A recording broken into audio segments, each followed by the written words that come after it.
Chapter 353. This is already the 6th hexagram. Do you still want to continue? Li Qingshan asked.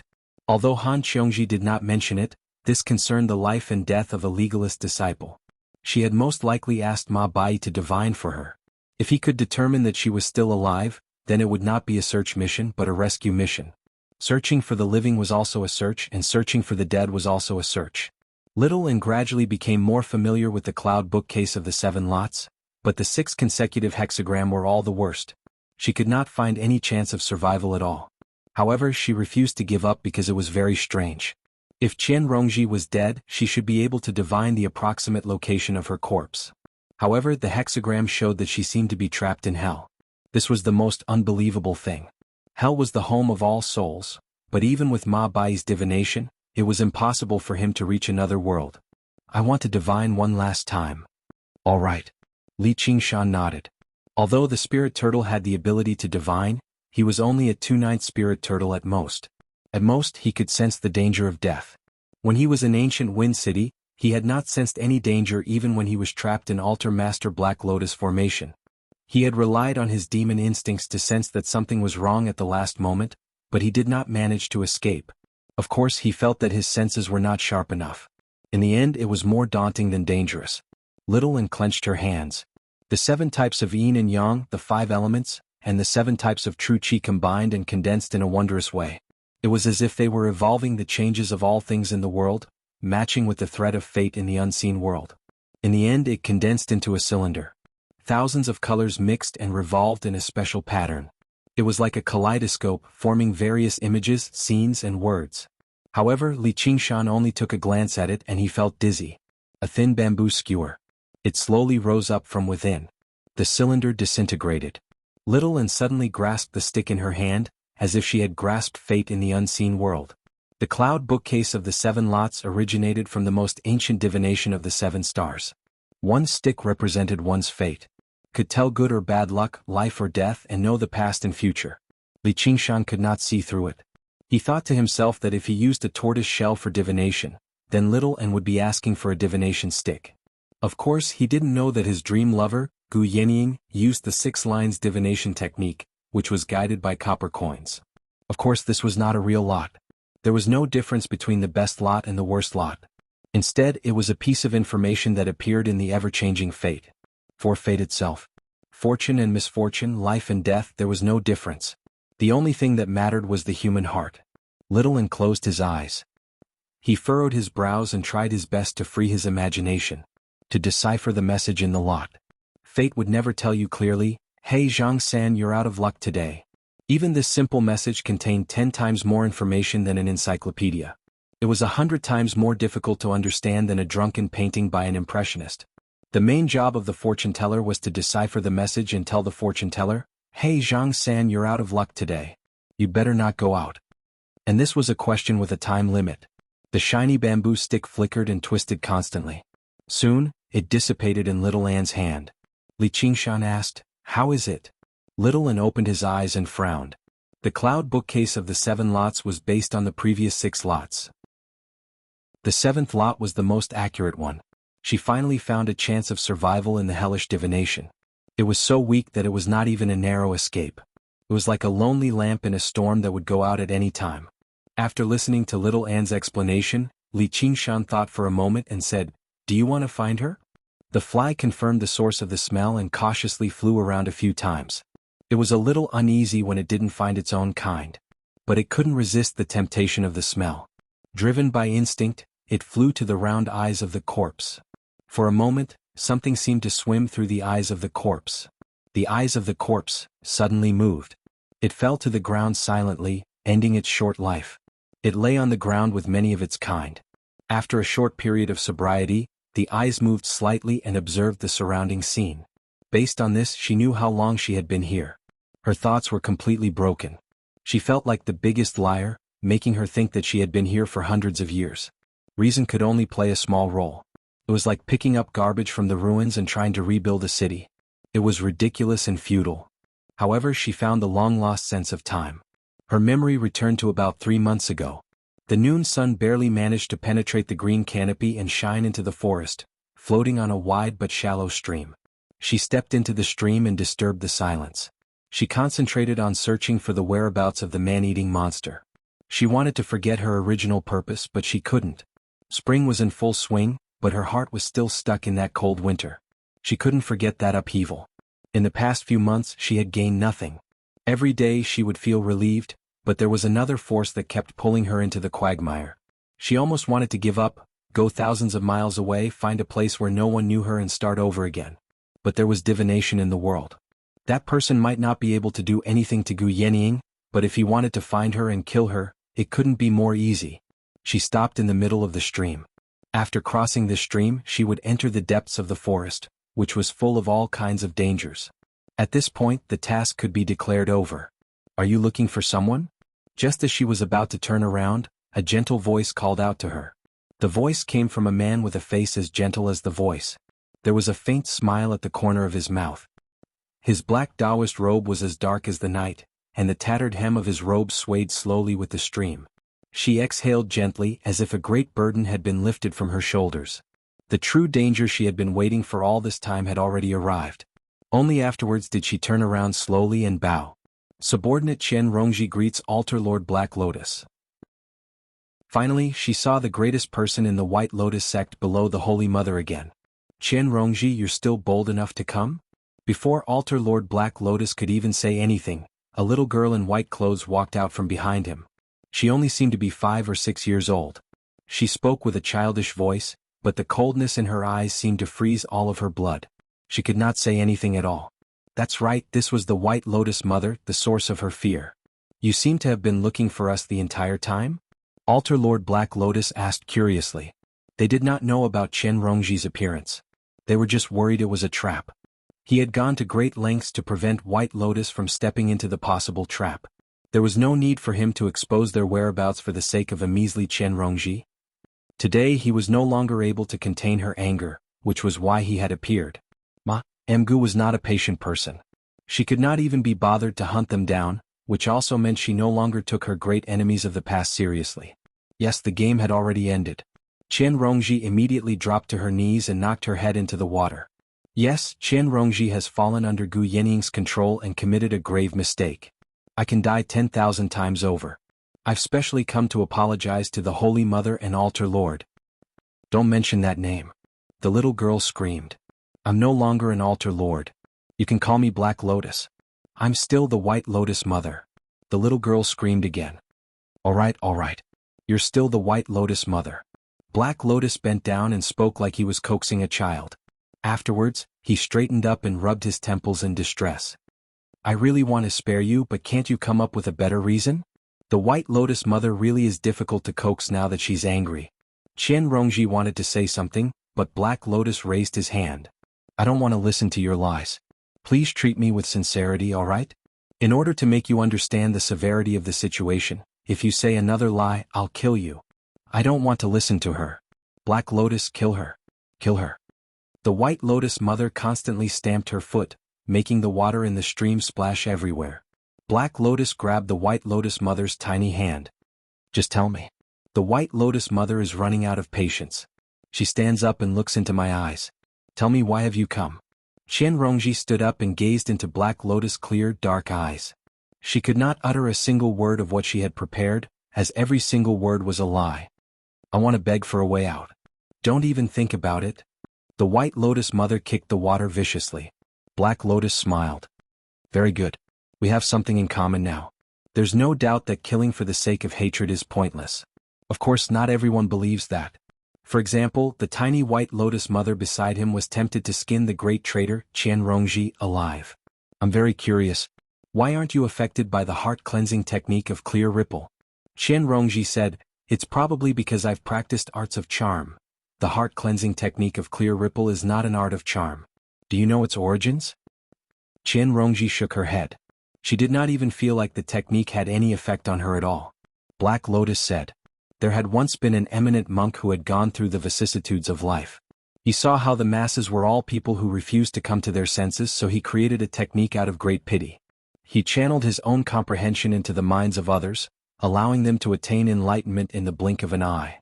Even a fool could comprehend the supreme truths of the Buddhist Dharma, no longer being troubled by the various troubles of the world. It was known as enlightenment. It was definitely not a method used by demonic cultivators to control people.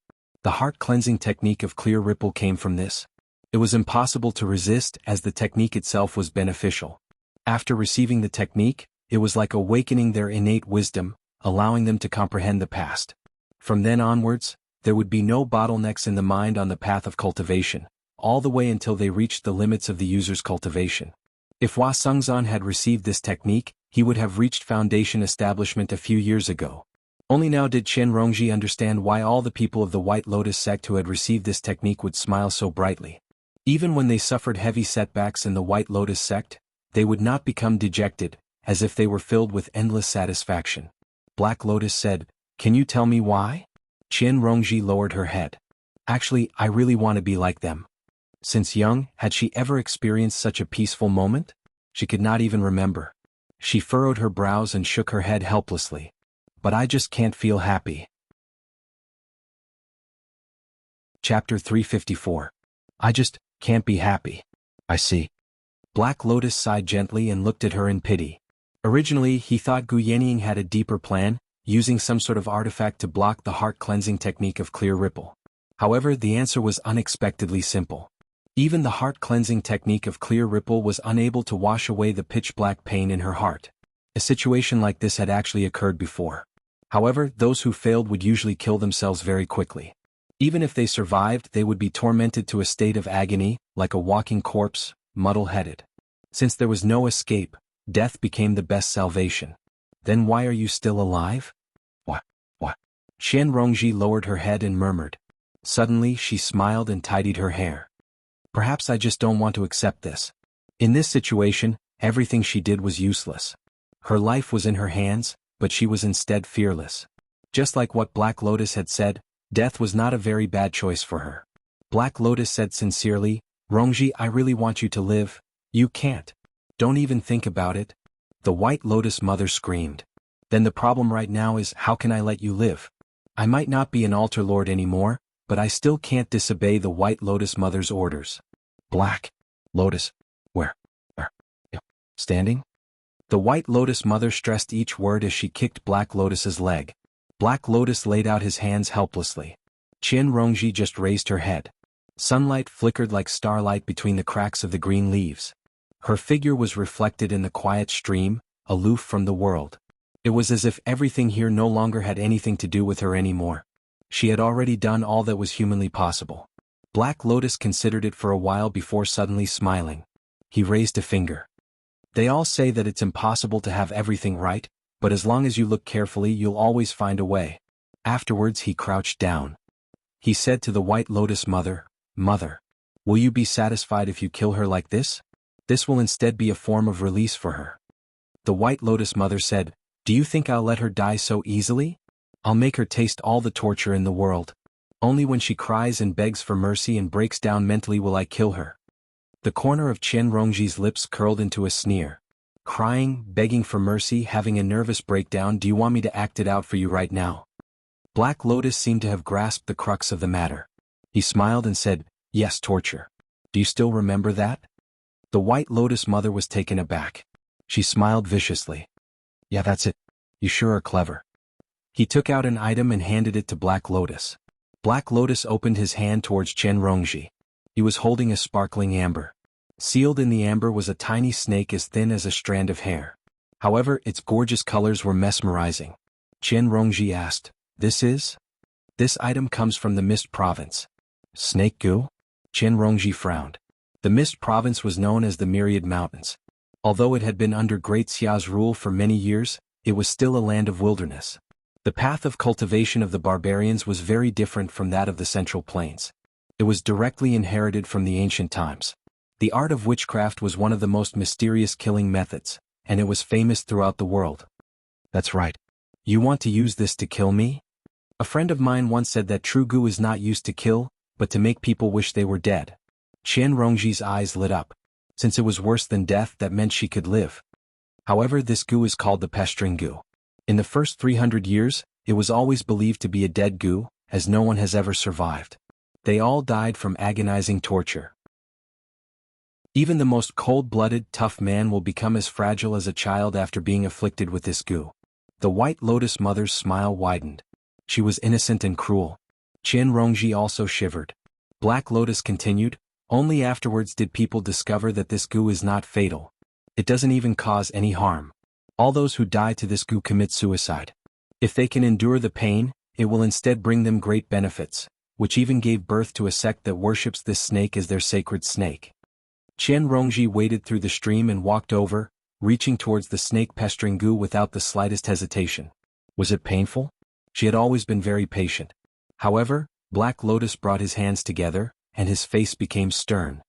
Do you really plan on living like this? Once this goo is planted, it won't stop until you die. It's impossible to remove, which is why it's called pestering. It seems like I have no other choice. Qian Rongji's face was filled with mockery. Black Lotus gazed at her deeply. I suddenly feel a little regretful. If you choose to die, I'll give you a quick death. There won't be any pain at all. The White Lotus Mother was very unhappy. Black Lotus bowed and said sternly, no matter how unhappy you are, I can't just watch you do this. Slaughter and death will always be unavoidable, but humiliating and torturing isn't something we should do. If you insist on doing this, please kill me first. The White Lotus Mother was helpless against him. All she could do was turn her head away viciously. Qian Rongji smiled. Thank you for your kind intentions, but if I only wanted a quick death, why would I have come here? Black Lotus fell silent for a while before opening his hand. Fine then. I respect your choice, but please listen to the last thing I have to say. According to what I know, this snake is not a creature of this world. Instead, it comes from the Hell Realm. As a disciple of legalism, you should understand. Qian Rongji's eyes narrowed. She obviously understood. It was said that the Hell Realm had a total of 18 major hells and countless smaller hells. They were the place where all souls of the dead returned to in the Great Thousand Worlds. All sins would receive the final judgment of the officials of hell there. It was the supreme symbol of law. As such, it was very clear why the snake-pestering goo did not cause death. The torture of hell had never been for the sake of slaughter, but for punishment. It would make even the most brutal criminal feel pain and then repent. This snake comes from the venomous snake hell. The so-called torture of the human world is like playing house compared to the punishment of hell. In other words, from today onwards, you'll have to live in hell every single day. Before he had even finished speaking, Qian Rongji had already picked up the amber and held it up to the sunlight. She raised her pretty face and looked at the beautiful snake inside. She glanced at Black Lotus and curled her lips. Thank you for your good idea. The amber slipped from her fingers. Under the illumination of the sunlight, the tiny snake inside seemed even more beautiful and enchanting. Suddenly, it opened its eyes and directly entered her mouth. In the darkness, cracks appeared on the amber. It shattered immediately. She was not the one who had freed it. Instead, it had broken free by itself. It was like a wild beast that had caught the scent of blood, a glutton that had seen delicious food. There was no shame in this. Souls filled with hatred were its favorite food and hotbed. It could not help but burrow in deeply. Qian Rongji trembled all over. She instantly knelt in the stream. The tiny snake, more beautiful than the rainbow, swam on her face like a tattoo, moving on her skin. It seemed to be a little stronger than when it was in the amber. She suddenly opened her eyes wide and fell straight down, splashing the stream water. It was an indescribable pain. Even unimaginable pain, like a snake slithering. She opened her mouth wide. If she could make a sound, she would definitely be screaming right now. But the pain had seized her body and locked her throat. She could only make meaningless gurgling sounds. However, every inch of her body was groaning, and her whole soul was wailing. She had far underestimated the torture of hell. She was very wrong, far from being as strong as she had imagined. In just a moment, she regretted it and was willing to do anything to relieve this pain. Were the souls of hell also repenting for the sins they had committed in life every day and night? Although she opened her eyes as wide as she could, her vision was blurry. Everything around her seemed to spin, turning into a blurry color. Vaguely, a black shadow approached her and said, "Since this is the path you've chosen, please allow me to wish you a safe journey." Black Lotus stood up and said to the White Lotus Mother, who admired Qian Rongji's horrendous state with great interest, "Let's go." The White Lotus Mother said, "Let me watch a little longer." Black Lotus became stern. The White Lotus Mother cursed, "Stingy." When the first round of pain passed, the venomous snake from hell seemed to have had enough of its activity, entering a state of rest. She propped herself up and knelt up. The sky had already darkened completely, and she barely managed to organize her chaotic consciousness. Apart from the paleness of her face, she was basically unscathed. The White Lotus Mother had not even touched a single hair on her. It was much better than the best-case scenario she had imagined. However, her mind and willpower seemed to have been completely destroyed. It was very strange. If a person endured unendurable pain, they would fall unconscious or go mad even if they managed to survive. However, she remained conscious the entire time, carefully savoring every single bit of pain. Perhaps this was the wondrous aspect of the punishment of hell. Returning to her senses, the first thing she did was grab her throat. All she needed to do was grab it gently and blood would gush out and she would be free. Her sharp nails dug into her pale white skin and warm, bright red blood flowed out.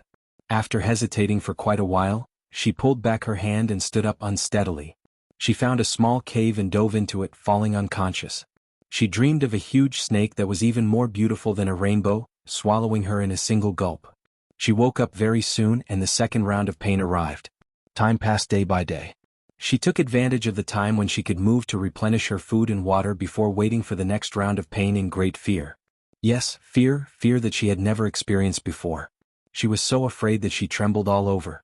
Even when she was resting, the snake would use another method to torture her, making her want to free herself with death every single time.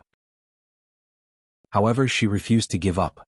Gradually, she could also perform some simple activities when she was being tortured, but the situation only worsened.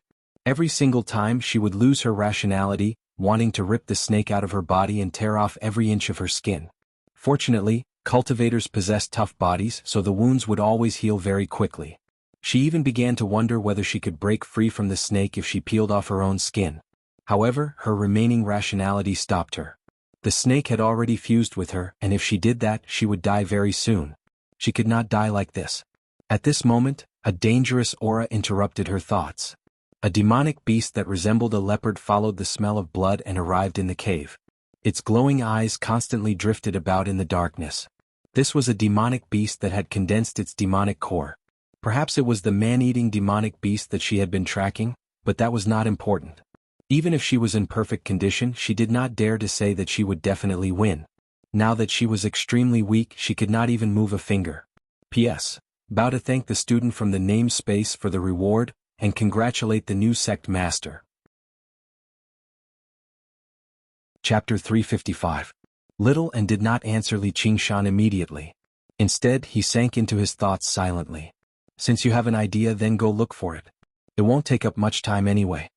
It was rare for Little and to care about the matters of others, so Li Qingshan felt like he should encourage him. Chen Rongji had left these things for Little and so they had basically done their best. It's far too dangerous. Little and shook his head. Don't worry.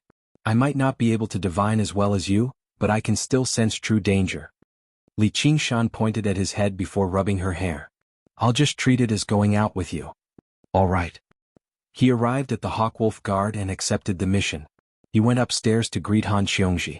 After some intimacy, Han Qiongji heard about the details of Li Qingshan's mission. She said in surprise, "You want to accept this mission? Are you very familiar with her?" "Of course not, but we've worked together a few times. She's probably dead already, so you should at least bring her corpse back." Li Qingshan studied Han Qiongji and said unconcernedly. Scorching sunlight poured in from the huge floor-to-ceiling window. She sat on a high-backed chair, dressed in the uniform of a Scarlet Wolf Guard. She seemed extremely valiant. Li Qingshan sat on the long table in front of her. His face was filled with fantasies. Han Qiongji rubbed her chin in thought. This action was extremely masculine, which gave her a different kind of charm.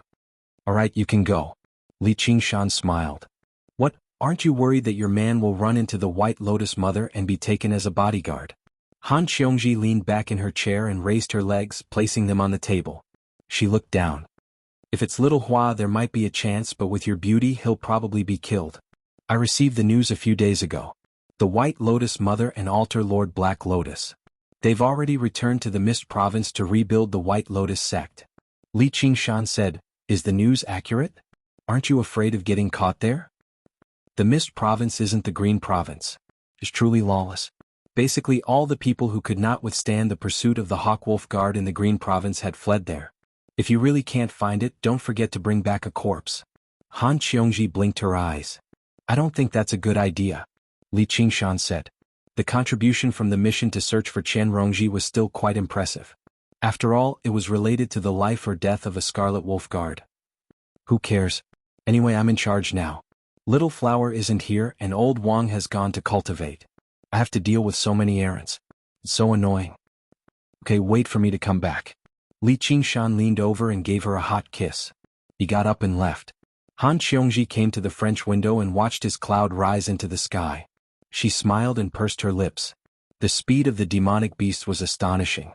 2 beast eyes glowed with light. They were like 2 fleeting shadows, dragging 2 long tails of light behind them.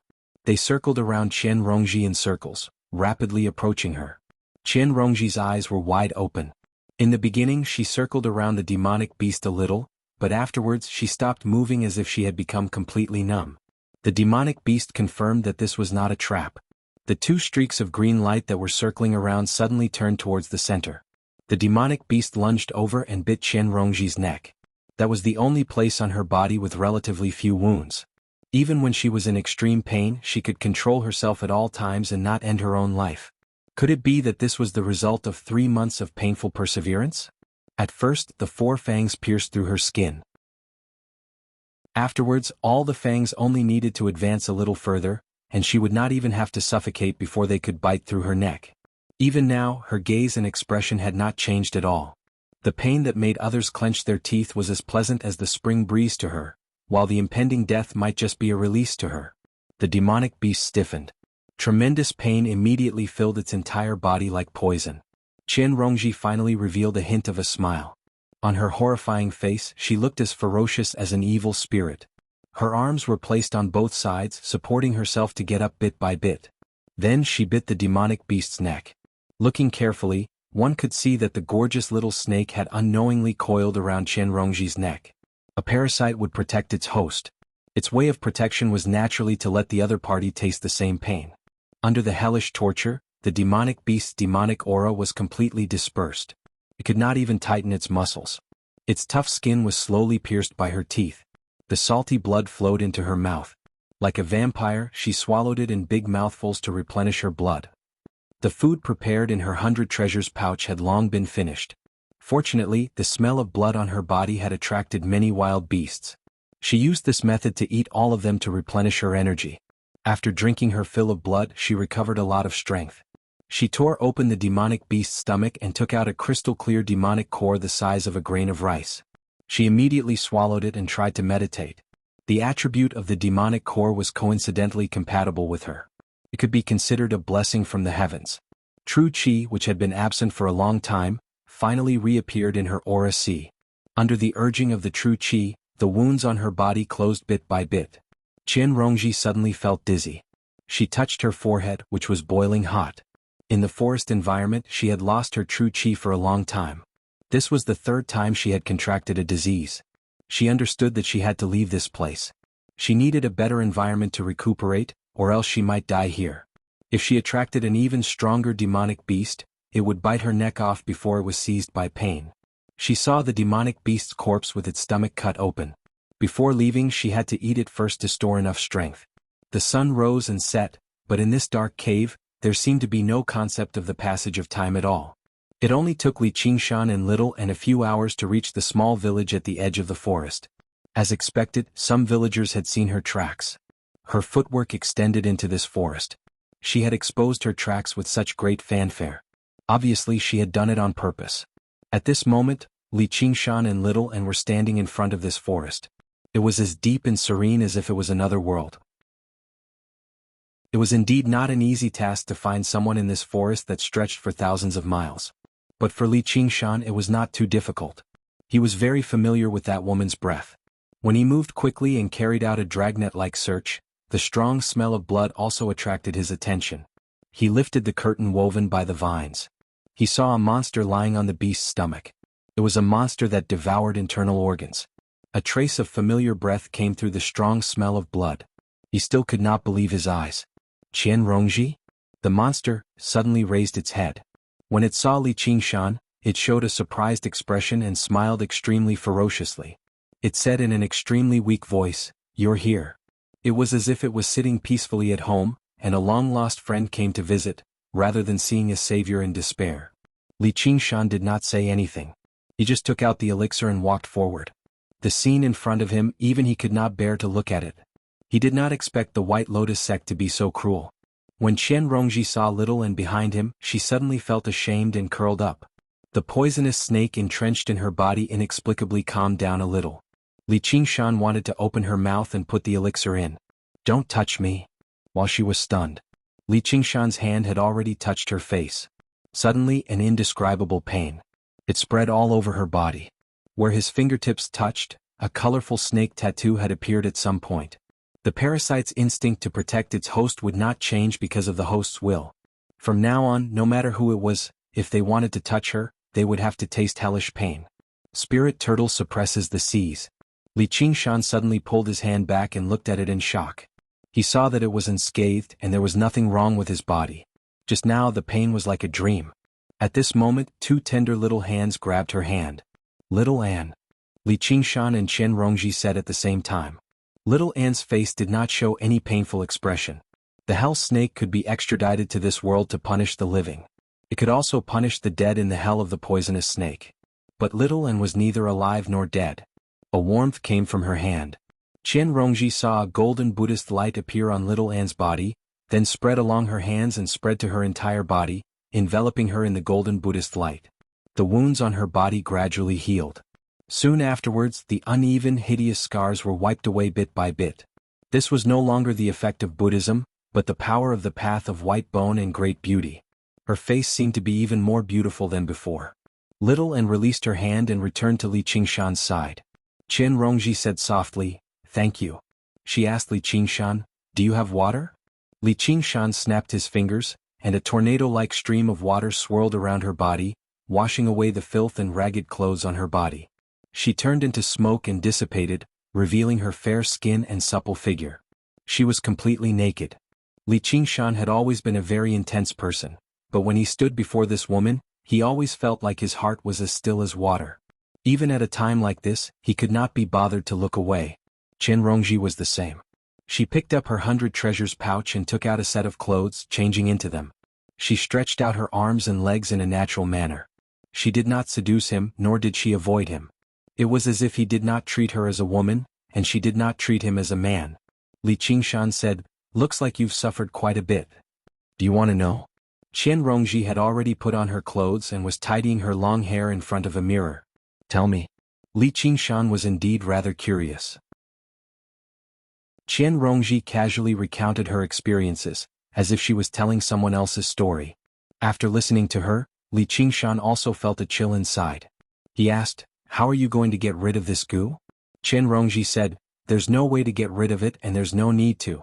As long as I can let go of my sense of shame and hatred, it will naturally stop tormenting me."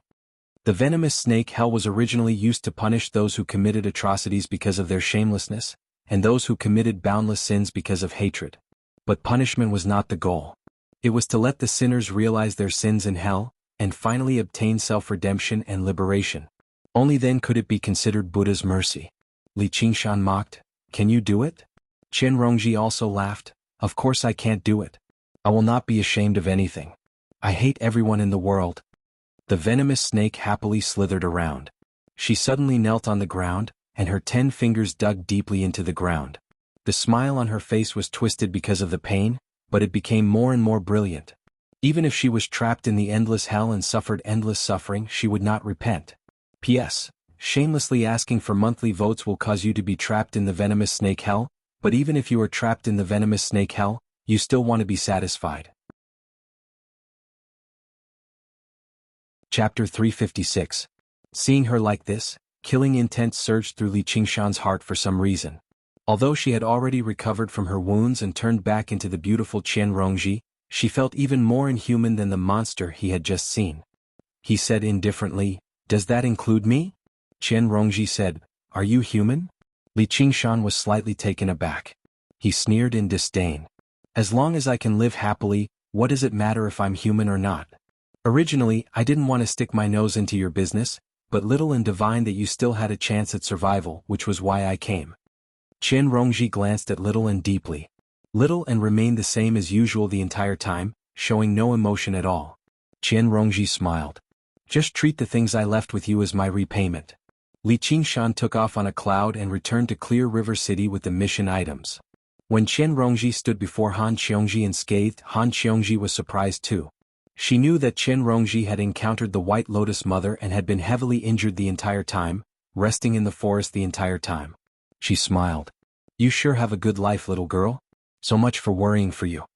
Even Han Qiongji had no idea about Qian Rongji's role in the mission against the White Lotus sect last time. Thank you for your concern, second senior sister, Qian Rongji said obediently. As for whether she had a good life or not, you could say that was the case.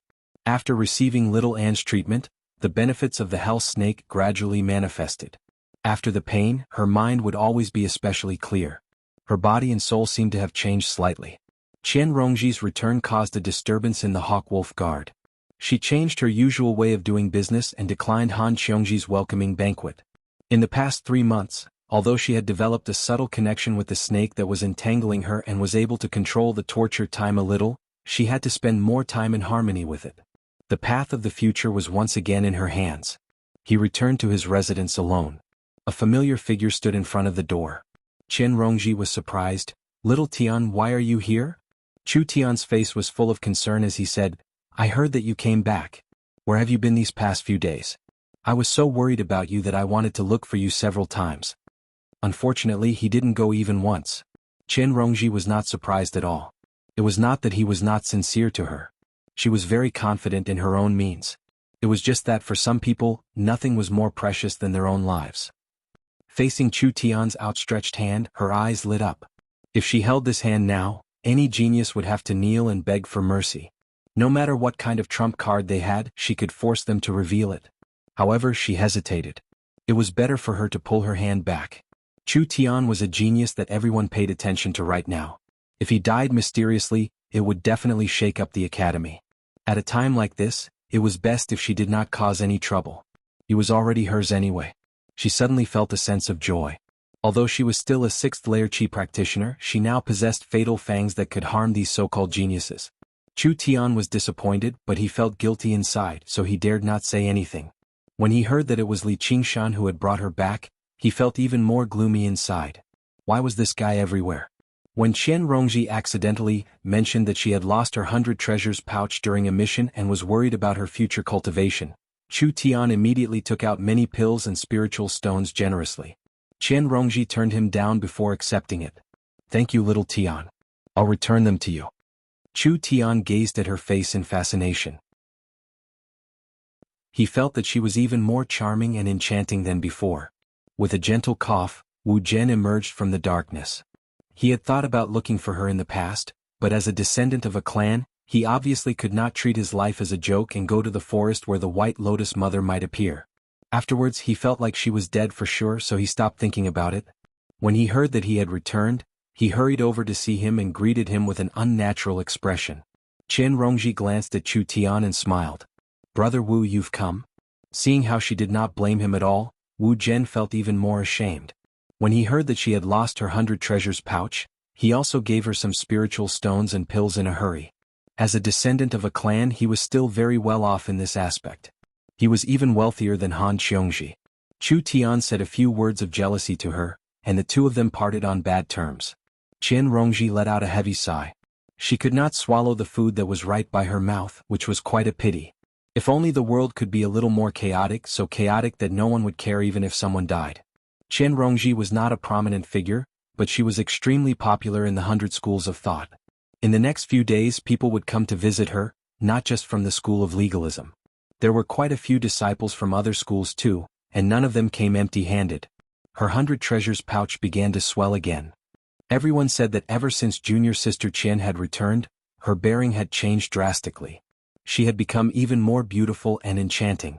However, no one knew that every night, when it was quiet, she would lock herself up completely and begin her routine journey to hell. Under the nourishment of pain, the colorful venomous snake was growing bit by bit. Summer passed and autumn came. Li Qingshan woke up in the bamboo loft. His true qi had already gradually reached the peak of the 7th layer. Before long he would be able to break through again. All he saw was Little and staring at him with wide eyes. Li Qingshan smiled. Stop staring. Go conduct the morning classes or your master will start nagging me again. Ever since the Buddhist Dharma assembly, she had been in charge of the morning classes in the Ansrava temple. Afterwards, she would allocate the tasks for the Buddhist disciples for the day. This was obviously the one-thought master's arrangement, and it was the job of the primary disciple in the first place, so she could not shirk it. However, there were many benefits as well. She had already earned quite a lot of pills for Li Qingshan from the one-thought master. Li Qingshan did not just treat her as a child laborer. Practicing a high-level ability like the Path of White Bone and Great Beauty placed the most emphasis on the cultivation of the mind. This was not something that could be resolved by reading a few Buddhist scriptures or conducting a Dharma assembly. It required her to accumulate it bit by bit in her daily life. A flower was a world, a leaf was a Bodhi tree. Li Qingshan had grown accustomed to her, so he was rather reluctant to part with her. However, upon further thought, he treated it as sending a child to school. With her identity as the primary disciple, coming into contact with a few more people and matters would definitely bring great benefits to her future cultivation. After little and left, Li Qingshan sat there for a while longer. He neither cultivated nor practiced martial arts. All he did was empty his mind and think about nothing. It was equivalent to waking up early and brushing his teeth and washing his face. Only then did he emerge from the room. The sky was already bright. 2 children played around in the bamboo forest as they swept up the fallen leaves with a broom. They were both second-layer Qi practitioners. They channeled their true Qi into the broom, and with a wave of their hands, they kicked up a fierce gust of wind. Even the bamboo forest swayed gently. The 2 of them directly began fighting with their brooms. It was actually extremely methodical. They called out, "I'm the second senior brother and you're the little junior brother." Suddenly they saw Li Qingshan emerge and lowered their heads in a hurry. They said politely, "First senior brother." Before the next entrance examination, the School of Novels had a new disciple. After a period of nurturing, the children selected from various places were given the opportunity to choose their schools. The 2 children chose the School of Novels. They both cultivated the water element, and their talent was nothing special. However, they made Lu Chuanfeng so happy that he could not close his mouth for a few days. This continued until the School of Novels finally prospered in his hands. Li Qingshan was finally no longer alone. He patted them on the head. "Stop fooling around. Go and study." The older child said, "We still have to sweep the floor." The other child added, "If we don't sweep it clean, master will scold us." Li Qingshan knew that Lu Chuanfeng was enjoying being a master. In the past, this place was littered with fallen leaves. When had he ever seen him care? He also liked the 2 children very much, so he said with a smile, "I'll help you sweep." A crystalline water dragon flew out of his hand and swept away all the fallen leaves, revealing the cobblestone path below. The 2 children cheered, their faces filled with admiration. When could they be as powerful as eldest senior brother? "Ajun Asheng, you're done sweeping the floor. Get over here." Lu Chuanfeng's authoritative voice sounded from the bamboo loft. "Yes, master." Li Qingshan smiled and shook his head. He watched as they skipped over. Ever since they came, Lu Chuanfeng seemed to have changed into a different person. He put on the dignity of a master. "Qingshan, come back early too," Lu Chuanfeng said. Li Qingshan also said, "Yes, master." Lu Chuanfeng stroked his beard in satisfaction. He looked inside his body. The divine talisman of great creation was shining.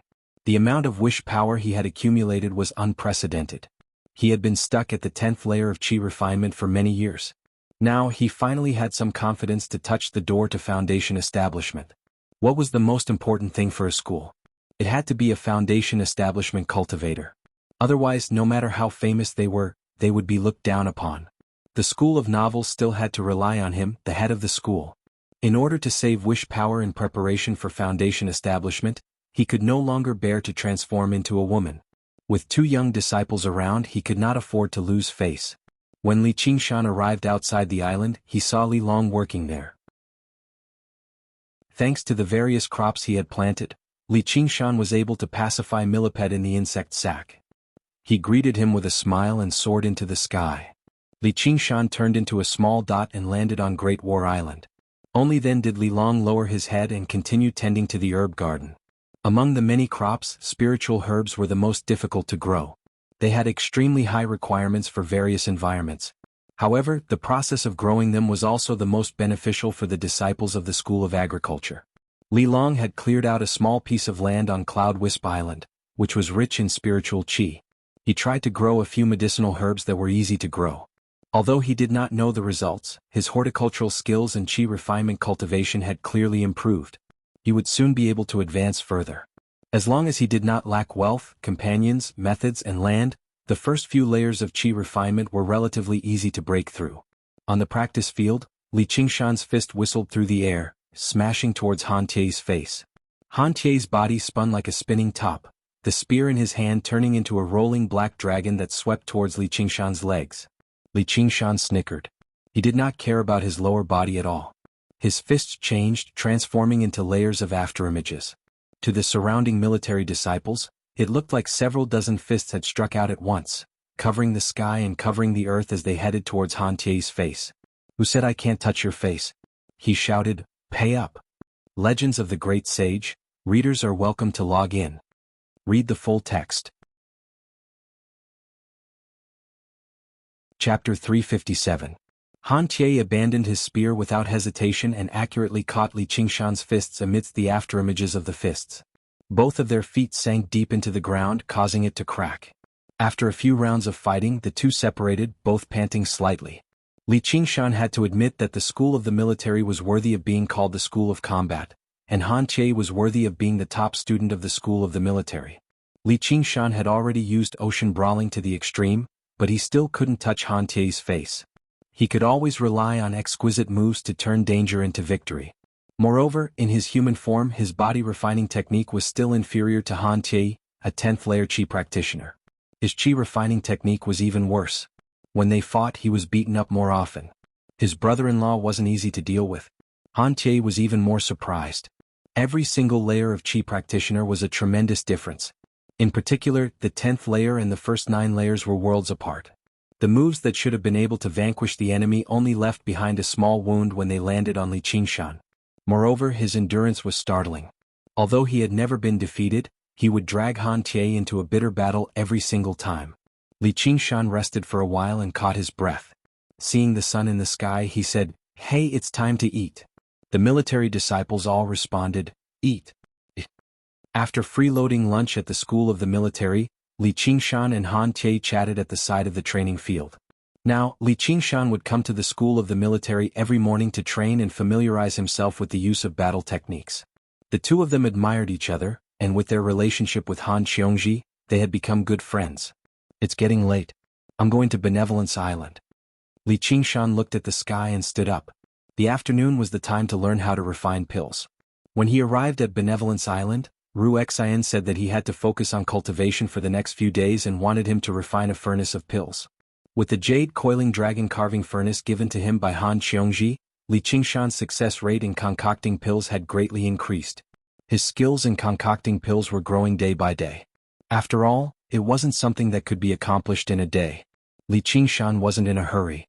He went to Contention Island to accept a few alchemy missions and began to concoct pills. At dusk, after a busy day of work and cultivation, Han Xiongji declined the invitation of several colleagues to go out and have fun and came to accompany Li Qingshan to refine pills for a while. She brought some food for him and flirted with him. Alchemy was very time-consuming, but it was not like smithing, where one had to be focused at all times without the slightest bit of relaxation. Most of the time, they would play the role of a boiler worker, so powerful alchemists would often hire a few alchemy boys to help them look after their pill furnaces. Although Li Qingshan did not have such conditions, he had the company of a beautiful woman. He didn't feel bored. At night, Han Xiongji left and returned. She mentioned that Chen Rongji had broken through to the 7th layer of qi refinement. He came to find her today. He talked with her for a while. Cold stars filled the night sky, but they were quickly chased away by the red sun rising from the east. The cycle repeated itself. In the blink of an eye, another winter snow fell. Li Qingshan's skill in concocting pills continued to rise, but he began to feel anxious instead. The deeper his understanding of alchemy, the more he felt its profoundness. It was not as simple as he had imagined at the start, where he could casually learn for a year or so, then refine large amounts of true spirit pills and exchange them for cultivation pills. In reality, this process was filled with difficulties. The first step was to gather spirit herbs. Even though the spirit herbs used to refine true spirit pills were far inferior to blue butterfly flowers, they were still extremely rare. He had to first use a large number of spirit stones. To refine all of the blue butterfly flowers into true spirit pills, he would need to spend at least tens of thousands of spirit stones. Among them there were one or two that were practically priceless. They were in the hands of alchemists who wanted to use them to refine other high-grade pills. If he wanted to buy them, he would have to spend at least 1 or 2 times the price. After causing such a huge commotion, everyone would know what he wanted to do. Never underestimate the intelligence of other cultivators. Then came the second step, refinement. Alchemy was not that simple. Although he had a powerful tool like the jade coil dragon sculpted furnace in his hands, to refine true spirit pills, he would have to spend at least a few months to learn. After learning, he would just barely be able to refine them, but the success rate would definitely be pitifully low. In other words, a large number of precious medicinal herbs would be wasted. If he wanted to increase the success rate, it was very simple. He just had to spend another 2 or 3 years learning. However, whether or not he could succeed was still a different matter. If he could casually refine high-grade pills like true spirit pills after learning for 2 or 3 years, refining one furnace after another, then the streets would be filled with alchemists. The last step was to sell them. Even if he ignored all the previous problems and refined a large number of true spirit pills, how would he sell them and exchange them for cultivation pills? This was not a game. He just had to find a store, pull it up, and click the mouse. First of all, he had to conceal his identity. However, that meant that the price would inevitably be lowered and he might even be blackmailed. A man's wealth was his own ruin. A batch of true spirit pills that could cultivate foundation establishment cultivators meant that many foundation establishment cultivators who usually looked very kind and amiable might change their appearance. "Can I trust you?" Li Qingshan casually asked. In Ru Xian's alchemy room, Ru Xian was teaching Li Qingshan how to refine a furnace of fragrance-containing pills. It could be considered a relatively high-grade pill, but it was not used for cultivation. Taking fragrance-containing pills could cause one's body to have a strange fragrance. Recently, it was very popular among female cultivators. This time, it was not a mission from the 100 schools of thought, but Ru Xian's work. During a boring interval, the two of them were too lazy to joke around. Li Qingshan quietly listened to the sound of snowflakes falling on the roof. He didn't look at Ru Xian, but stared at the wall as if he were thinking about something. "Why are you suddenly asking this?" Ru Xian turned her head.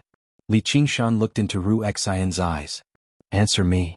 Ru Xian's clear black and white eyes swiveled around, as if thinking about why Li Qingshan was asking this. She looked at the beam and said, "I don't know either. Although we've known each other for so long, you seem to be shrouded in a mysterious veil that I can't see through," Li Qingshan said. After knowing each other for so long, they joked around and talked about everything, but he had never heard her talk about her background. Even if she did mention it, she would immediately change the topic. That's really too much of a coincidence. Ru Xian stared at Li Qingshan. In her heart, wasn't Li Qingshan the same? Their eyes met, and after a moment of silence, Li Qingshan smiled. Then his smile was like a mirror image reflected on her face. Yes, they both had secrets that couldn't be divulged, but even if they were friends, there was no need for them to share all of their secrets. "Have you refined a true spirit pill before?" "I haven't. If there's a chance, I'd like to try," Ru Xian said calmly. The most important spirit herb of a true spirit pill was a spirit herb. Blue butterfly flowers were nearly extinct. There weren't too many people who had refined them. Li Qingshan opened his palm, and a shimmering blue butterfly fluttered in the air. It flew in front of Ru Xian. "Then come and try it." Ru Xian stretched out her hand, letting that blue butterfly of light land on her fingertip. She exclaimed in surprise, "It really is a blue butterfly flower. I've only seen it in books. I didn't think you'd actually have it. No wonder you painstakingly cultivated the art of alchemy. So it was to refine a true spirit pill." Li Qingshan smiled and shook his head. "No, not one." Ru Xian's mouth opened slightly. Blue butterflies of light fluttered in the alchemy room. Dozens, hundreds, even more, they rendered the alchemy room magnificent and beautiful. But in her heart, she was thinking about exchanging them for spirit stones. Could they fill up this alchemy room?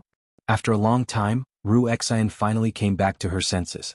She looked deeply at Li Qingshan, and her eyes flickered with extraordinary splendor. "Thank you for your trust." His eyes flickered. Li Qingshan said, "I also had no choice. After I finish refining them, I can give you 30%. This number. It made Ru Xian's heart beat fiercely.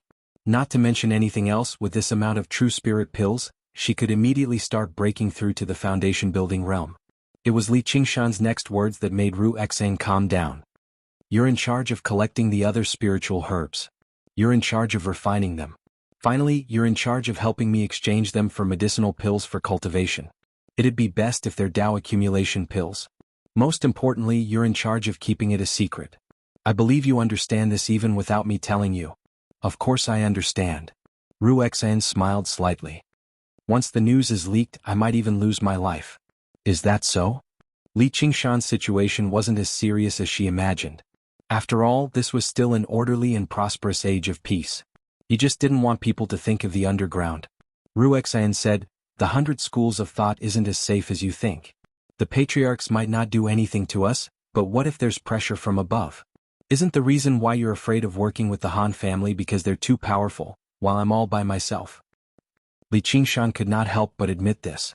He could trust Han Xiongji, but he could not trust the entire Han family. Ru Xan did not come from an aristocratic family. Her past was a blank slate. It was said that she was not even a part of the Clear River Prefecture. Even her current master, the leader of the School of Medicine, Wuxia, was a strange, solitary old man. This meant that once this matter was exposed, even Ru Xan would not be able to keep the true spirit pills. Apologies. This is a matter of great importance. I can't trust anyone completely. If it were not for the past few months, Li Qingshan would never have been bold enough to trust her like this. I can understand. If you really are someone who trusts others so easily, I'll instead look down on you. I'll tell you a secret too. Ru Xan took out a pill cauldron from her 100 treasures pouch. A supreme-grade spiritual artifact pill cauldron. Li Qingshan blurted out. This was not a regular supreme-grade spiritual artifact, but a rare pill cauldron, and the shape of the pill cauldron was extremely strange. At first glance, it seemed more like a cauldron. The patterns on it were complicated.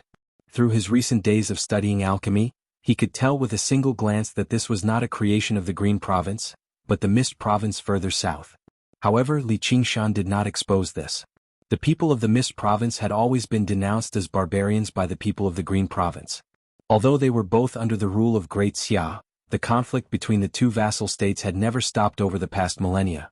Their borders were heavily guarded, and the Hawkwolf Guard had always suffered the most losses. The two vassal kings had grievances with each other. If it were not for the suppression of the imperial court, they would have declared war a long time ago. Was Ru Xan a spy from the Mist Province? How could Ru Xan not guess that the blue butterfly flowers came from underground? There were only a handful of organizations that possessed fields of blue butterfly flowers, and they were protected by numerous formations. Even Foundation establishment cultivators could forget about plucking a single flower, so how did a measly chi practitioner manage to venture so deep underground? Before they knew it, the two of them had revealed a little of their secrets to each other, but neither of them had any intentions of delving into it. Their hearts seemed to grow closer as well. Ru Xan added, I've accumulated quite a lot of spiritual herbs on me too. A few of them can be used to refine true spirit pills, so there's no need for you to go out of your way to collect them. Li Qingshan smiled. What a coincidence. In the end, the two of them gathered 7 spiritual herbs for refining true spirit pills. Li Qingshan used 2, while Ru Xan used 5. There was an extremely large quantity of them all. Needless to say, they all clearly possessed the special characteristics of the underground and the Mist Province. Most of the spiritual herbs that came from these two places were relatively more precious. The remaining spiritual herbs were collected by Ru Xan. As the primary disciple of the School of Medicine, she was in charge of the medicinal storehouse of the School of Medicine. It was not difficult for her to retrieve some spiritual herbs in the name of refining other pills. In the afternoon of the next day, Li Qingshan arrived at the alchemy room again. Ru Xan took out another formation scroll. She set down the formation and ensured that no one could discover this place. Li Qingshan asked, How is it? Ru Xan said sternly, My master already knows about this? What? Li Qingshan was surprised and furious. He took a step forward and grabbed her shoulder. I'm just joking. It hurts. Ru Xan frowned slightly. She was like a goddess cradling her heart, sorrowful and moving. Li Qingshan became even more vexed. This shameless woman. However, he relaxed his grip. Their faces were inches away from each other. After separating yesterday, they had both guessed each other's identities for a very long time. In the past few months, they had not had any physical contact at all. Now they suddenly felt rather awkward. Li Qingshan let go of her shoulder. This isn't the time to joke around. Ru Xan said, I'm just telling you to relax a little. Don't act like you're a thief. Li Qingshan said, I'm not a thief. I'm committing adultery. Ru Xan put her arm around Li Qingshan's shoulder with a smile. That's not impossible. I like rich men the most. Why don't you kick the first young Miss Han? Don't forget to take back the heavenly maiden scatters the blossoms. Give it to me and I'll give you the pill cauldron I normally use as compensation. She normally used a high-grade spiritual artifact pill cauldron too. Li Qingshan said, don't even think about it. Hurry up and take back the spiritual herbs. Why are there so few? Ru Xan said, it's already enough for the beginning. If you take too much at once, people will notice something amiss. Take it slowly. Li Qingshan expressed his understanding. Ru Xan said, then let's begin. Alright, what's the name of your cauldron? Crystal Granule Cauldron. Ru Xan shrank the crystal granule cauldron to the size of a palm. Then, according to the order, she placed the spiritual herbs one by one inside first. Finally, she placed a blue butterfly flower. The first time was purely for the purpose of experimenting and accumulating experience. Her goal was only a true spirit pill. She basically had no hopes of success. Ru Xan sat cross-legged with a focused expression. She no longer had the relaxed and casual look she usually had when refining pills. Li Qingshan didn't dare to disturb her at the side. He meditated and cultivated at the side. After more than 4 hours, the pill cauldron opened, and a strange fragrance filled the air. I succeeded by a fluke. Here. Ru Xan smiled and took out a purple pill from the pill cauldron. It was exactly the same as the one he had seen before. Li Qingshan took her hand. This is yours. He shook it lightly. It's a pleasure working with you. However, the second furnace of pills failed and a blue butterfly flower was wasted. Ru Xan couldn't help but sigh softly. On the other hand, Li Qingshan's expression was normal because the blue butterfly flower had come too easily. He said, just continue. This made Ru Xan sigh. Rich people were indeed different. However, I'll go back and rest for a while. I'll recover my spirit and organize my thoughts. We'll continue tomorrow. Ru Xan put away the crystal granule cauldron and removed the spirit formation. She suddenly smiled. If you still don't go out, eldest young Miss Han might really think we're committing adultery. I almost forgot. I'll see you tomorrow then. Li Qingshan made his way out of the alchemy room, but he sighed over the fact that he had made the right choice. With Ru Xian's many years of alchemy coupled with a supreme-grade spiritual artifact cauldron, the current success rate was only 50%. If a dabbler like Li Qingshan were to refine it, the success rate would probably be less than 10%. Han Qiongji was waiting by the lake. It was currently snowing lightly, and the sky had already darkened. She asked in confusion, what took you so long today? Li Qingshan was rather apologetic. He wrapped his arm around her shoulder. Refining pills took some time. You must have waited for quite some time. Where do you want to go today? Today she wore a bright red hooded cloak with a white velvet collar. She was like a red flame in the snowy sky, warming his heart. The world of the two of them after a busy day was what they both loved the most. Their footprints had stopped at the 100 schools of thought and the prefectural city of Clear River a long time ago. They had left their footprints in all the beautiful places in the surroundings. Han Qiongji's face reddened slightly. Let's go sightseeing. Li Qingshan's eyes lit up. Sightseeing had already become a special signal for them. The white reeds stretched for 5 kilometers. The snowflakes in the sky blanketed the surroundings. A small boat was docked in the uninhabited reeds. It rippled gently, and the enchanting panting of a woman could be vaguely heard. A thick, embroidered blanket covered the cabin, and the red cloak was casually tossed to one side. Li Qingshan leaned against Han Qiongji, kissing the woman he loved deeply. His left arm wrapped around her body, kneading her left breast through her clothes. His right hand slid across her body recklessly, from her round thigh to her perky bottom. The coldness in the air could not affect the passion in their hearts. Unwilling to be obstructed by the layer of clothes, Li Qingshan extended his hand into her clothes. Han Qiongji immediately grabbed his hand. Her eyes were like water and she looked at him with a smile. Pervert. Then she wrapped her arms around his neck and kissed him passionately again. She felt a hot big hand sliding into her clothes and holding her plump breasts. She let out a muffled moan. The soft breasts were like water in his hand, but they were full of wonderful elasticity. Li Qingshan changed their shapes according to his will, or fiddled with the two slightly hard red beans. But he soon felt dissatisfied. The narrow space seemed to not allow for more. He wanted to see what they looked like with his own eyes. If it was in the past, she would have stopped this greedy action, but today seemed to be a little different.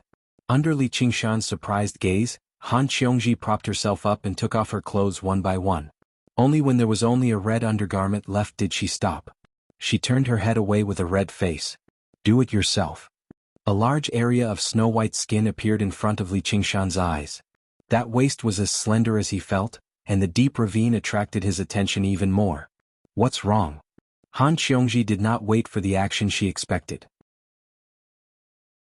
All she saw was Li Qingshan holding her face with a face full of concern. She felt a little warm in her heart. Don't think too much. I wanted to tell you later, but I'm preparing to go into seclusion for a period of time. Legend of the Great Sage. Welcome readers to log in. Read the full text. Chapter 358. You want to break through to the 10th layer of Qi Practitioner? Li Qingshan immediately understood. She had been stuck at the 9th layer of Qi Practitioner for a very long time. Opening the 12 standard meridians was much more complicated than opening the 8 extraordinary meridians.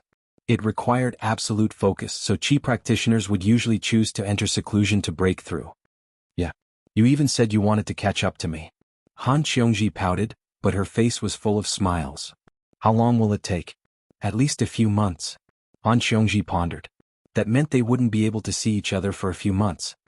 I'll let you take advantage of me today. Han Qiongji propped herself up with her hands. Her delicate collarbones seemed thin, but the pair of jade rabbits on her chest seemed even fuller, as if they were about to burst out of her clothes. Li Qingshan relaxed and said with a smile, "Then I'll do as you say." He reached behind her and undid the knot. The fiery red tube top slid down, revealing 2 lumps of snow-white skin that stood proudly like they were carved from jade. There were also the 2 bright red spots that Li Qingshan dreamed of. Han Qiongji didn't hide her embarrassment like other women. She maintained her original posture, but she turned her head away, leaving Li Qingshan with a delicate and shy side profile. Her jade cheeks were rosy, making her seem especially elegant. However, Li Qingshan's desire was slightly quelled. He admired her half-naked body. She was like a goddess carved from marble. Every single curve was perfect, giving him a feeling that he couldn't profane her. Han Qiongji bit her lower lip. Compared to his warm and wanton hands, his gaze seemed to be more embarrassing. She said in annoyance, "Have you seen enough? I won't be able to see enough for a lifetime." As he said that, Li Qingshan wrapped his arms around her and kissed her red lips. He licked and kissed her soft neck, then slowly moved down to kiss her delicate collarbone, leaving behind a faint trail of water. In the end, he buried his head in her cleavage until he found that red bean. He gently bit it. Han Qiongji let out a soft cry. She twisted his ear and panted, "Are you a child?" Li Qingshan looked up and said with a smile, "I'm not. I can give you one." At the same time, he fiddled with her ample bosom, admiring the changes in her shape as he wished. Her supple bosom seemed to overflow from between his fingers. As soon as he loosened his grip, it returned to its perfect shape. "I don't want to. I hate children the most," Han Qiongji said stubbornly. However, if he really wanted her, he would have to wait until she reached the foundation establishment stage. She suddenly felt a little surprised. Half a year ago she had never thought of bearing a child for a man. Now she was seriously considering this question. This feeling. It was as if she was possessed. She patted Li Qingshan's face and said, "Bad guy, did you drug me or use some kind of charm on me?" Li Qingshan said, "That's why I've always been suspicious. I, Li Qingshan, am a great man with a heart of stone. I can have any woman I want, yet I just have to be charmed by a little girl like you. I even have to hold back my anger so that I can preserve my chastity for you. It really doesn't make sense." Han Qiongji was both annoyed and amused. She had never seen such a shameless person who took advantage of her while at the same time. At the same time, he complained that he couldn't attract bees and butterflies. However, when she thought about it carefully, she felt a bit moved. Men in the current era, even if they were mortals, would have 3 wives and 4 concubines if they had a bit of money. Cultivators were even more free to do whatever they wanted. How many of the male cultivators in the 100 schools of thought hadn't gone to the brothel to have fun? It was even more common for them to have concubines outside. This was something worth boasting about between men. Although she didn't like Begonia, every time the disciples of the school of legalism gathered, they still had to go to the brothel and each had their own woman. No one felt that there was anything wrong with that, including her. It wasn't until she fell in love with him that she realized the jealousy of women. She wanted nothing more than to lock him up by her side and not allow other women to even glance at him. And he really did comply with her request. Over the past few months with her, no matter how much he desired her, he never forced her to do it as long as she didn't allow it. She always felt very different when she was with him compared to when she was with other men. Actually, Li Qingshan had only been influenced by the beliefs of his past life. No matter how much he wanted to have several wives and concubines, he would still be tolerant when he met the woman he loved. Moreover, he was controlled by the spirit turtle's method of sea suppression, or he would have lost his self-control long ago. In his past life he had been called a male chauvinist beyond redemption, but in this life he had instead become a good man. Sure enough, the environment determined one's beliefs. Whatever. My life will be ruined by a woman like you. Li Qingshan lowered his head and kissed her. Han Qiongji raised her hand to block his lips. Han Qiongji said, "Why should I be the only one to take it off?" "That's hard to say." Li Qingshan smiled. In just a few moments he had stripped completely. His well-defined body was filled with pressure. "I didn't ask you to take it off," Han Qiongji called out, but she could not help but admire him. She rubbed his chest in great satisfaction. She glanced down and saw the main culprit who always clung to her angrily pointing at her. She pushed him aside casually and said in annoyance, "You're so ugly." Li Qingshan felt his entire body burn with lust. He suddenly pressed her down and whispered in her ear, "You won't be saying that very soon. I've already taken it off now, so it's a little unfair." He extended his hand to take off her dress. "Not right now." Han Qiongji knew what he wanted to do, so she grabbed his hand in a hurry. "Once I emerge from seclusion, you can ask for my father's hand in marriage. When the time comes I'll give you everything." When she reached the end she could not help but lower her head in embarrassment, dropping it to her chest. Li Qingshan looked pleasantly surprised. He cupped her cheek and said, "Qiongji?" Han Qiongji said, "Don't be happy too early. My father might not agree yet." Li Qingshan said, "With a good son-in-law like me he can't wait to be happy. How could he not agree? Even if he doesn't agree, can you not agree?" "That's hard to say. I might not have." "You're still doing it?" Han Qiongji said. Suddenly she felt Li Qingshan taking off her panties again. Li Qingshan said, "I'm just appreciating it in advance. You can't be that you won't even satisfy your fiancé's request, right? Don't worry, I'll definitely wait until our wedding night, then I'll turn you into a woman." How could Han Qiongji refuse this man who was about to become her husband? She could only tap the tip of his nose and said in a weak voice, "We've already agreed. You're not allowed to go back on your word." Li Qingshan smiled faintly and lifted her up. He grabbed the edge of her skirt and pulled it down, revealing her soft, snow-white buttocks. Han Qiongji did not even have time to leave behind her last line of defense. In the blink of an eye, he had stripped her like a white sheep. Both of their hearts trembled. Although they had already hugged countless times, this time was completely different from the past. The bronze and Snow White were tightly pressed against each other. One was as hard as iron and the other was as soft as cotton, as if they were about to merge into one. Han Qiongji hugged him tightly, her chest pressed tightly against his chest. She listened to his powerful heartbeat and felt his firm buttocks firmly pressed against hers. His large, rough hand gently slid across her satin-like back. A burning heat suddenly rose. At this moment, if he really wanted her, she could not refuse and could only be at his mercy. Li Qingshan took a deep breath and slowly let go of his hand. With great difficulty, as if he was cutting off a piece of flesh from his body, he placed her on the brocade couch and said, "Let me take a good look at you." Han Qiongji felt a wave of disappointment and loss. She was almost reluctant to part. She wanted him to continue hugging her like this, no matter what he did. Li Qingshan was admiring her body in admiration. Her entire body was slender and well-proportioned, especially the places that should be plump. They were extremely plump, sexy and enchanting to the extreme. No matter how generous Han Qiongji was at this moment, she could not help but feel shy. Her straight and slender legs were curled up. There was not even half a bit of manliness left. It was as if she was waiting for her husband to come. That night their date lasted for a long time.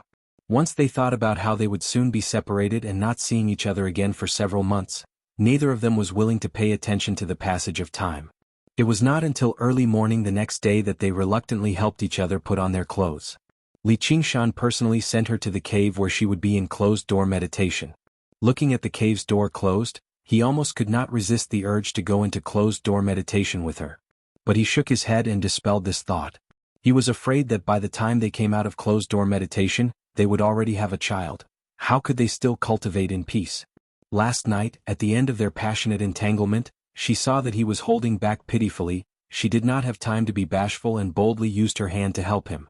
And then she sternly warned him that while she was in closed-door meditation, he was not allowed to have an affair. Otherwise, this plaything would belong to her. It was only then did Li Qingshan realize her conspiracy. He laughed and said, "If you want me not to have an affair, just relying on these methods is not enough." His eyes fixed on her tender, bright red lips.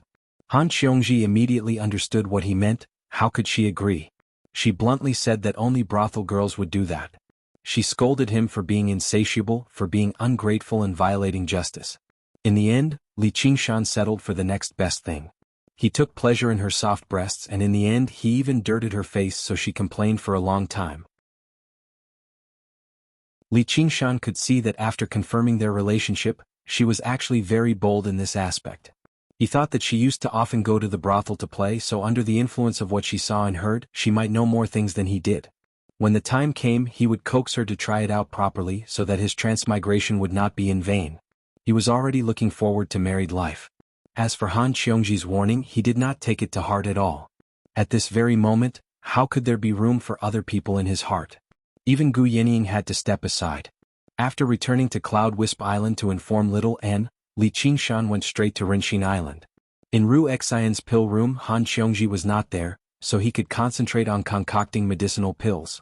He thought that when she broke through to the 10th layer of the aura refining realm, she would also need Jinling Dan when she entered the foundation building realm.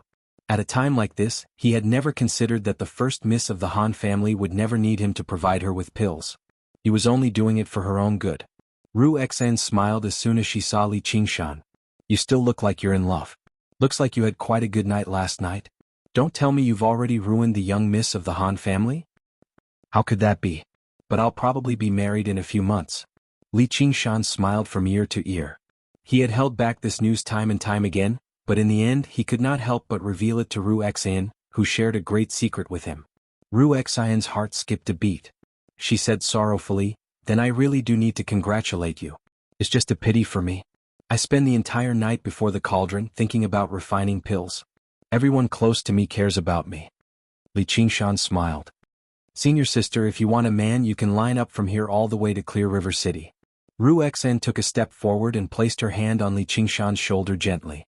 The light in her eyes flickered. "It's a pity that what I want already belongs to someone else. P.S. Originally I wanted to write less about this, but by the time I returned to my senses I've already written a lot. I stopped myself right at the brink of the cliff in a hurry. It's a sloppy start but a weak finish. A process like this is essential for the development of their relationship. If you like it, just treat it as a bonus. If you don't, just skip it.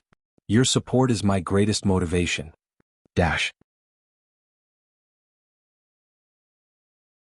Chapter 359.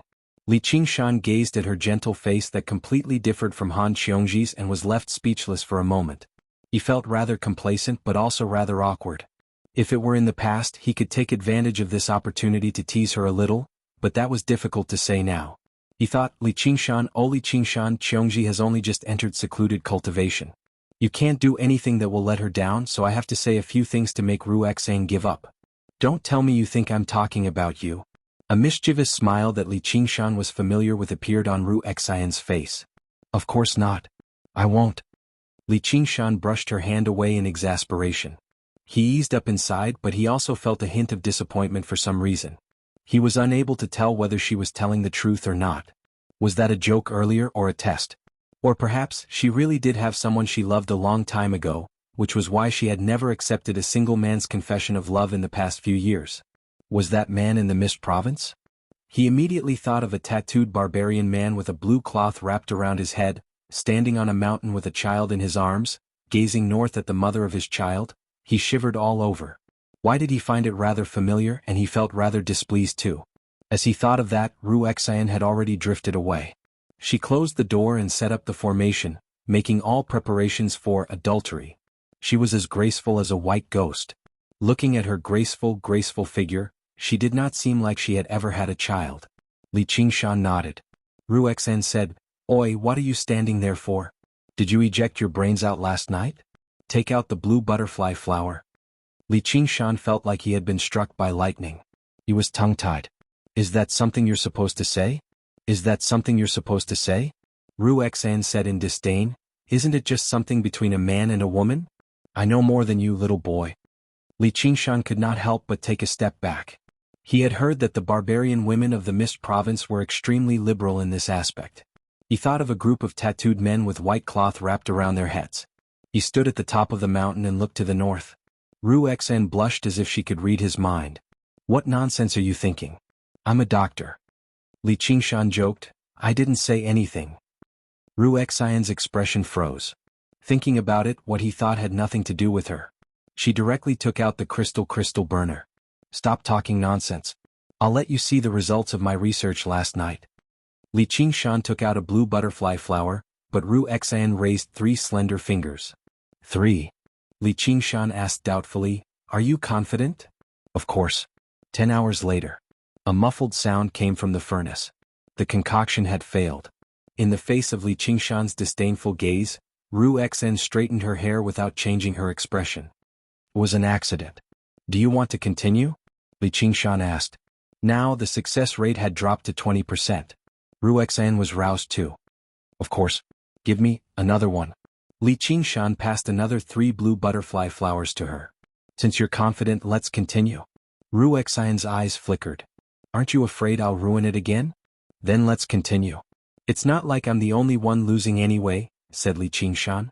He would not doubt those he used and he would not hire those he doubted. There was no better choice than her in the entire 100 schools of thought. "Then give me 5. Ruexan propped herself up and took a step forward with her left foot. She knelt on the cushion on one knee and rolled up her right sleeve. She revealed her slender, jade-like arm and placed it on the crystal resin furnace.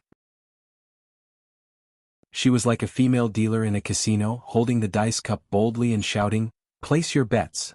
Li Qingshan called her a barbarian inside and passed the 5 blue butterfly flowers to her.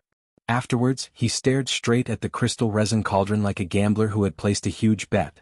However, he found it boring very soon, so he shifted his gaze to Ruexan. After staring at it for a while, she glared at him. He looked away and felt bored, so he simply sat down to cultivate. The night passed and the sky brightened. The furnace was opened and auspicious light flowed around. Ruexan took out the 5 true spirit pills and smiled. "It's done." Li Qingshan also revealed a relieved smile. "Do you want to continue?" Ruexan said, "Continue?" This time there were 7 flowers. Concocting pills did not mean that the fewer the ingredients, the better it was. It was just like cooking. If the ingredients were too small, it would be extremely difficult to control the heat and taste. Moreover, it would also waste time and energy. Of course, it did not mean that the more ingredients, the better. A big pot of rice would never be able to compare to a small stove. It did not matter if the food tasted bad, but if the pills were bad, it meant that their effects would be greatly reduced, and they would not be able to unleash their own medicinal properties. The amount of control was related to the skill of the pill refiner and the quality of the furnace. With Ruexan's level, it was best to refine 12 true spirit pills in one furnace. With Li Qingshan's unrestrained support, she very quickly reached this level. However, this also meant that if she failed, she would lose 100,000 spirit stones. Every time she opened the furnace, it was like a huge gamble. In this process, Li Qingshan could also be considered to have seen the other side of Ruexan with his own eyes. That kind of courageous gambler, and it just so happened that she won the gamble. The success rate very quickly climbed to more than 90%, exceeding Li Qingshan's best imagination, and even exceeding Ruexan's own imagination. A few days passed, and after refining a few furnaces of pills in succession, Ruexan was already a little tired. However, the 2 of them did not say that they would stop. Under the intense pressure, Ruexan was like a gambler who had lost all her fortune, and suddenly started winning. Then she could not stop. Her whole person was in a kind of excited state, and her potential was completely stimulated. It seemed like even her luck had become better. In his previous life, Li Qingshan had experienced this kind of strange state before.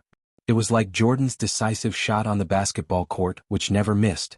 Now, Every furnace that Ru Xian refined was a decisive shot. If she stopped now, she might not be able to reach such a high success rate again. Time passed and snow covered the small path outside the alchemy room. The disciples of the School of Medicine walked past the door and could not help but shake their heads and sigh. In the past she had only stayed with him for an afternoon, but now, it had already been half a month. When had the first senior sister ever spent so much time with a man? There was a lot of discussion among the academy.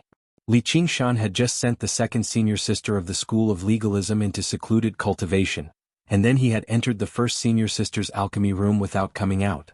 Who knew what he was doing? What, refining pills? I don't care if you believe it or not. I just don't believe it. What kind of pill would take so long to refine without even resting? Some said that Ru Xian wanted to use this opportunity to steal him away. This was mostly what the female cultivators said. Li Qingshan had made quite a name for himself recently, so he still had some charm among the female cultivators. Some said that Li Qingshan knew a special technique, or how could he have bewitched the two renowned beauties of the academy? It had to be mentioned that the two of them had never been involved in such matters in the past. They had turned down countless admirers, so they had to ferret him out as soon as possible and bring him to justice. It went without saying that this was a rumor among the male cultivators. It was accompanied by gazes of envy, jealousy, and hatred, as well as expressions of grinding their teeth. It was not like Li Qingshan and Ru Xian had not considered a situation like this, but at a time like this, every successful cauldron of pills would be an income of over 100,000 spiritual stones. How could they care about anything else? It was not like they had done anything wrong, so they just let them talk. On this day in the Grand Martial Arts Stadium, two military disciples discussed quietly, "She still hasn't come out. It's already been 23 days. Poor senior sister Han. I really feel sorry for her. This Li Qingshan really is a bastard." Within their grief and indignation, there was also indescribable envy. Before they had even finished speaking, a black shadow arrived before them. A black dragon whistled through the air and lifted the two of them into the air, throwing them to the side of the stadium in the distance.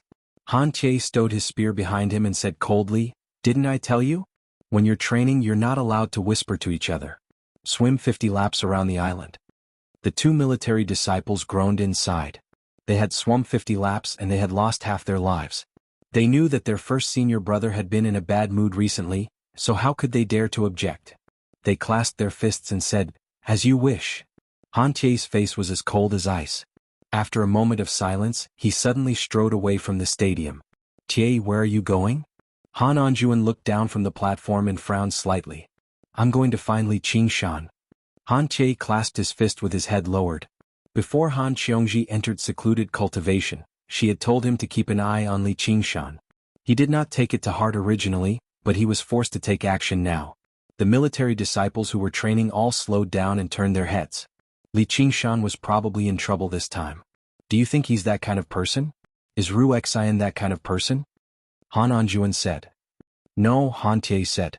He understood the temperaments of these two people very well. Even if they wanted to have an affair, there was no reason for it to be so blatant.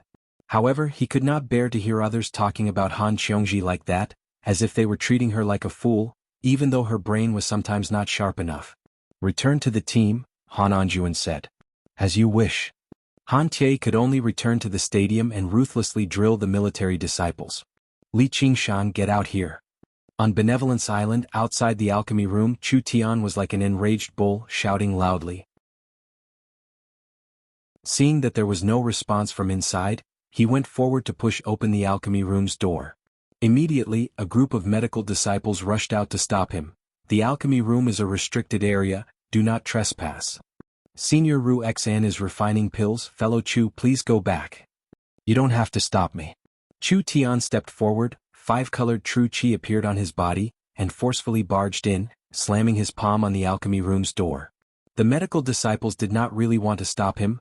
They were extremely curious about what Ru Xian and Li Qingshan were doing inside, but at this moment, they were afraid to see a terrible scene. The door flashed, but it did not open. This time, it was not only Chu Tian, everyone's suspicions exploded. Refining pills in the 100 schools of thought still required a formation? At this moment, in the alchemy room, Ru Xian had her eyes closed, concentrating on refining pills. Her brows were slightly furrowed. Li Qingshan cursed in his heart, and without saying another word, he immediately stood up and walked towards the door. Now was a critical moment. If he was not careful, he would waste 12 true pill, and that was not even counting. If someone barged in and found out that they were refining true pill, and saw Wuxia's auspicious beast furnace, then it would be even worse. Chu Tian pushed the door open and became even more furious. 5 colored true qi gathered in his palm and fiercely slammed down. The alchemy room's door suddenly opened, and a waterspout rushed out, fiercely crashing into Chu Tian's body, directly blasting him away. P.S. I just realized that there was a new alliance master. I was really slow to realize it. It's not that I don't understand, but the world changes quickly. Congratulations to the alliance master of this space of names. I bow and express my thanks. Chapter 360. The ripples dispersed, revealing Qing Shan. His aura was surging. He was already in the 8th layer of Qi training. He was only one step away from the 8th layer, and since he had nothing to do recently, he cultivated almost every day and improved at a godly speed. Relying on his extremely pure innate Qi, he naturally achieved a breakthrough without encountering any hindrance. Chu Tian, are you crazy? Li Qingshan's face was full of anger. The door to the alchemy room behind him was closed again, and no one could see what was going on inside. With the protection of the 5 elements, Chu Tian was unharmed. He steadied himself in midair and shouted, "You finally dare to come out. What are you doing in there? What did you do to senior sister Ruexin?" Seeing that Li Qingshan was in the 8th layer of Qi training, he was shocked. How could Li Qingshan's cultivation speed be so fast too? Li Qingshan said, "None of your business." Chu Tian said, "How is it none of my business? Senior sister Ruexin likes me, so her business is my business. If you know what's good for you, move aside. I don't want to fight you here. I'll teach you a lesson when we fight." She likes you? What kind of madness are you having? If you don't get out of here, I'll teach you a lesson right now. Li Qingshan stood with his arms crossed like a door god, showing that he would not budge. Cutting off someone's path to wealth was like killing their parents. Li Qingshan was filled with murderous intent. However, he frowned. Chu Tian had reached the 9th level of Qi refining in such a short time. The speed at which his cultivation base rose was shocking, and his aura grew more and more powerful. It would be difficult to defeat him, let alone stop him. The spell formation would not be able to withstand Chu Tian's palm of the 5 elements, and could only rely on the shockwaves of the battle. Just the aftermath of the battle was enough to destroy the alchemy room. Seeing the 2 girls standing not far behind Chu Tian, he shouted, "Are you just going to watch him come looking for women?" The 2 girls said in unison, "As long as Brother Tian has us in his heart, we will support him no matter what he does." The onlookers gasped in admiration. Chu Tian's face was full of pride. "Did you hear that? I'm not like you being tied up by a woman." He suddenly thought that Li Qingshan might not have been tied up and had already touched his woman. His expression became even more unsightly. Li Qingshan was surprised. He cursed, "No wonder you're crazy enough to come out and look for women. You're such a heartless, rotten woman. I don't want it even if you give it to me." The faces of the 2 girls changed. Chu Tian's face immediately darkened. "You can insult me, but you can't insult my women. Those who touch my reverse scale shall die." The 5 elemental Zhenqi in his body burst forth, and the 5 elemental palm imprint radiated a brilliant light as it soared into the sky. Li Qingshan spread his arms, and the waves behind him surged up like the raging tides of the sea. With just a few words, the 2 of them had pulled each other's hatred to the highest level. Chu Tian descended from the sky, his palm bearing the weight of Mount Tai. Li Qingshan looked up, and the 5 elements palm imprint filled his vision. It was almost overwhelming, as if it was the wrath of heaven that could not be avoided or blocked. He took a step forward and he soared into the sky. His Qi was like a torrential ocean, but he had lost the geographical advantage first. He was about to collide with the 5 elements palm imprint. He suddenly used the wave-treading stance and moved away in the air to avoid the sharp edge. "I knew you wouldn't dare to block it." Chu Tian laughed wildly, ignoring Li Qingshan, and rushed towards the pill room. Li Qingshan did not let him see. He felt that there was something fishy going on. The door of the pill room was very close, and Chu Tian suddenly felt something tighten around his waist. He looked down and saw a water belt like a snake tightly wrapped around his waist. He suddenly looked back and saw that the other end of the water belt was in Li Qingshan's hand, and a huge wave had formed under his feet. The people below suddenly heard 3 explosions in the air. Li Qingshan pulled Chu Tian, and used the wave-treading stance 3 times in a row. Like a fired arrow, they left Benevolence Island, and plowed a gully on the still water surface. In the blink of an eye, the two of them became two small dots. They exclaimed in their hearts, "These two people have become stronger." The five-colored true chi on Chu Tian's body shuddered, dispersing the ribbons of water. He lunged towards Li Qingshan. It was still a simple palm strike, but it was far more dangerous than any technique with 1,000 variations. Li Qingshan did not dodge and only sneered with his arms crossed. Chu Tian suddenly felt a great danger coming from behind. He suddenly turned around and a giant Vajra sword slashed down from above. Clang! Chu Tian raised his palm and used the sky-supporting stance to block the giant Vajra sword, but he could not block the sword chi and sword intent contained within.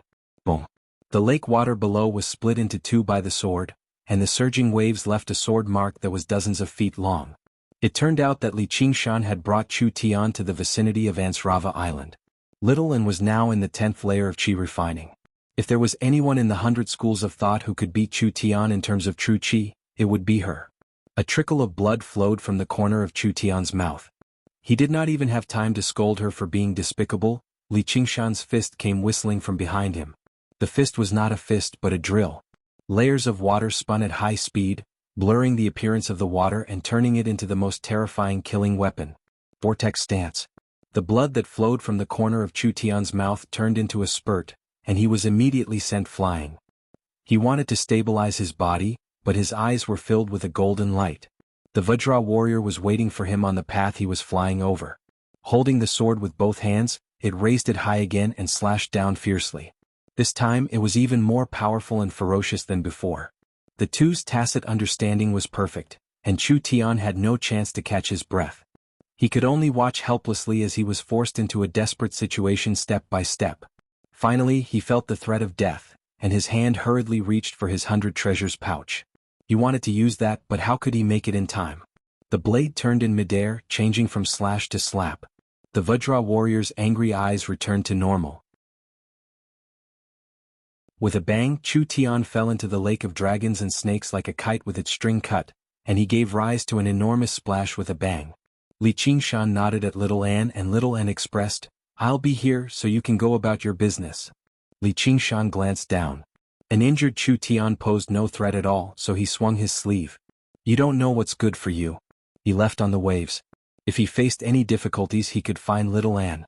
If he faced Chu Tian alone, it would be rather troublesome, so he would work with Little Anne. This had always been his trump card and it had never disappointed him. The palm of the 5 elements was a very powerful cultivation method, but it was not more powerful than the Guardian King's scripture of demon subdual. You practice 5 types of true chi but Little Anne practices 7. At this moment, figures flew up from the nearby islands. The various school leaders all returned to their senses. The One-Thought Master and Lu Chongqing were obviously among them. Li Qingshan rushed back to the alchemy room and said to everyone, "You can all disperse." Then he entered the alchemy room again. Everyone had yet to return to their senses. In just a few moves, a supreme genius like Chu Tian had been taught a lesson just like that? Sigh, all Chu Tian can do is harass people like us. Of the 3 people who took action earlier, which one of them isn't a genius? A genius was taught a lesson by 2 geniuses working together, so of course this is the outcome. Originally, I thought Chu Tian would be able to get his revenge once he reached the 9th layer, but I didn't think Li Qingshan would cultivate so quickly as well. He's reached the 8th layer in such a short amount of time. Looks like Chu Tian has no hope of getting his revenge anymore. As they discussed, someone whispered, "He's reached the 8th layer so quickly. Don't tell me he dual cultivates."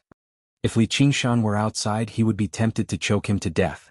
As a result, the suspicions and rumors spread even more. The One-Thought Master scolded Little and a little, but what could he do to his junior sister? Chu Tian was taken away by Lu Chongqing and placed in confinement. After all, he was the one who had interfered first. He had broken the rules that forbade fighting in the academy. And, if he had interfered first, then so be it, but he had even lost in such a horrible manner. It was utterly humiliating for him as the leader of the school. Chu Tian ground his teeth furiously, almost fainting from anger. He was tempted to take out that item immediately for revenge. However, while he was arrogant, he was not an idiot at the end of the day. If he were bold enough to take out that item, it would be taken away immediately.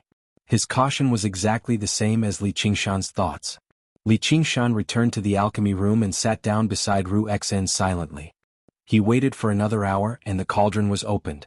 12 crystalline, perfectly round true spirit pills were placed firmly in the cauldron. The two of them smiled in relief.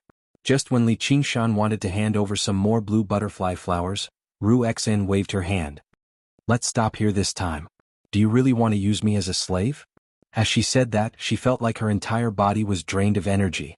Over all these days she had used pills to replace food, cultivating to maintain her mind, and refining pills day and night had left her utterly exhausted. Then we'll talk about it in the future. Li Qingshan glanced at his 100 treasures pouch. He still had a lot of blue butterfly flowers left. He had basically gained a clear understanding of their value. This was a startling sum of wealth, enough for him to use for a very long time. Let's split the spoils now. Ru Xian smiled. She was exhausted, but she was unable to hide the joy on her face. Her harvest this time was startling, and her alchemy had progressed by quite a lot. Checking the numbers, Ru Xian had refined a total of true spirit pills in these 23 days. She had refined close to 100 true spirit pills, which were then divided into 2 portions. Li Qingshan had obtained 60 or so, while Ru Xian had obtained 20 or so. Ru Xian was like a miser. She carefully examined the true spirit pills countless times before putting them away into her 100 treasures pouch, explaining why she had chosen to stop at this time. With these true spirit pills, I believe that I'll be able to successfully build my foundation before long. At that time I'll use my identity as a foundation building cultivator to activate this crystal resin cauldron, and the success rate will definitely not be lower than now. Now it's my turn to congratulate you. Li Qingshan extended his right hand. Ru Xen reached out to grasp it, shook it lightly and said first, "It's been a pleasure working with you." Li Qingshan smiled and directly took out 20 true spirit pills for her. Help me exchange them for pills for cultivation, the more the better. Aren't you afraid that I'll scam you? Ru Xian said with a smile. Falling out over 20 true spirit pills, it wouldn't be shameful if word got out. Li Qingshan said, I'm not very afraid. It's fine as long as you're not afraid. Don't worry, no matter what you buy or sell, it won't be lower than the market price. Ru Xian accepted the true spirit pills, and didn't ask Li Qingshan what he needed so many cultivation pills for. Could it be that swallowing them in one gulp would increase his cultivation? Yet she didn't know that she had accidentally guessed the answer. Rest well, I'll wait for the good news. Li Qingshan waved his hand, then pushed open the door and left.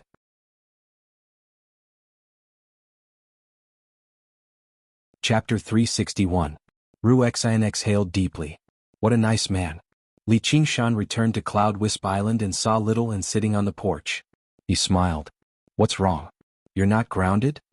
Little and said, he can't control me. I can feel that he's a little afraid of me. Li Qingshan laughed aloud and pulled her into his arms, whispering something into her ear. Little and beamed with joy too, feeling happy for him. After enduring for so long, after waiting for so long, he finally saw a glimmer of hope. Afterwards, Li Qingshan continued to study alchemy with Ru Xian every day. Although he did not have any pills right now, just letting her refine them was the right thing to do. However, as time passed, there would be a time when they would part. He would not stay in the Clear River Prefecture forever. He would not stay in the Rui Commandery forever. He would not stay in the Green Province forever. He would not stay in the 9 provinces forever either. One afternoon, before Li Qingshan could go find Ru Xen came knocking on his door. She gave him some pills before smiling. I'm going into secluded cultivation. Li Qingshan said, I wish you good luck. You too. After Ru Xen left, Li Qingshan raised his head. Faint clouds drifted through the blue sky.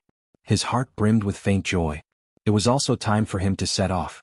Li Qingshan went to Ansrava Island to call Little and Qian Rongji was actually there too. She squatted beside him and said something to Little Anne. When she saw Li Qingshan, she stood up and smiled. Have you heard? Li Qingshan asked. What? Qian Rongji said, Vice Sect Master Wei has already established a foundation. Li Qingshan had almost forgotten about this person. The last time he fought with Wei Zhongyuan was almost 2 years ago. After that, he spent most of his time in the 100 schools of thought. Coupled with his rising reputation, Wei Zhongyuan roughly understood. With the cultivation of the 10th layer of qi training, she couldn't do anything to Li Qingshan, so she was very peaceful. He's so old, yet he succeeded in building his foundation? Qian Rongji said, I don't know. It said that he somehow obtained 2 true pill and luckily succeeded in building his foundation. Li Qingshan immediately understood that these 2 true pills probably came from his 20 true pills. He didn't know whether to laugh or cry. The changes in the world were truly unpredictable. Chen Rongji smiled and said, "That old man won't let us go. How about we join hands again? I can give you a chance to attack." Li Qingshan said, "You?" Chen Rongji looked left and right. Seeing that there was no one around, she stretched out her hand. The beautiful little snake slithered out of her sleeve and crawled on her palm. Suddenly she raised her head. Half of her body turned from a tattoo to a physical body. Li Qingshan understood. Without any preparation, even a foundation establishment cultivator would have to take a beating. As long as he could have this moment. If Li Qingshan and Little joined hands, even a foundation establishment cultivator would be killed without hesitation. You can separate it from your body? Impossible. It's already fused with me. Moreover, why would I separate it? Look how beautiful it is. Qian Rongji gently stroked the little snake's head, like a mother comforting her child. Li Qingshan thought for a moment, then nodded in agreement. He was about to go out and find a place to take the last step, transcend the heavenly tribulation, and become a demon general. If that old man targeted him and destroyed him at a critical moment, it would be troublesome. Those who strike first gain the advantage, those who strike later gain the advantage. Under the boundless night, Wei Zhongyuan stood proudly on the top of the mountain. The mountain wind ruffled his robes as he overlooked the mountains. His heart was filled with lofty sentiments. The spiritual qi of the world constantly resonated with him. He had never felt so at ease before. Many memories flashed through his head. Suddenly he stopped on a young face and ground his teeth. Li Qingshan, I will return the pain and humiliation you've given me 10-fold, 100-fold. However, no matter how bold he would never be bold enough to barge into the 100 schools of thought to demand for a person. That would be suicidal. However, he had already ordered people to keep an eye on Li Qingshan's movements. As soon as he left the 100 schools of thought, he would capture him immediately. Without any evidence, no one could do anything to him. However, that was not the first thing he had to do right now. He took off and arrived above the Clear River Prefecture in the blink of an eye, landing directly in front of the entrance. Under the gazes of everyone, he made his way into the building like a king returning, insufferably arrogant. The building was still brightly lit like it was daytime. Wei Zhongyuan gazed at the sky and strode in. In the eyes of regular people, they only found this man to be awe-inspiring, like a god descending upon the mortal world. However, the cultivators all sighed in amazement. This was clearly a foundation establishment cultivator. The disciples of the school rushed over in a hurry to congratulate him. Every single one of them fawned over him, while those who originally belonged to Wei Zhongyuan's faction ravished with joy. Wei Zhongyuan waved his hand. The school has some family matters to deal with, so the building will be closed today. Everyone please return. The disciples of the sect immediately began to clear the area. Their orders were like mountains and their words were the law. 4 Qi practitioners, foundation establishment cultivators were an unshakable existence. Every disciple of the sect knew that the sky of the sect was about to change today. Wei Zhongyuan led the disciples straight to the top floor of the building. Begonia currently stood in the garden on the top floor, gazing at the resplendent night view of the city in thought. She heard the disturbance behind her and suddenly looked back. Her eyes met with Wei Zhongyuan's. Both of them were slightly taken aback before undergoing a series of changes. One was deeply worried, while the other was ravished with joy. Wei Zhongyuan studied Begonia greedily. He no longer had any fear. He fantasized about the pleasure of pressing this woman who ordered him around and doing whatever he wanted to her. He took a step forward and clasped his hands. Sect Master Chiu, I've already undergone the heavenly tribulation and reached foundation establishment. According to the rules of the school, I hope the sect master can marry me as soon as possible so that we can become cultivation partners and comprehend the fortune of yin and yang together. Begonia waved her hand rather tiredly. You're all dismissed. Her prestige was still present, so how could the disciples of the school dare to disobey her? All they did was look at Wei Zhongyuan. You can all go and wait. Wei Zhongyuan raised his hand. He wasn't afraid that Begonia would fall out with him. Although she had built her foundation for many years, she was still in the early stage. The school's cultivation technique paid particular attention to the balance of yin and yang. If she dared to refuse, she would immediately lose the support of the people. At that time, he would inherit the position of sect master and then capture this traitor who violated the school's rules and play with her as he pleased. The crowd dispersed, leaving only the two of them on the rooftop. Wei Zhongyuan frowned. Well, disciple Qian Rongji greets Vice Sect Master Wei. Qian Rongji walked out from the bushes at the side. Wei Zhongyuan said, "Didn't I already expel you from the sect? I took her in as a disciple again." Begonia's expression was cold and arrogant. Wei Zhongyuan's expression changed and his pupils shrank. He stared at Qian Rongji until her whole body trembled. But now wasn't the time to care about this. He took a step forward and asked Begonia, "What does Sect Master think?" Begonia hesitated. She looked back in the direction of the 100 schools of thought in the night. The person she was waiting for was also in closed-door meditation. Wei Zhongyuan strode forward and grabbed Begonia's hand. "Today you have to agree whether you want to or not." Begonia's expression changed.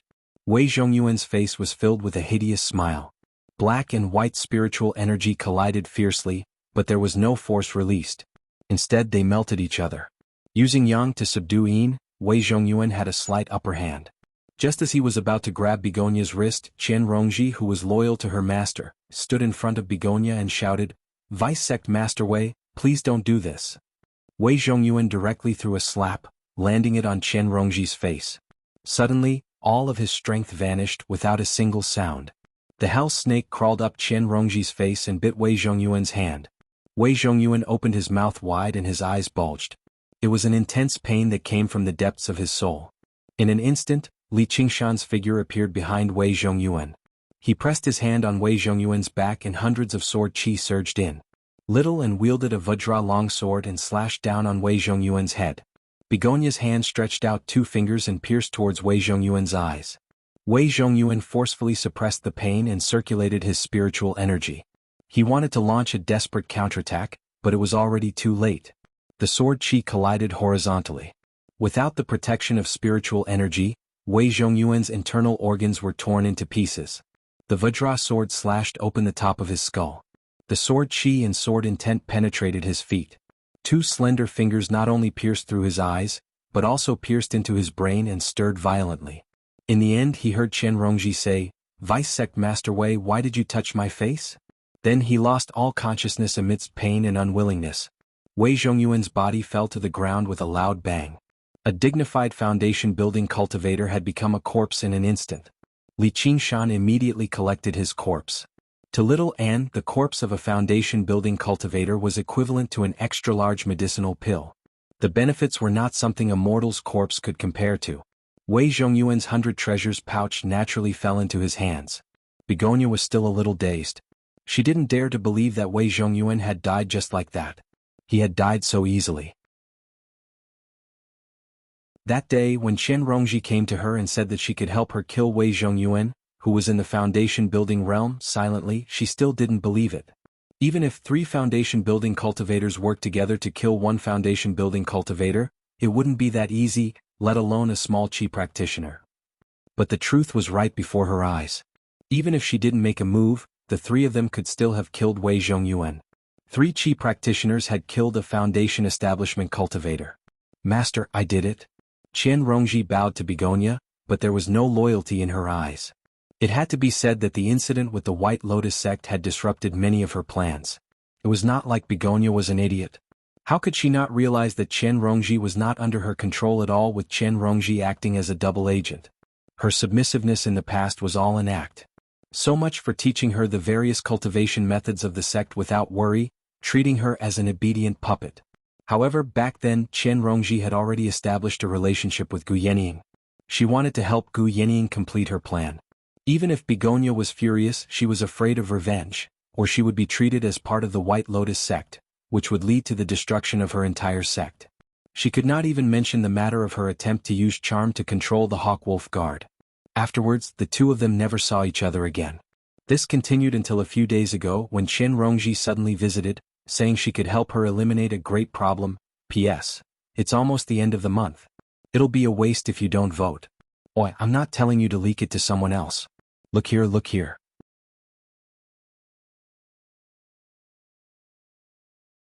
Chapter 362. Qiu Haitang took out 2 true spirit pills and placed them in Qian Rongji's hands. This was the reward she had agreed on in the beginning. He shot a glance at Li Qingshan and suppressed the urge to silence him. Li Qingshan handed all the useless items related to the door in his 100 treasures pouch to Qian Rongji. He didn't expect that Begonia would be a part of this plan. Qian Rongji, however, said that this was a foolproof plan. After all, they were dealing with a foundation-building cultivator, and no one could guarantee how effective her Hell Viper would be. If her attack missed, the backlash she would suffer would be extremely terrifying. If she didn't have at least an 80% chance of winning, she definitely wouldn't risk her life. As for Begonia, she absolutely did not dare to reveal the secret of them killing Wei Zhongyuan. Otherwise, she would not be able to continue being the sect leader. Killing one's own fellow sect members, no matter what era it was not allowed. Although she was the sect leader, there was still the existence of the great elder in the sect. Qian Rongji put away the items from both sides. Seeing that they were all looking at her, she said, "You don't have to look at me like that. Wei Zhongyuan is your mortal enemy, not mine. He doesn't know that I killed his son. I risked my life to help both sides, so it's only natural that I get some benefits." Li Qingshan said, "You're worried that if any of us can't withstand Wei Zhongyuan's pressure, your secret will be exposed." Qian Rongji said, "Fortunately, this kind of future will not happen again. I hope this is our mutual secret." She suddenly frowned and held her wrist. "It's about time, let's part ways here." She smiled at Little Anne and took the lead to leave. Li Qingshan was about to leave when Begonia said, "Wait." Without turning his head, Li Qingshan said, "I remember you once said that. You don't want to see me again. Give me Wei Zhongyuan's body." Li Qingshan said, "Don't worry, this thing won't appear in this world again." Begonia's gloomy gaze slid from Li Qingshan to Little Anne, then back to Li Qingshan. One was in the 8th layer of the aura refining realm while the other was in the 10th layer of the aura refining realm. Their future prospects were indeed limitless. Wei Zhongyuan, who once caused their hostility, was already dead. However, Little Anne had already been accepted as a disciple by the head monk of the Bodhi courtyard, the Annihilum Lightchan master. There was basically no one in the entire Rui commandery who was bold enough to touch her anymore. All the contradictions disappeared. Begonia put on a smile and said, "Come here often in the future. Maybe you'll have to call me sister-in-law in the future." Li Qingshan laughed involuntarily. "You sure are confident." Begonia smiled. She was so confident that she could topple a nation. With a graceful figure and a top-notch cultivation, which man wouldn't be moved by her? "Let's hope that day comes," Li Qingshan said. In his opinion, Hua Sengzan definitely had not given up on Gu Yenying. Instead, he had been deeply agitated. This sect Master Qiu's wish would probably come to nothing. Watching Li Qingshan leave on a cloud, Begonia swayed her hips and made her way downstairs. She told the disciples that Vice Sect Master Wei had been convinced by her and had left to travel and cultivate. Without any evidence, no one could doubt it. No one dared to doubt it. Many of the guests had just been chased out. As soon as she turned around, she saw the door open once more. She sighed inside. Vice Sect Master Wei sure came in a hurry and left in a hurry. Where was he cultivating? Was he preparing for the tribulation? Li Qingshan considered this question very carefully.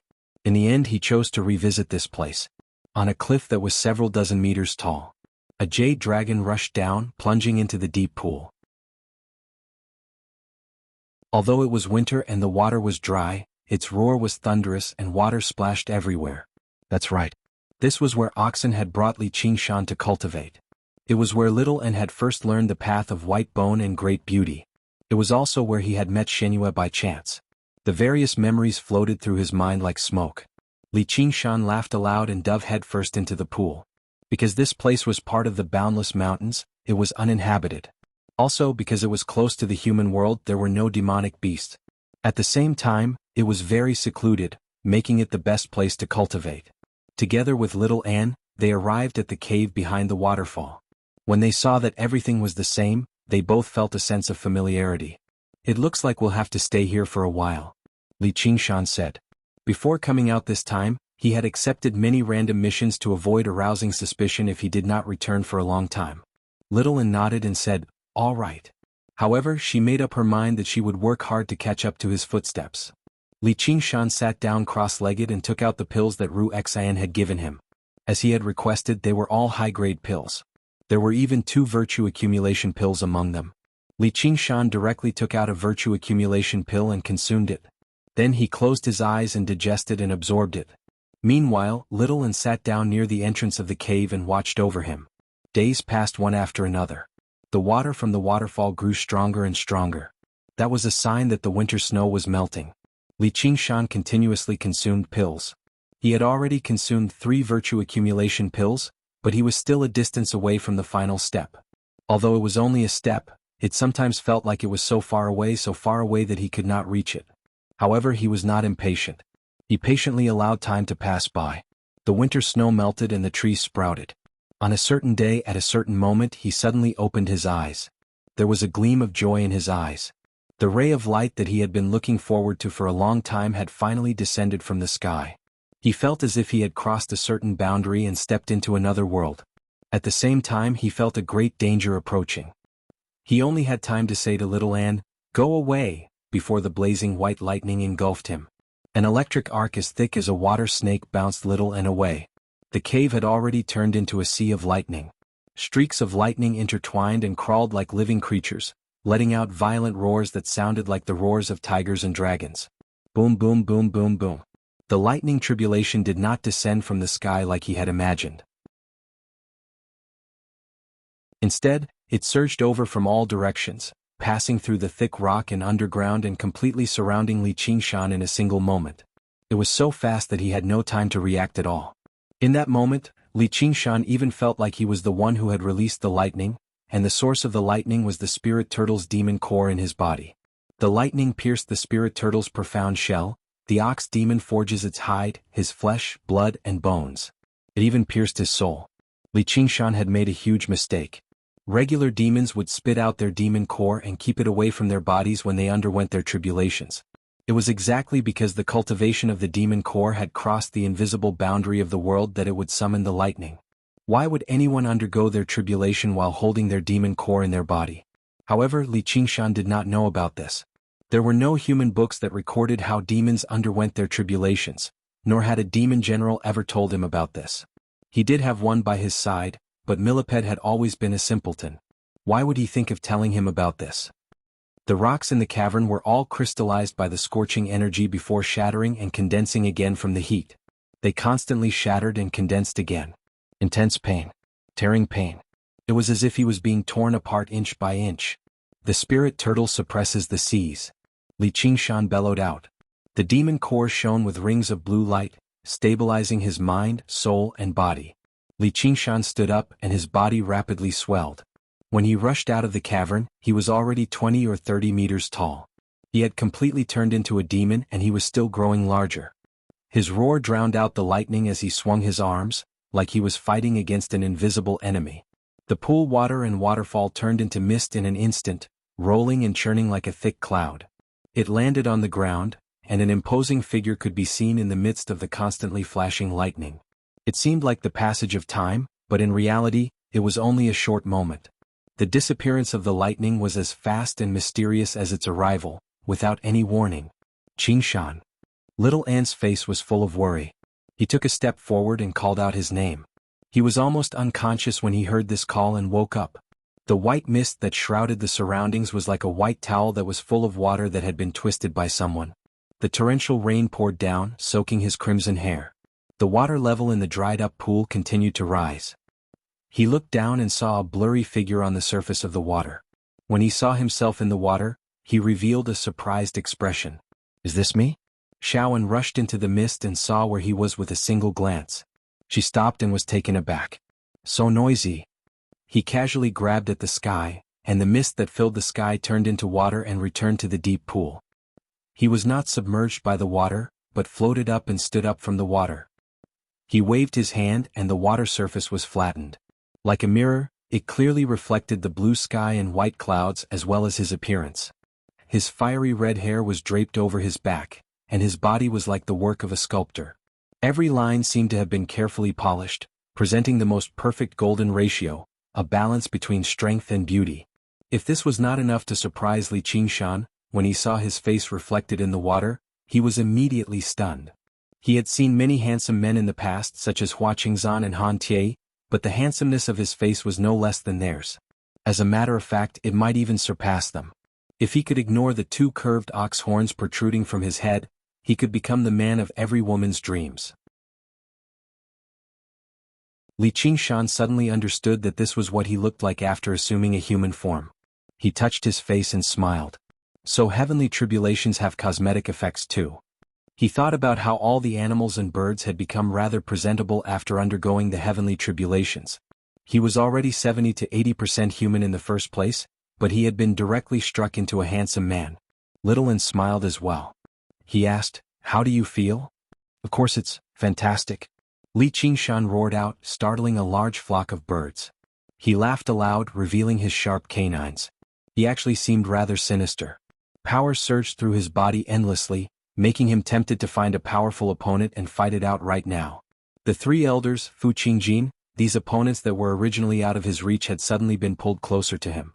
After enduring for so long, it was finally time to bring up the past again. Your support on this site is my greatest motivation.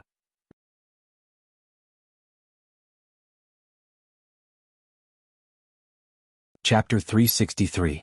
The surface of the water was as calm as a mirror. Even the raging waterfall was unable to create a single ripple. Li Qingshan lowered his head, and his reflection in the water suddenly smiled at him. It was even more unrestrained than the smile on his face. He bent down and extended his hand. When the tip of his finger touched the surface of the water, ripples spread out in all directions endlessly. From the very center to the edge of the pool, they did not disperse at all. The spirit turtle's demon core constantly flickered. The surging demon chi constantly rose up, constantly being depleted. It was almost completely depleted. This attracted Little An's attention as well. In the center of the ripples, two hands, one real and one fake, actually clasped together. A hand extended out of the water, followed by a wrist, an arm, and a similarly handsome face. Pearl-like droplets of water dripped down. Li Qingshan dragged his other self out of the mirror in the water bit by bit. Their appearances were exactly the same, without the slightest difference. Little An was slightly surprised. Her eyes could see through the real and the fake, but she was unable to see anything fake at all. It was like she was Li Qingshan's twin brother. Innate ability, Water Mirror's Image. This was the name that Li Qingshan had given it. It was like taking a flower from a mirror and scooping up the moon from the water. It was also known as a clone technique. There were so-called water clones among water techniques, but they were actually just condensed from water. Coupled with some illusions of water, they seemed like real people. However, when it came to actual battle, apart from attracting the enemy's attention, they also served as a punching bag. They did not have much battle prowess to speak of. As for this water mirror's image, it seemed fake yet real, and it was completely under Li Qingshan's control. Li Qingshan felt like his mind had split into two. He was currently looking at the world from two different perspectives. The feeling of seeing his own appearance was rather strange. Moreover, he was rather unaccustomed to controlling it. In Little An's eyes, it was even stranger. The two Li Qingshan stood face to face and reached out to touch their own faces at the same time, as if they were looking at a mirror. Li Qingshan raised his hand. Every single line was so real that he could even feel the beating of his heart and the flow of his blood. This was not a dummy made from water or clay but a real clone. It was said that one could not attend to two things at once. Now, it could be said that he had the doppelganger technique, but he preferred to call it a mirror image. However, it was not an easy task to separate the mirror image from the main body. He could not help but control it as if it was his own body, advancing or retreating together. Little An covered her mouth and snickered. She didn't look like a demon general at all. When Li Qingshan glared at her, she raised her head and glared back at him. Li Qingshan had no choice but to close his eyes. He tried to experience the feeling of drawing a circle with his left hand and a square with his right. After a moment, Li Qingshan used his demonic chi and bent his knees to step on the water. Only his clone shot up into the sky. He arrived above the clouds. He looked down at the thousands of mountains and the clouds in the distance. On the earth, the mountain peaks gathered and the waves raged. It was a vast expanse. Suddenly, at the end of this vast expanse, he saw an insignificant little undulating like a crouching bull. Beside the crouching bull was a quiet little village. Many people were working near the village. It was so peaceful and quiet that it was like a small painting. It suddenly awakened all of Li Qingshan's memories. So his hometown was not far away. For a moment, he forgot the hardships of living under someone else's roof, forgot the pain of hunger and cold. Perhaps his memories had beautified everything, or perhaps he had already let go of these things. In his heart, there was only a child playing a shepherd's flute, riding on a big oxen, walking slowly on the mountain road. That's right, that was his only wealth. He suddenly had a strong thought. He wanted to go back and see his old neighbors.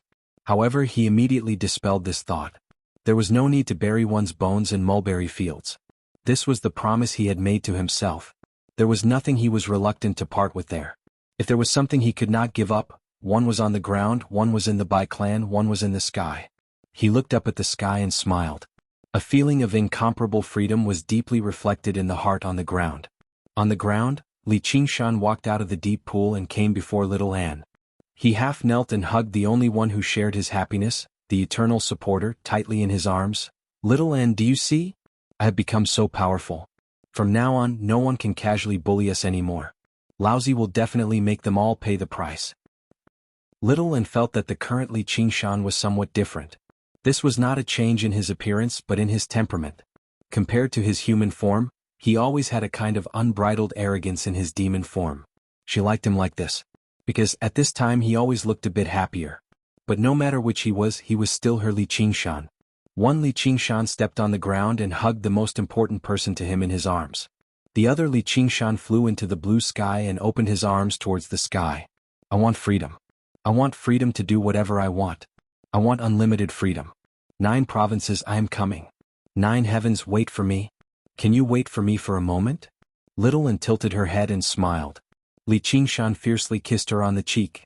As long as it takes. From that day onwards, Little Anne entered a meditative state. Li Qingshan left behind a mirror image to protect him in the deep pool. His original body wandered around. He even recovered his identity as Li Qingshan and went to complete a few missions. His face was exposed so that no one would suspect that he had disappeared. After his experiments, he had a more concrete understanding of the various abilities of his doppelgangers. The existence of the doppelgangers would not be affected by his original body returning to human form. However, the demonic aura of his original body was constantly dissipating. It could be maintained by meditating and communicating with the spiritual aura of heaven and earth. But if there was an intense battle, it would probably not be maintained for too long. And to create a doppelganger, he needed to consume all his demonic power in one go and have 30% of his original body's battle power. Don't underestimate this 30% battle power. Because of the 3 great supernatural powers left behind by Brother Ox, his strength, speed, and demonic aura far surpassed that of ordinary demon generals. The overall battle power was even more shocking. According to his estimation, his doppelgangers would not have too much of a problem dealing with Foundation establishment cultivators like Begonia who were not good at fighting. And, according to his past experiences, the effects of this innate ability should increase as his cultivation increased. If he could pull out even more doppelgangers from the water, just what would the effects be? After completing another mission and obtaining a few corpses, Li Qingshan used the glazed mirror of invisibility to hide himself and returned to the edge of the boundless mountains. Little Anne still had not emerged from seclusion. He had nothing to do, so he crossed his legs and sat down. He took out the high-grade spiritual artifact he had bought below the Green Vine Mountain. The whale's ingestion of water. He still did not have a suitable weapon right now. After becoming a demon general, he could refine human spiritual artifacts and turn them into so-called demon armaments. A powerful wave of demonic chi was injected into it. Perhaps it was because he had already refined this spiritual weapon, but the process was unexpectedly simple. Gradually, the shape of the whale's ingestion of water changed as well. It became a more regular hilt, but the price was that it lost many of its original functions. It could no longer shoot out gui water lightning or ice spikes. However, these 2 functions that were originally very practical were completely useless to Li Qingshan in his demon general form. There was no need for him to keep them. He only had 2 requirements for his weapon: sharpness and toughness. Although Li Qingshan was only a beginner in the art of artifact forging, he used his powerful control over water to force large quantities of water spiritual energy into the whale's ingestion of water. The hilt spat out a blade inch by inch. A few hours later, Li Qingshan raised the blade in his hand in satisfaction. The narrow, sharp blade shone with rainbow light under the sunlight. Standing before the cold pool, he swung his hand casually, and the waterfall before him was cut in half. He could not help but laugh aloud. If someone were here, they would see a naked man standing on the edge of a cliff with an extremely beautiful ice blade on his shoulder. He smiled in a flamboyant manner. Yes, Li Qingshan was not wearing any clothes. He was truly naked. After transforming into a demon general, he felt that wearing clothes was not very comfortable. He was born this way, so there was no need for clothes to cover himself. Hence, every time he transformed into a demon general, he would take off his clothes and walk around naked. At this moment, the smell of blood wafted over. The smell of human blood was accompanied by the soft sounds of killing. Li Qingshan immediately looked back. His gaze passed through the layers of trees. Although he was far away from the mountains and could not see the exact situation, it still piqued Li Qingshan's curiosity. With a flash, he disappeared from where he was. After passing through a few mountains, he saw an extremely familiar small village. More accurately, it was a village.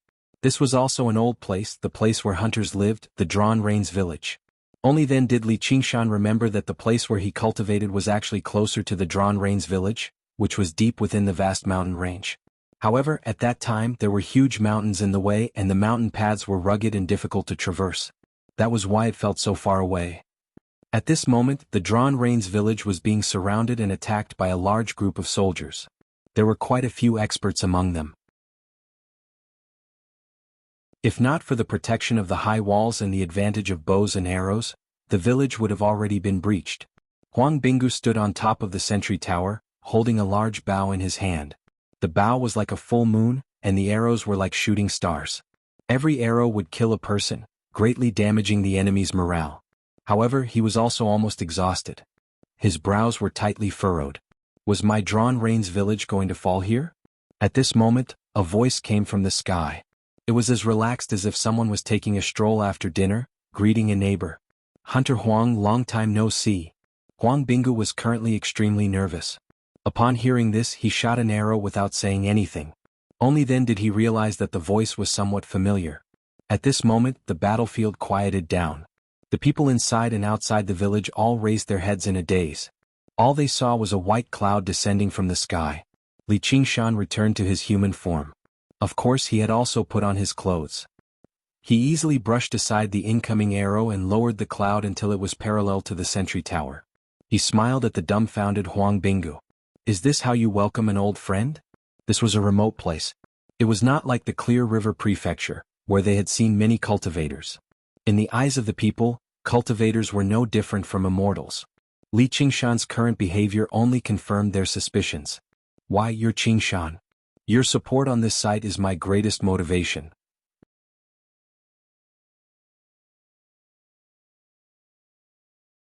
Chapter 364. Li Qingshan smiled. What? It's only been a few years and you don't recognize me anymore? Huang Binggu really did find it very difficult to connect this immortal who rode on clouds with that farmer's boy. He was more knowledgeable than regular people, but he had never seen someone who could fly like this.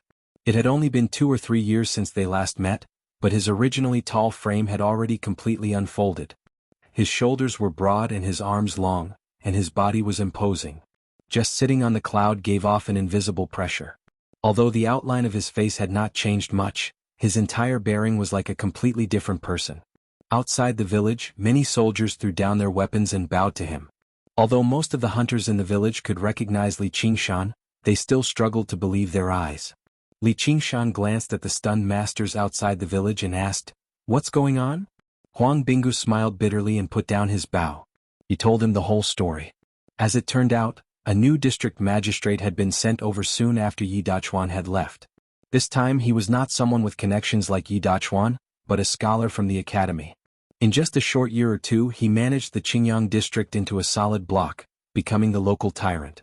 The Drawn Rains village was a stubborn force from the old era, as well as a flashy name that challenged the authority of the district government, so they became a holdout that was heavily regulated. Huang Binggu saw how Li Qingshan did not put on the airs of a cultivator and knew that his intentions had not changed, so he pleaded, "Qingshan, you have to help me this time. You're half a member of the Drawn Rains village." Only then did Li Qingshan remember this. He smiled. Back then, when I entered the Drawn Rains village, it was like entering a tiger's den. You can be considered a first-rate master now, so why are you still in this village? I remember when you said you wanted to wander around again. Although Huang Binggu was still called Sickly Tiger right now, his face was rosy. He was in high spirits. Clearly, the ginseng alcohol had played a significant role. He cultivated his inner force diligently and had already reached the level of a first-rate master. Huang Binggu glanced back at the village. The new district magistrate is overbearing. How can I just leave like that? Li Qingshan patted him on the shoulder. Do you have any wine? Huang Binggu's face lit up and he turned to the manor and shouted, "Bring the wine." Jars of wine were served, and the two of them drank on the watchtower. Sure enough, it didn't take long before the new county magistrate received the news and rushed over. He didn't ride a horse or sit in a sedan chair, but used his lightness skill to float over. In this day and age, being a scholar was not synonymous with being weak. Inner force and swordsmanship were compulsory subjects. The new county magistrate was also young. As soon as he saw Li Qingshan, his expression changed, even though he was also a first-rate master. But his knowledge was a level higher than Huang Binggu's. His heart shuddered, high-level Qi practitioner. His attitude immediately became extremely polite. After hearing about his identity as a Hawkwolf guard, he became even more careful. Li Qingshan also did not side with Huang Binggu. He invited the county magistrate over and mediated between the two of them. He got the county magistrate to stop using weapons and got Huang Binggu to change the name of Drawn Rain's village, a tall tree that attracted the wind, so as to avoid senseless killings. How could the two of them refuse the mediation? They immediately shook hands and made up. After drinking, Li Qingshan patted Huang Binggu's shoulder. How can I allow someone to sleep by my bedside? Old brother Huang, you better find another way to survive. He shoved a pill into his hand. Huang Binggu glanced at it and blurted out, an innate pill. Before he could even thank him, the cloud had already passed over the mountain and vanished. When spring arrived, Little and stood up in the cave and made her way towards the sunlight. She allowed the whistling lightning to tear at her clothes and strip away her flesh. Her blood immediately boiled. Most of her beautiful body had already been charred before turning into ash. In the end, only a set of white bones remained. She walked very slowly, but she did not stop at all.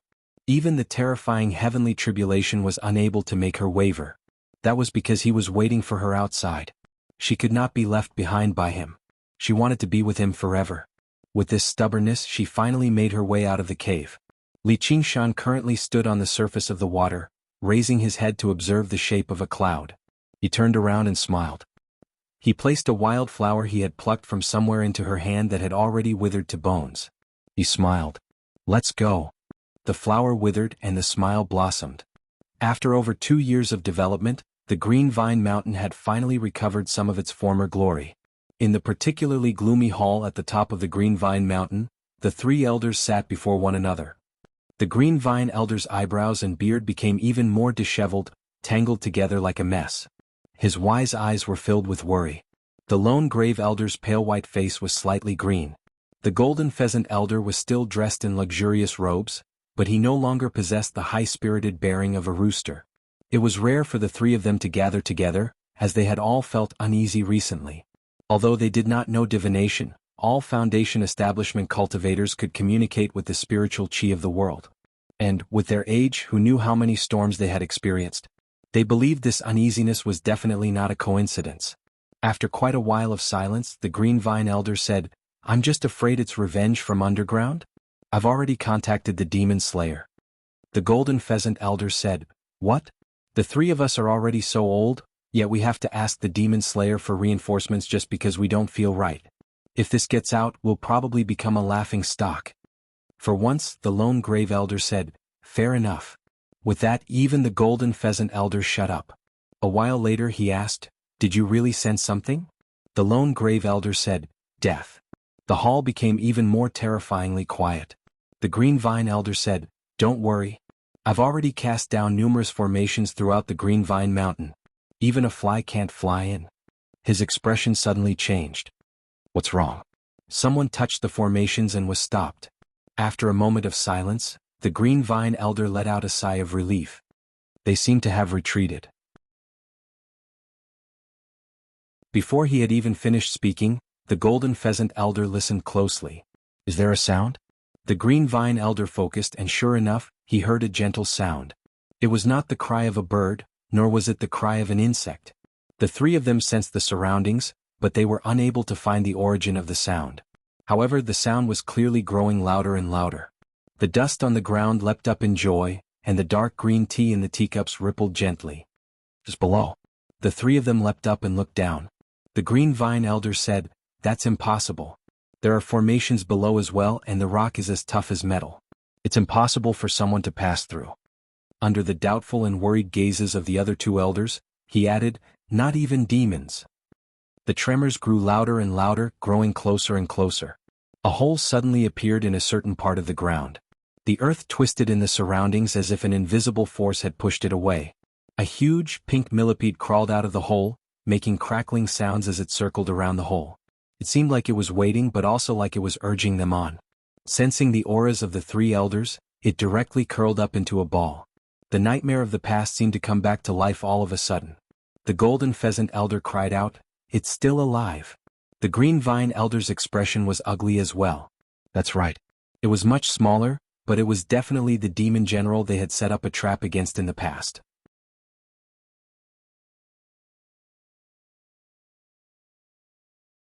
Chapter 365. What's there to be afraid of? It's just a measly demonic beast right now, said the golden pheasant elder, but his voice was rather unsteady. The lone grave elder did not relax his vigilance. Instead, it grew heavier. It was impossible for a demonic beast to make its way here. Powerful demon chi surged out of the cave. The golden pheasant elder's face changed. Demon General. Why are you running so quickly? A clear voice rang out from the black cave. It was clear and resonant, echoing through the spacious hall. Millipede unfurled his body, shaking his head and wagging his tail. The lone grave elder shut his mouth, and corpse chi surged from him. The green vine elder said, "They've come with ill intentions. Be prepared." A handsome man emerged from the cave. His red hair draped over his shoulders, and his eyes shone brightly, like charcoal burning in the darkness. He shifted his gaze and looked at the three elders. "Your land is so tough." There was nothing Li Qingshan could do about the layers of formations, so he forcefully carved out a path in the center of the mountain and made his way to the top. However, this was not a new innate ability. Instead, it was a different use of his old abilities. After becoming a demon general, his three innate abilities had all become much stronger. The spirit turtle's profound shell had obviously become tougher, and the ox demon tramples had gone from roughness to finesse. He could control the direction and range of the shockwaves more effectively. The three elders all experienced a strange and absurd feeling.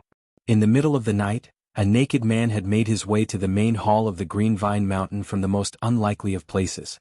The Green Vine Mountain was the foundation of all formations, so there was a hole at the very bottom that the formations could not reach.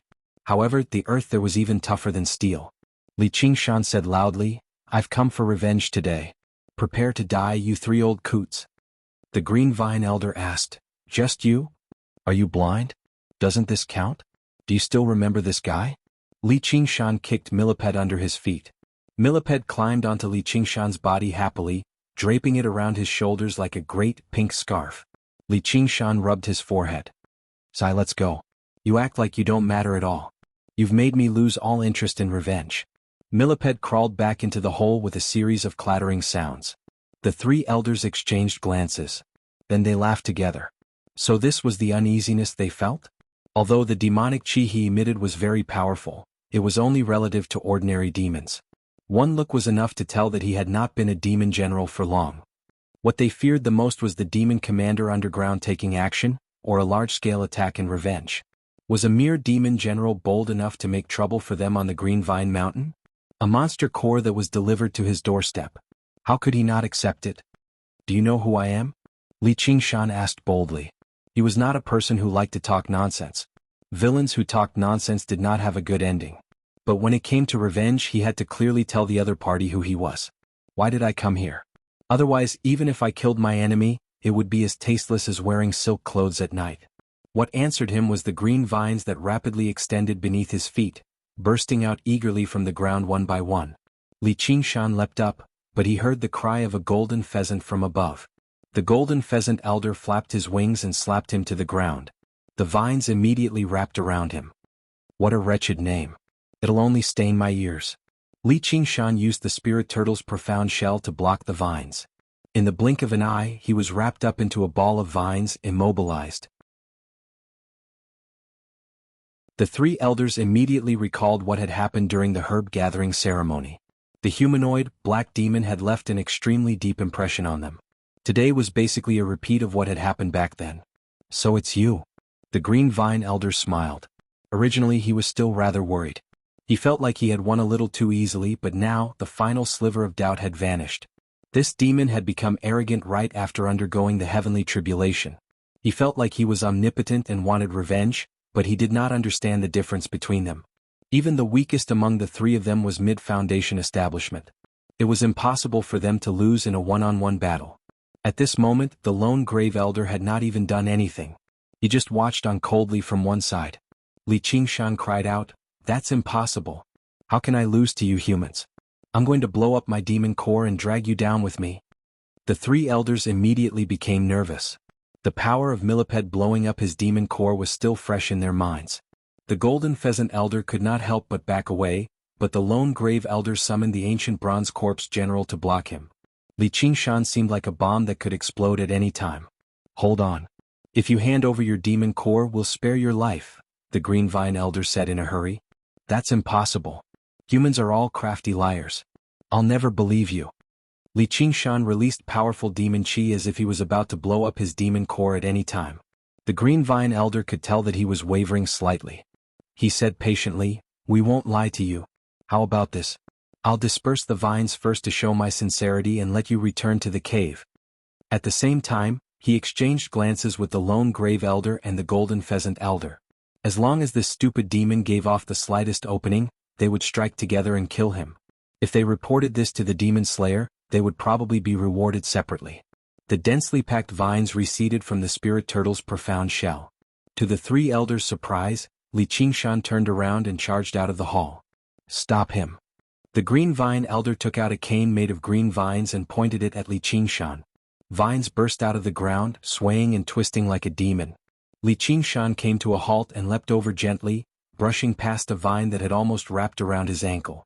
Then he turned around rapidly, constantly changing directions without any pattern, leaving behind a path of vines behind him. The entrance was right in front of him. The ancient bronze corpse general descended from above with surging corpse chi. With a boom, it struck the entrance and spread its arms as it lunged towards Li Qingshan. Li Qingshan wanted to retreat, but he was already surrounded by vines. Looking up, the golden pheasant's claws swiped down. "You still want to leave?" The lone grave elder extended a finger and shot out a pitch-black streak of light. It passed through the gaps in the vines and struck Li Qingshan accurately. Li Qingshan's body weakened. The golden pheasant's claws had already pressed him down. Resplendent, golden light illuminated the gloomy hall. He squinted his eyes, and all he saw was the sharp beak pecking over viciously. Just when the green vine elder let out a smile of relief, the sense of danger he had been sensing for the past few days suddenly rose to the limit. Silently, a long narrow blade of ice pierced through his body from behind. Humans are all crafty liars. Li Qingshan smiled as he gripped the hilt of his blade, revealing his sharp teeth. Even a lion would use its full strength to catch a rabbit. With Li Qingshan's personality, how could he become careless just because he had undergone the heavenly tribulation and looked down on 3 foundation establishment cultivators? Right from the beginning he had planned on launching a sneak attack. Originally he wanted to kill the 3 elders one by one, but he never expected them to be gathered together. Moreover, due to the formations, the sneak attack failed. If there was no opportunity, then he would create an opportunity. Li Qingshan first used his mirror image to disturb the enemies before suddenly launching a sneak attack to kill the most troublesome person, the Green Vine Elder. The Green Vine Elder lowered his head and looked at the blade before turning around to look at Li Qingshan. Disbelief filled his face. Just when he tried to circulate his spiritual chi, the blade twisted and swung behind Li Qingshan. It left behind a streak of light in the air, piercing the eyes of the lone grave elder and the golden pheasant elder. Green Vine. The long narrow blade kicked up a fierce gust of wind, sweeping through the surroundings. A streak of light was caught in it. Whether it was the huge pillars that supported the hall or the countless spreading vines, they were all cut through in a single stroke. The Green Vine Elder's body had already been split in half, falling to the ground. "How dare you?" The lone grave old man's dead face also revealed an expression of shock. However, before he could finish his words, the devilishly handsome face appeared right in front of him and interrupted him with a smile. "How dare I?" The lone grave elder's heart sank to rock bottom. The smile was filled with a familiar smell of death. Although their appearances were exactly the same, their strength was worlds apart. The person before him was startlingly powerful. He did not possess the strength that a demon general who had just undergone the heavenly tribulation should possess. The blade of ice did not stop at all. With Li Qingshan's right hand as the center, it formed a beautiful semicircle. Corpse chi erupted. The lone grave elder roared out madly. Black corpse chi gushed out from his sleeves as he retreated to the edge of the hall. He lowered his head in shock and looked at the wound on his chest. The blade had sliced through his protective corpse chi easily.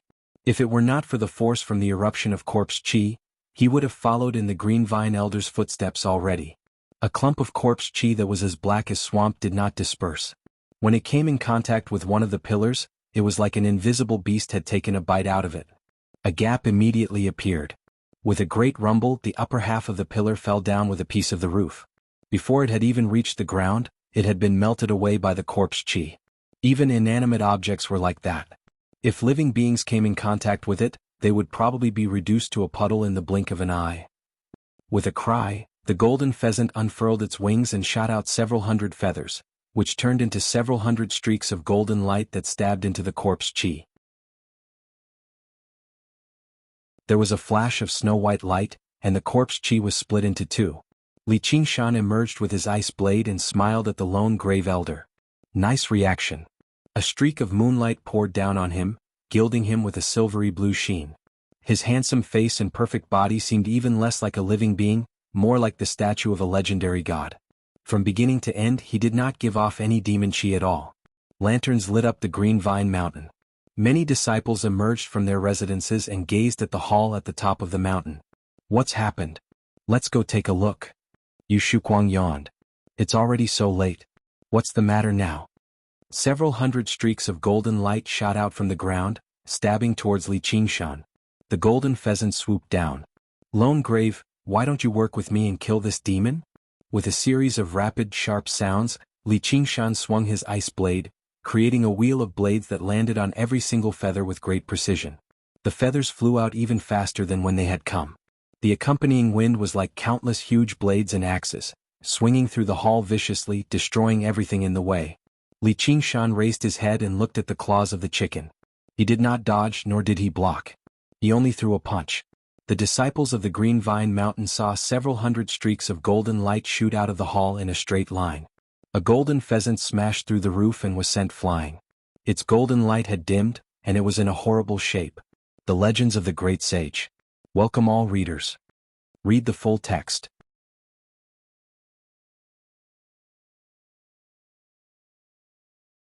Chapter 366. It's the Golden Pheasant Elder. Just what has happened in the hall? The golden light illuminated the shocked and terrified faces of every single disciple of the Green Vine Mountain. Yu Shuquang felt his sleepiness vanish. He could not help but stagger backwards.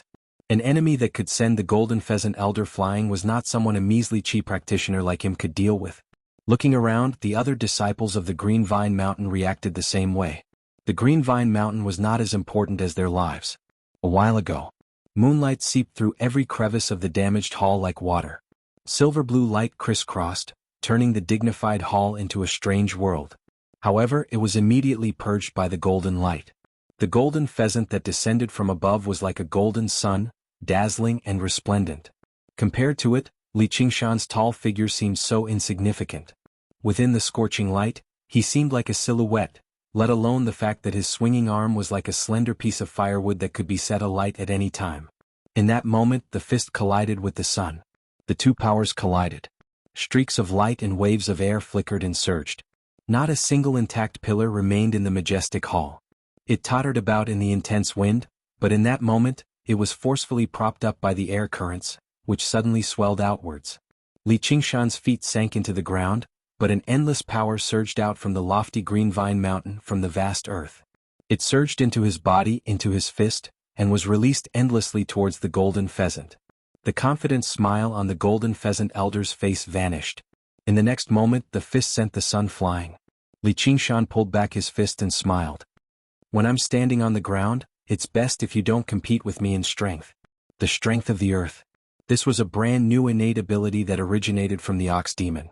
As long as he stood on the ground, he would receive the assistance of an endless supply of divine strength.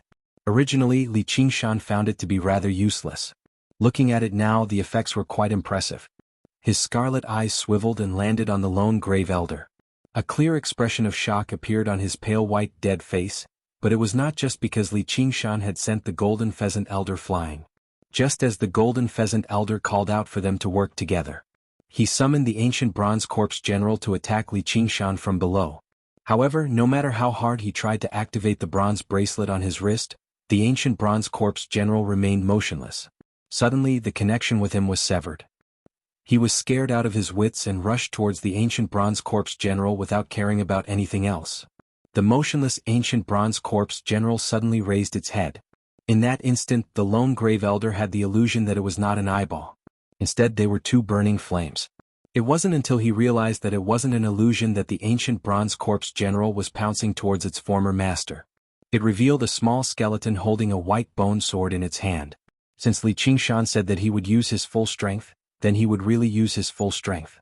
Little and was his most important strength, 10 times more powerful than any innate divine ability. The lone grave elder was alarmed. He immediately decided to flee.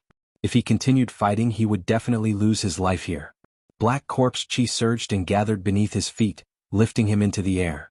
Like a rocket, he moved with startling speed, immediately trapping the rebellious ancient Bronze Corpse General beneath his feet. Just when he was about to break through the roof, for skulls the size of carriages blocked his way, spitting out surging blood flames of corpse incineration. The darkness and moonlight that had just descended on the hall was purged by the flames once again. The hall creaked and trembled, like an old man in his twilight years. It could no longer endure its own weight and began to collapse.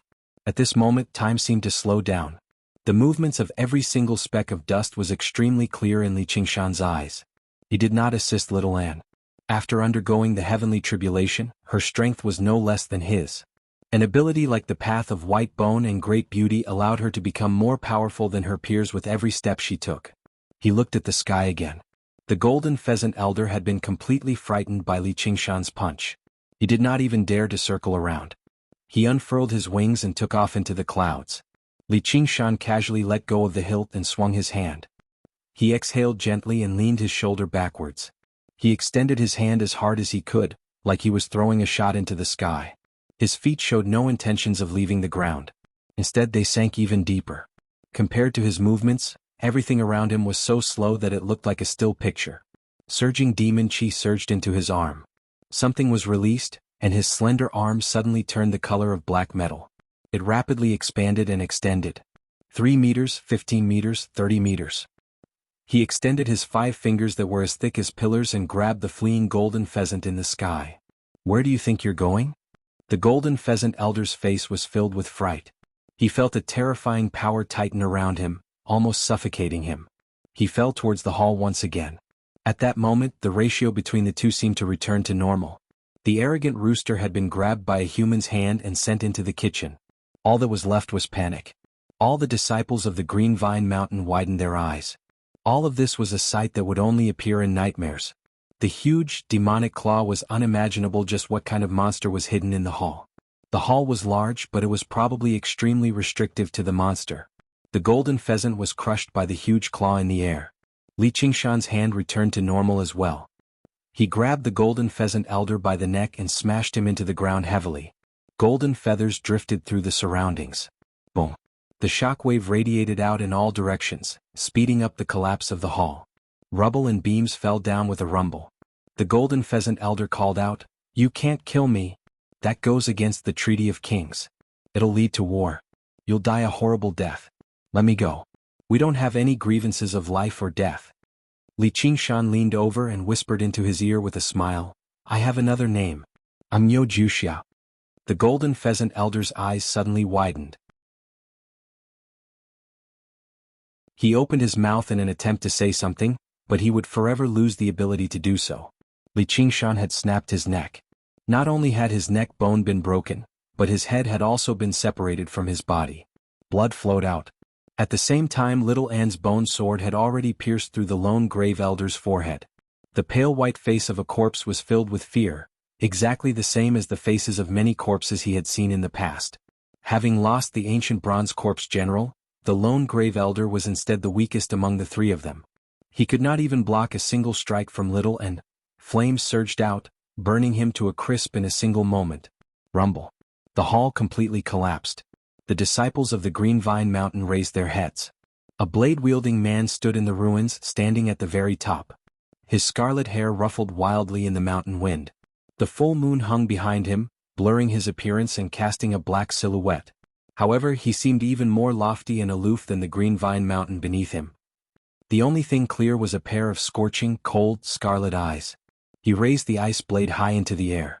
Moonlight flowed through the blade as his murderousness surged into the air, dyeing the moon bright red. P.S. Bow and thank the new alliance leader of A Cripple. Congratulations to the new alliance leader. He only felt power surge out from the computer, spreading through his entire body. I've received your encouragement and support. Legends of the Great Sage welcome readers to log in. Read the full text.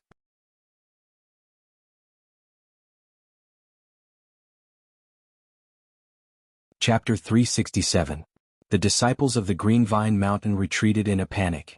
They all turned around and fled in all directions. Yu Shuquang was the first to flee. The Green Vine Mountain was already done for.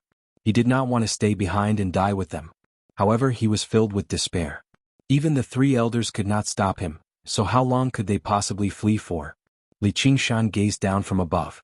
No matter how fast they fled, no matter how far they fled, he only needed a single swing of his blade to kill them. He held the blade in his hand, but he did not swing it down as he saw one or two familiar people among them. He smiled and lowered the blade. He's gone. Little and emerged from the rubble. Are you sure? Li Qingshan raised an eyebrow. Yeah. Little and nodded. Fuck, he still managed to flee after being cut in half. That old bastard must have been playing dead earlier. I'll definitely whip his corpse in the future. Li Qingshan cursed. As it turned out, the Green Vine Elder who should have been lying on the ground obediently had actually vanished after the intense battle. It went without saying that he must have used this opportunity to flee. Now that he thought about it, even mortals would roll around for a while after being cut in half, while the Green Vine Elder was like two pieces of wood. He was even better at playing dead than Millipede. Just who was the demon here? Li Qingshan had used the mirror image to divert the attention of the three elders, while the Green Vine Elder had used his two old friends to divert Li Qingshan's attention. Let's go hunt down that actor. Li Qingshan sniffed the air and dove into the hole. According to the smell of blood, the Green Vine Elder had fled through the hole he had created. It would be terrible if he ran into that idiot Millipede. Little and tilted his head in thought. What was an actor? In the pitch-black, cramped hole. The Green Vine Elder clutched his neatly gaping stomach as he lay on the enlarged green vine staff, fleeing along the way. The tremors above him gradually grew distant, but he did not ease up at all. The fear from the strike was still deeply embedded in his heart. He was still shaken. From the moment Li Qingshan stabbed the Green Vine Elder sensed it. It was impossible for him to win this battle. Because he knew very well that he wasn't completely defenseless. It was just that the saber had come too fast and too ruthless. Unless he had cast a protective spell or summoned a protective spiritual weapon beforehand, he would not have been able to dodge it. It was impossible to block it, and dodging it was even more impossible. That unbelievable power and speed, coupled with extraordinary destructive power, was the bane of cultivators, so in that instant, he chose to fake his death without hesitation. Green vines wrapped around his waist, piecing together his body that had been split into two halves. Then they emitted rings of green light in an attempt to heal his terrifying injuries. However, the remaining demonic chi on it prevented the effects of the green light. It took a long time for it to recover, but at least its life wasn't in danger. As the strongest among the three elders, the Green Vine Elder was not particularly skilled in battle. However, its ability to heal and recover was unparalleled. It grew and multiplied endlessly like a green vine. Millipede just happened to be strolling around in the cave. When he saw the Green Vine Elder, he immediately lunged over with his claws and fangs.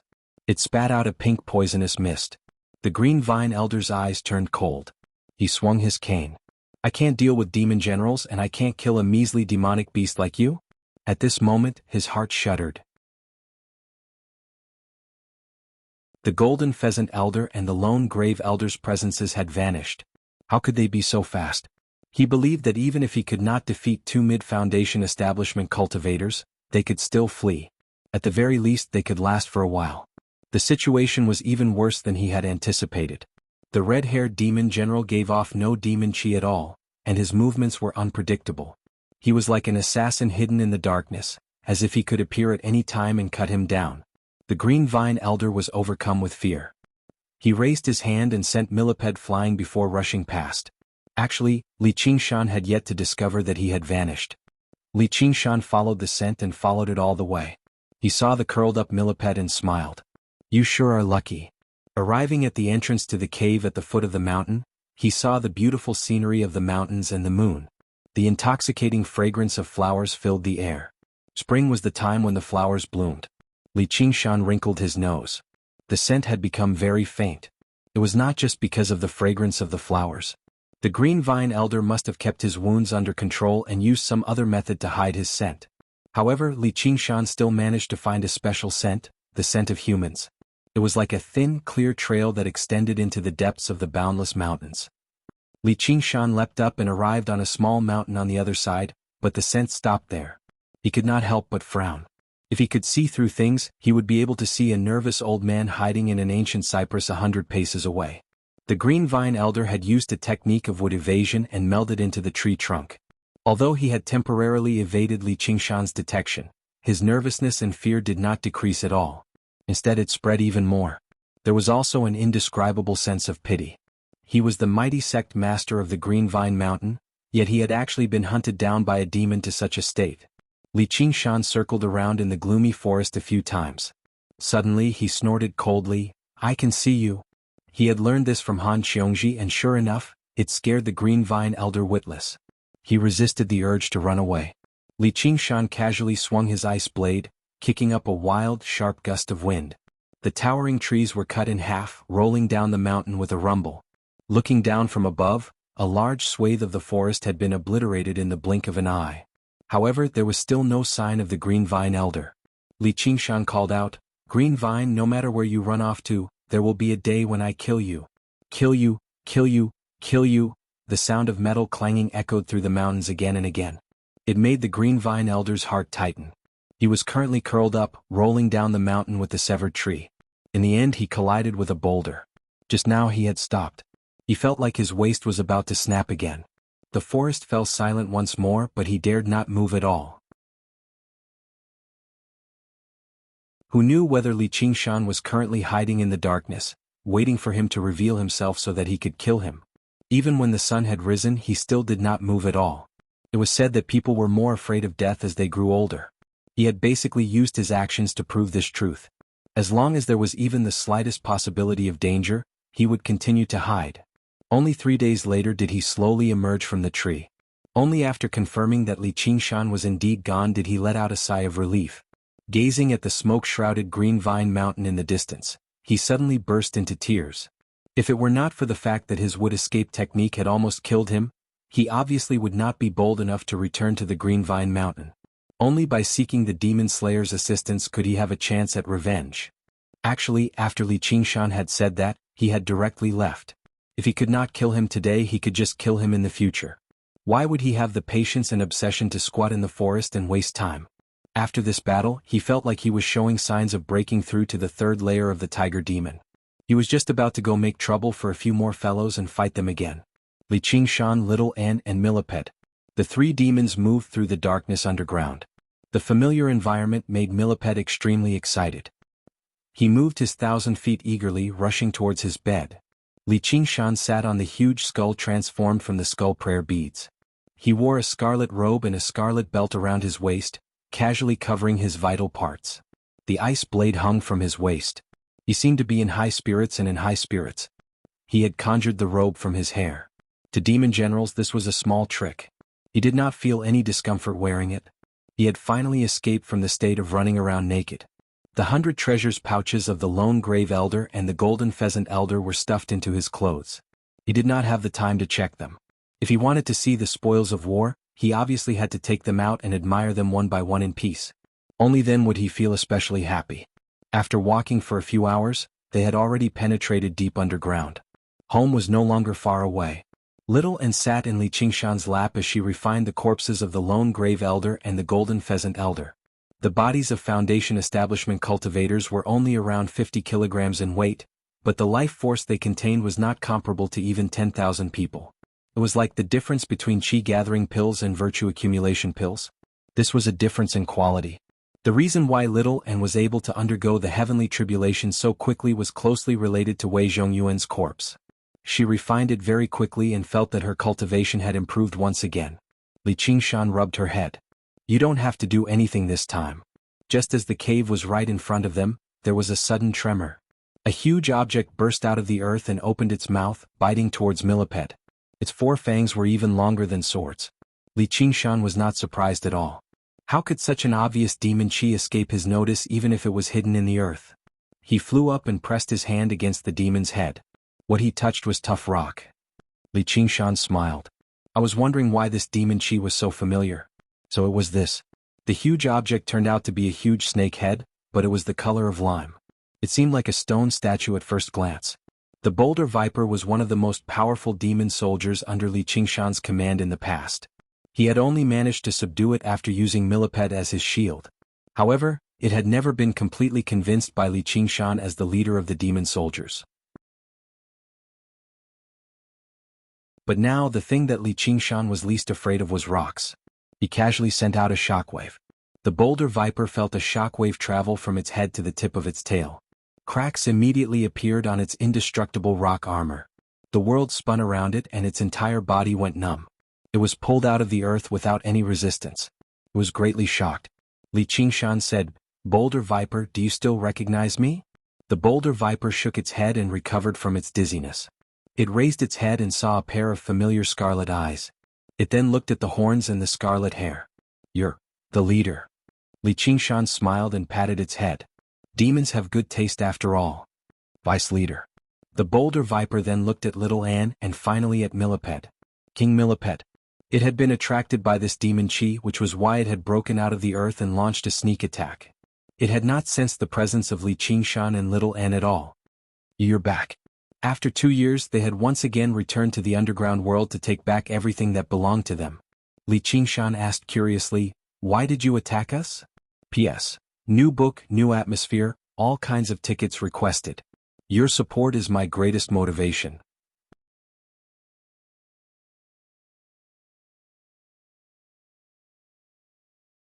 Chapter 368.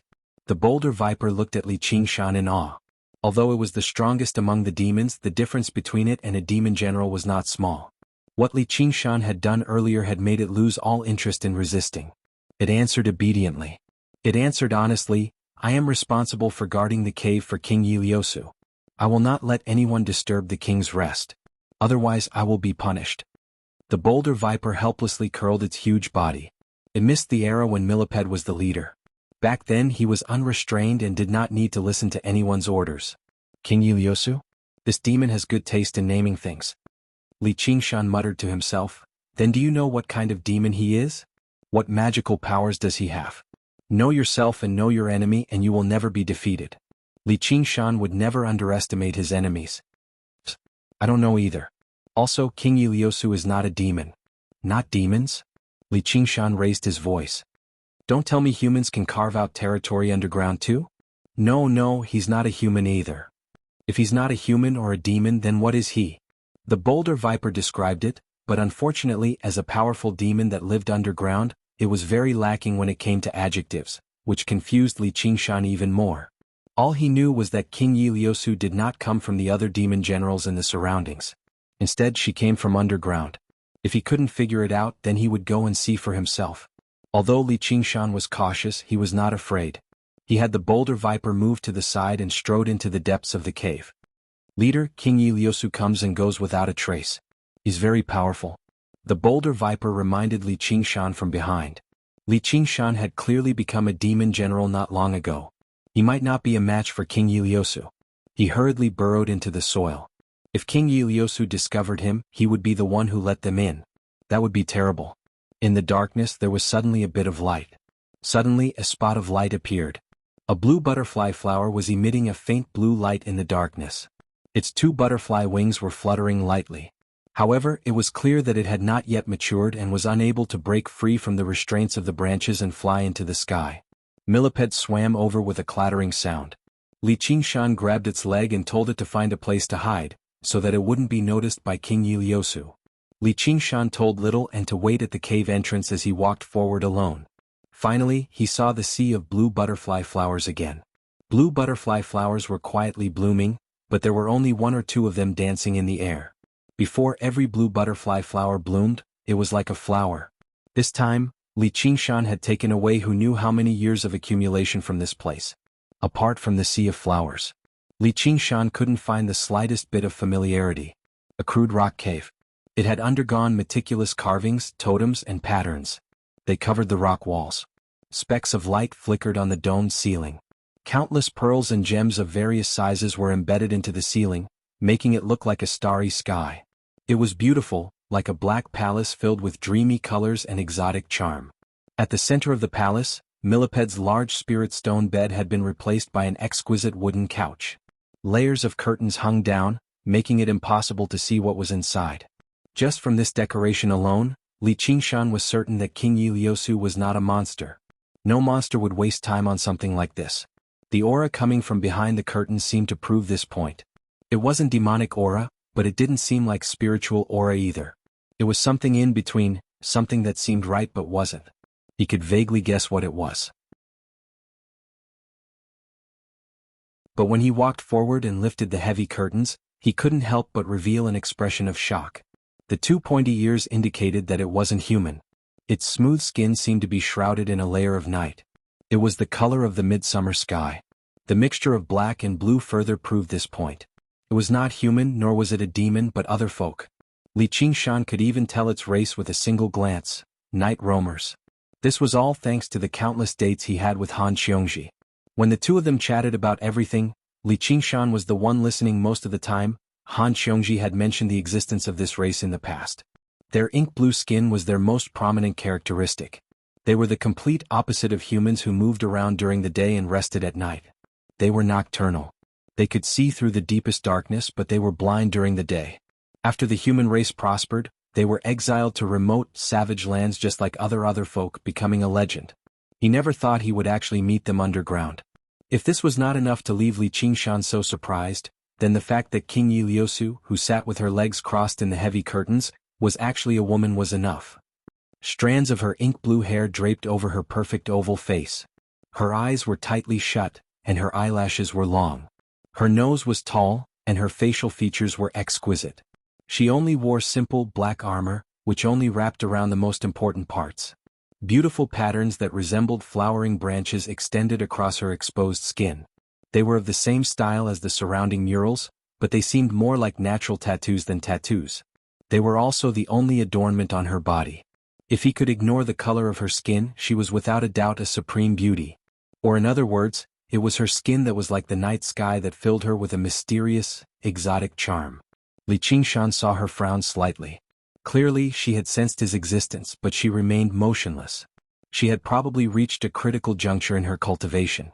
Li Qingshan was rather disappointed. He just climbed onto the stone bed and sat down in front of her, admiring her hot figure as he waited for her to wake up. It was not that he did not want to take advantage of her, nor was it because his legs had softened at the sight of a woman. On the contrary, certain parts of his body had silently hardened. He began to reminisce about the good times he had spent with Han Xiongji. He wondered if she had emerged from seclusion yet. When the time came, all he needed to do was to successfully kiss her. Li Qingshan's goal in coming here had never been to kill. Demons could not kill each other. This could be considered the first law of the demi-human world. Although this Yi Liusu was a mutant, she had definitely obtained the permission of the demon commander to govern this territory. She could be considered a member of the demi-human race. Killing her would be easy, but he would not need to continue living underground. He would use the method of demons to directly defeat her and take back the territory that had once belonged to Millipede. A drop of sweat seeped out from the tip of Yi Liusu's nose. She was extremely nervous. This was a critical juncture in cultivating the Night Demon Sutra, so she had given the order to seal off all the paths leading to this place. The fact that the intruder had been able to pass through the pass and reach this place proved that he possessed extraordinary strength. Right now she was unable to move.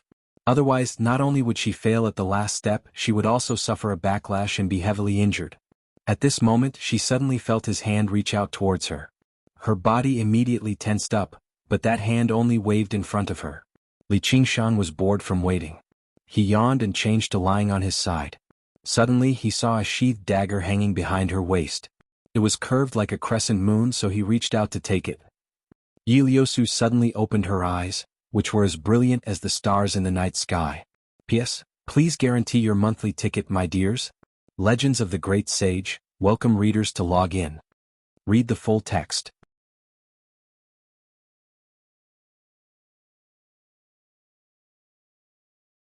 Chapter 370. At the same time, a blade of light that resembled a crescent moon swept towards Li Qingshan's throat. Little and stood guard at the entrance of the cave. All he saw was Li Qingshan enter the curtains, but he did not say anything, nor did he fight. Who knew what he was doing? Just as he was bored, there was a long whistle, and the wind blew up the curtains in the surroundings. The sharp sound echoed through the spacious cave, growing louder and louder. Yi Liusu went from sitting with her legs crossed to a half-kneeling position. She leaned forward and poured all of her strength into the curved blade in her hand. The blade was less than an inch away from Li Qingshan's throat, but it could not advance any further. It had been cut in half by a long narrow blade of ice. Li Qingshan remained in a half-crouching position. He gripped the ice blade in a reverse grip with his left hand, easily receiving all of her strength with a single hand. He admired her delicate face from top to bottom. The addition of the two eyes that resembled stars was like a finishing touch, making her come alive immediately. He smiled. You may have undergone the first heavenly tribulation, but it's impossible for you to win against me in a contest of strength. Little and sat down with his legs crossed. They had finally begun fighting. At this moment he suddenly heard a noise from the depths of the cave. What are you doing?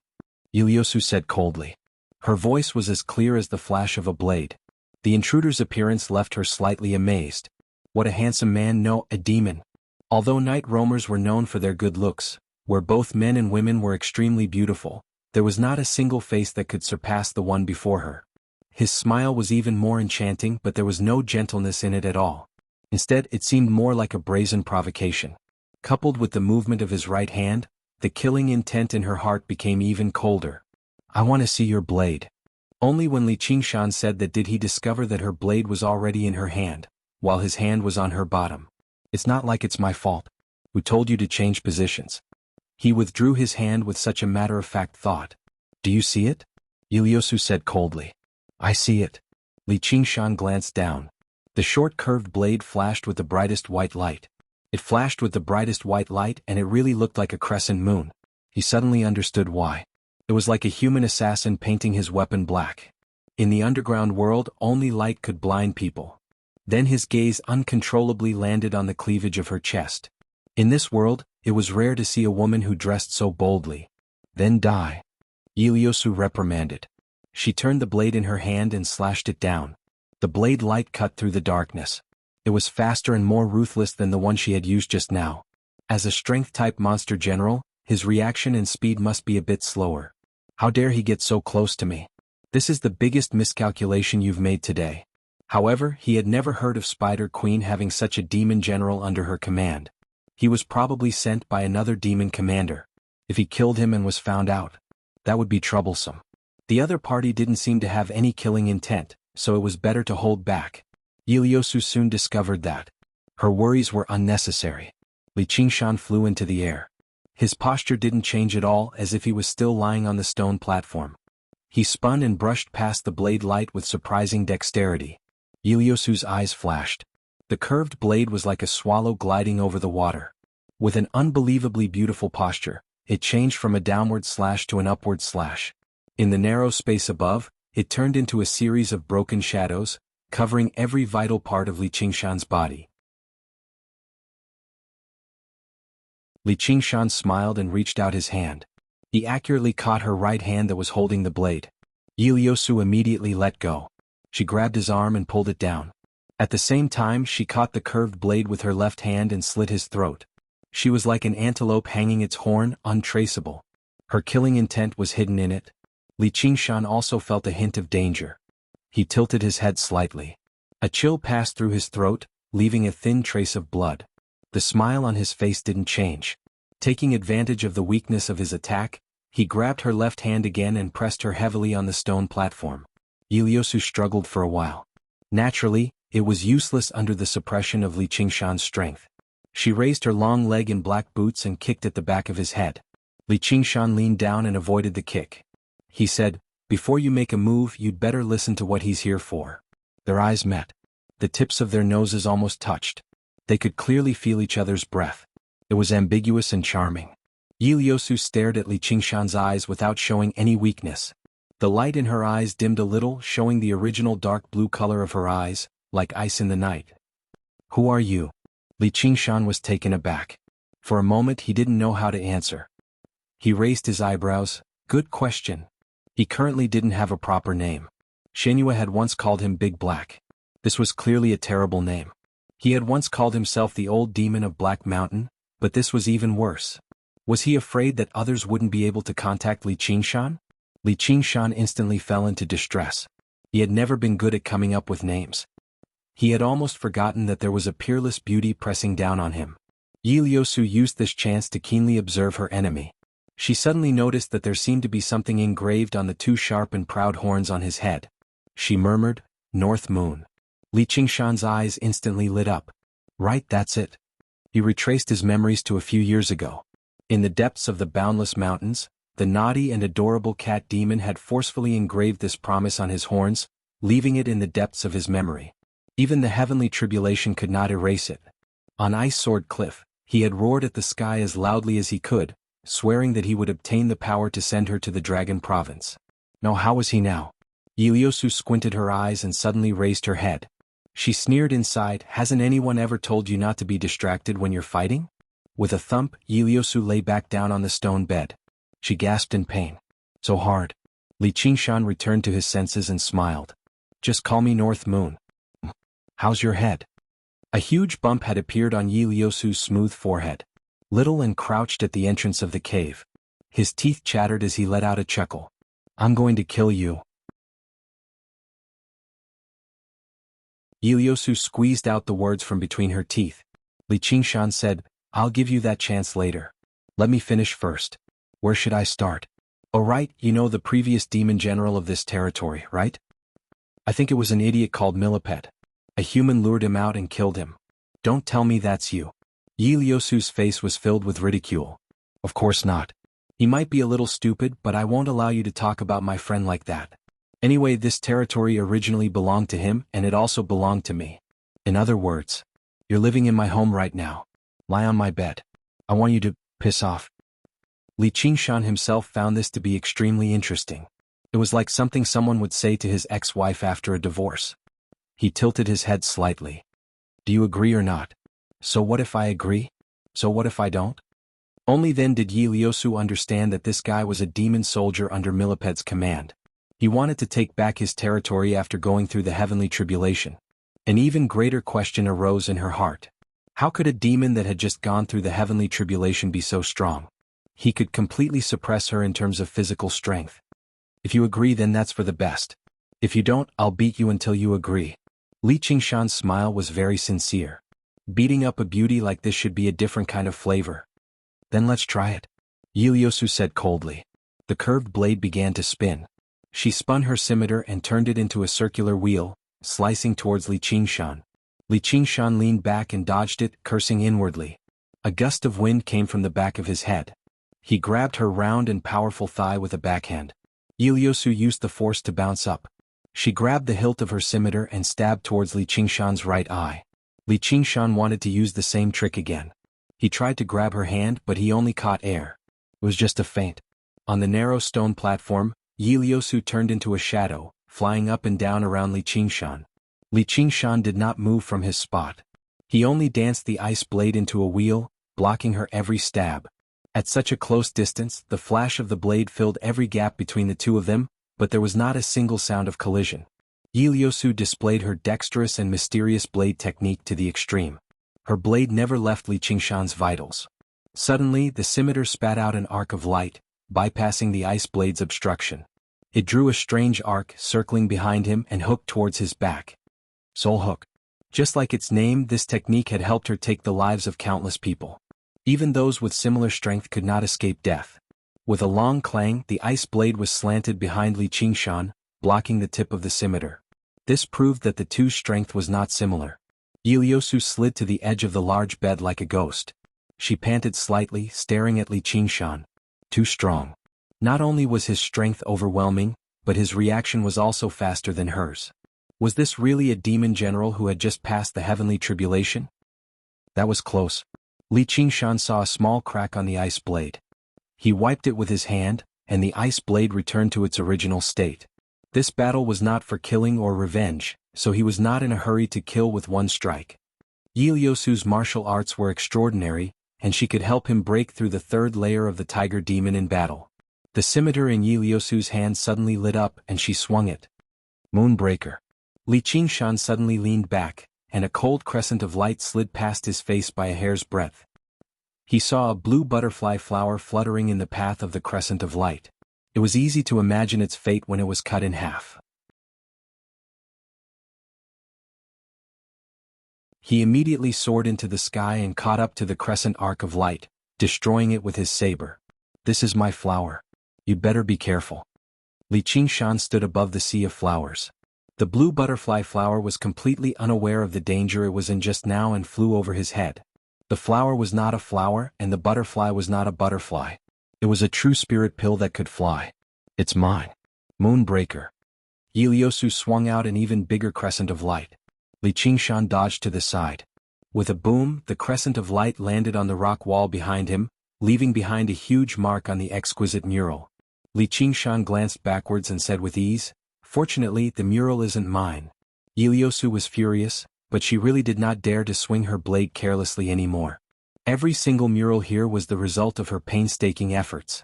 Repairing them would be extremely troublesome, and this guy could not be dealt with something like that. At this moment, demon chi and the dark aura unique to night roamers surged over from all directions. P.S. Thank you for your encouragement. My monthly votes have never been so impressive. I'm actually ranked 12th.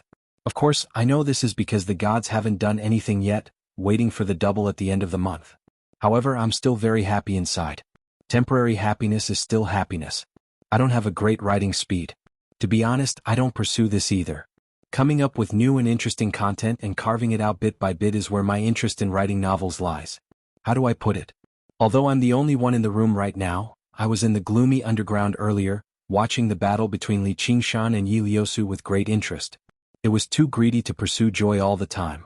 If reading these words can make you feel like your usual loneliness is easier to endure and that you can look forward to tomorrow, that will be my greatest honor. Alright, it's snowing today. It's beautiful.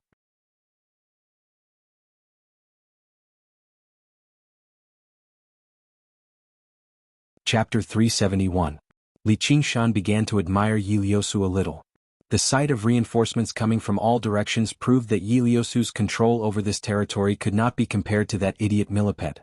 Demons that Li Qingshan was extremely familiar with appeared at the entrance of the cave one by one. There were figures everywhere as well as a group of night roamer guards. There were both men and women, and their appearances were all rather delicate. They wore simple armor and wielded bows, arrows, and spears. Leader? The demons sighed in amazement. Although Li Qingshan's appearance had changed drastically, they could still recognize him with a single glance through his special features. King Ieyasu. The guards eyed him covetously. They drew their bows to the limit and raised their spears, waiting for Ieyasu's orders. Ieyasu did not ease up at all. If he were a regular demon general, she might have been able to control or weaken them with numbers, but the one before her was clearly not one of them. If they fought, it would only increase their casualties. She swung her curved blade and ordered loudly, "Don't interfere. This is our battle." The demons immediately let out a sigh of relief. None of them wanted to become enemies with a demon general. Although demons were forbidden from killing one another, it would not be fun if they were provoked. King. The captain of the guards, Ieyasu, was confused. Did she have to fight alone against an enemy? The bow in her hand had already been drawn to the limit. The triangular arrowhead flickered with a dark green light, clearly smeared with poison. It was directly aimed at Li Qingshan's back. At such a close distance, even a demon general could not dodge a volley of arrows.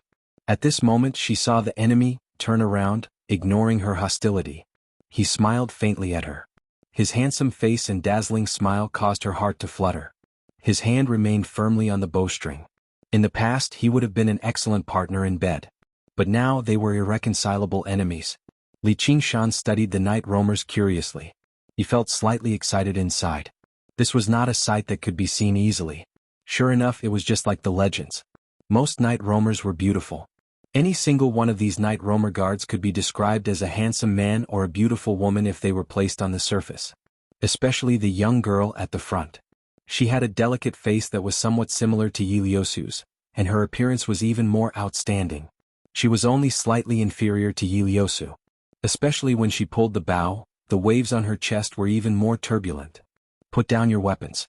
This is an order," Yi Liusu said coldly. Only then did Yi Liubo put down her bow unwillingly. She thought to herself, "Sister Lu Su, could it be that you have taken a fancy to this demon general? Wasn't she never attracted to men?" It seemed that she had been enlightened after seeing this rarely seen handsome man among demons. If that was the case, it would be a good thing. He wondered how many days he could borrow it from her. Will she agree? What's this?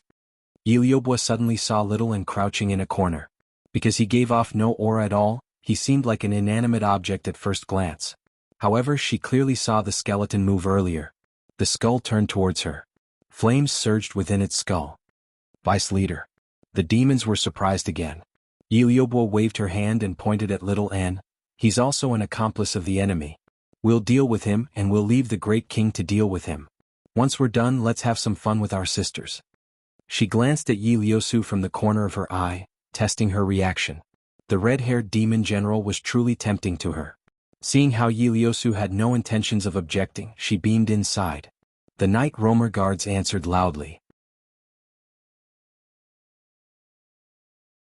In particular, the female guards all stared at Li Qingshan with shining eyes. Their gazes were like a group of bandits staring at a rare, noble beauty. Their gazes easily pierced through his robes. It made Li Qingshan feel rather uneasy. Suddenly he remembered what Han Xiongji had once said, "There's a very bad evaluation of night roamers, which is that men and women can get together at will. They have no concept of chastity like humans." There was once a person who got lost and came across a village of night roamers. Due to his handsomeness, many night roamer women fought over him. He stayed at their homes for the night, and when he returned, he relished it when he returned. Li Qingshan even sighed. Why does such a great place disappear? In the end he was pinched viciously by Han Xiongji. She continued, "That's just a misunderstanding among mortals, as night roamers are a race where women are superior to men. Women are not bound by any etiquette. They toy with men just like how human men toy with women. It's only natural. If you like it, I'll go find a few male pets to keep you company." Li Qingshan immediately became excited. "Heaven did exist," he said loudly. "Even if it doesn't work out, I'll still let the sisters have some fun." Yi Liubo burst into laughter. "You sure are interesting. I just wonder how you're like in bed. Great king, don't hurt him, especially down there." It led to a roar of laughter. Li Qingshan turned around and said to Yi Liusu, "Looks like your clansmen are very confident in you." Yi Liusu said, "Aren't you worried about your companions at all?" "I forgot. Do demons have feelings like that?" Li Qingshan said without even looking back, "Little Nan, don't hurt them." Little Nan gazed at the night roamers who lunged over innocently. He was taken aback when he heard the two words "Little Nan," but he immediately understood what it meant. The two words "North Moon" came from the scholar wood tablet engraved with the two words "South" and on Little Anne. In the world of demons he obviously could not use his original title. Yi Liubo did not use a weapon. She directly extended her hand towards Little Anne. She did not take the little skeleton seriously at all. It did not seem like something powerful no matter how she looked at it. It was probably something like a servant or puppet. However, she could not hurt it either, or she would make the red-haired beauty unhappy, and she would not be able to work hard in bed later. Little Anne did not move at all. He did not attack, dodge, or flee. He allowed Yi Liubo's hand to grab him. Before Yi Liubo could even understand what was happening, she collapsed on the ground. Her consciousness was extremely clear and she did not feel like she was injured at all.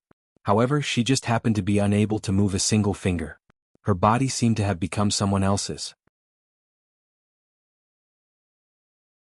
When Little Anne first practiced the path of white bone and great beauty, she already possessed the ability to control flesh and blood. She had even opened Li Qingshan's Fengqi acupoint at the most crucial moment. Ever since then she rarely used this ability. After undergoing the heavenly tribulation, this ability had become several times more powerful. She had already shown mercy by not killing those who touched her with their flesh and blood. The night roamer guards immediately fell into a panic. Yi Liubo was the strongest among them. She was close to undergoing the heavenly tribulation too, yet she had actually collapsed on the ground before she could even use a single move. Captain? Has she been poisoned? Don't touch that skeleton. Liubo. Yi Liusu called out loudly, but she received no response. She was surprised too. She stared at Li Qingshan. What did you do? Li Qingshan shrugged as if he was saying, I'll tell you. Don't worry, she won't die. You better get your people to watch the show obediently. What do you think? Will you reconsider my suggestion? Yi Liusu said, if you win, I'll return the territory to you. Li Qingshan added, if I lose, I'll let my sisters have some fun. Alright, that includes you, right? Don't even think about it. I'll show you the true strength of night roamers right now. Yi Liusu wielded her curved blade and made her way towards Li Qingshan slowly. However, her figure gradually vanished. She was like a piece of paper that had been dipped into ink. First, the ink dyed the edges before completely turning her pitch black, merging with the omnipresent darkness underground. Even with Li Qingshan's extraordinary senses, he completely lost track of her. He sighed in amazement inside. This is the true strength of night roamers. Han Qiongji had once explained to the doubtful Li Qingshan, do you know why night roamers treat women as superior to men? That's because women are far stronger than men. Only when they're strong will they receive respect.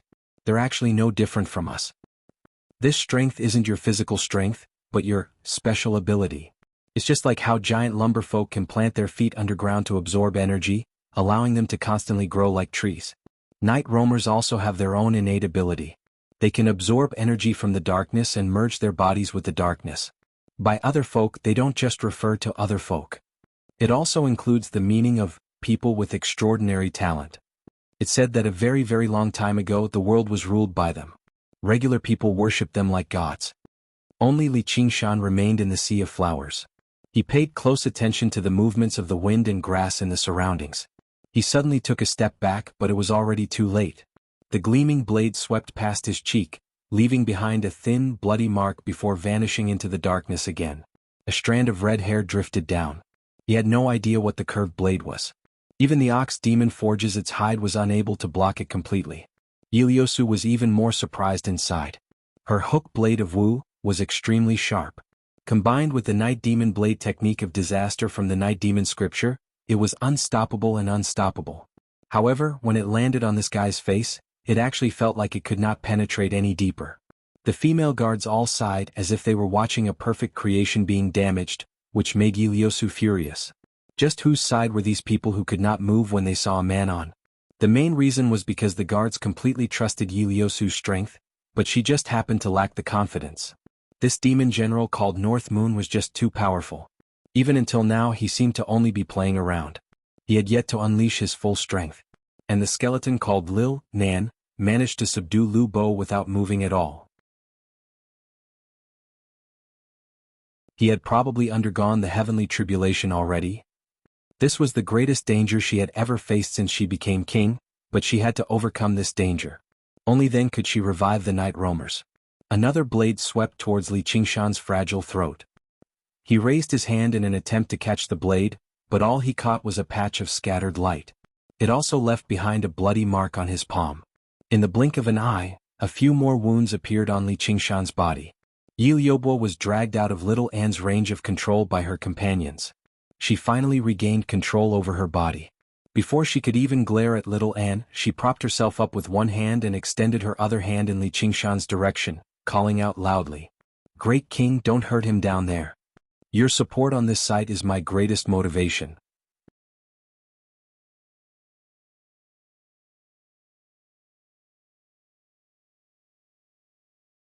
Chapter 372. It's fine, Captain. Demons can grow back. What do you know? If it's traumatized and can't harden up, it won't be beautiful anymore. Yi Liusu felt disgusted. She could not be bothered with them. She swam through the darkness like a fish. The world became completely different in her eyes. Li Qingshan's existence was as bright as a white speck in the darkness. She approached him silently and swung her blade. Little Anne became nervous. She had her own perspective which allowed her to see the living. Yi Liusu's dense aura of life was difficult to hide even in the darkness. She could see every change in position. The sharp blade of light rapidly swung towards the back of Li Qingshan's neck. He smiled and turned around, swinging his blade countless times in a single moment. The ice blades bloomed like flowers, enveloping every inch of space behind him. As long as Yi Liusu was there, she would definitely fall into the web of blades. The temperature in the cavern seemed to plummet in that moment. The cold wind that swept over forced the night roamer guards to retreat step by step. Yi Liubo shivered. The arrogance on her face vanished, replaced by solemnity. She grabbed her bow again. Only then could she feel a sliver of safety.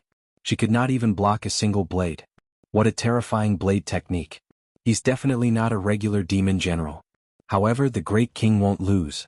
It's impossible to defeat the Great King with this method. The curved blade vanished with a flash like a comet. It was impossible to grasp. The thousands of ice blades gathered together again and hung down, illuminating a strand of scarlet hair. His scarlet eyes flickered. Looks like it's not just invisibility. He's actually merging his body into the darkness. He could cut through water with his blade, but he could not cut through shadows. Admit defeat. You can't see me nor can you harm me. Yi Liusu's voice rang out from everywhere, from every corner of the darkness. Coupled with the echo effect, it seemed like thousands of voices were speaking together. Yi Liusu's voice rang out from everywhere, from every corner of the darkness. Coupled with the echoes, it seemed like thousands of voices were speaking together. You can see me but you can't harm me either. Li Qingshan placed the ice blade on his shoulder. Li Qingshan placed the ice blade on his shoulder. All of the tiny wounds on his body recovered instantly. I just don't want to use a killing move. You better not know what's good for you. Wasting time like this is futile. That's not necessarily true.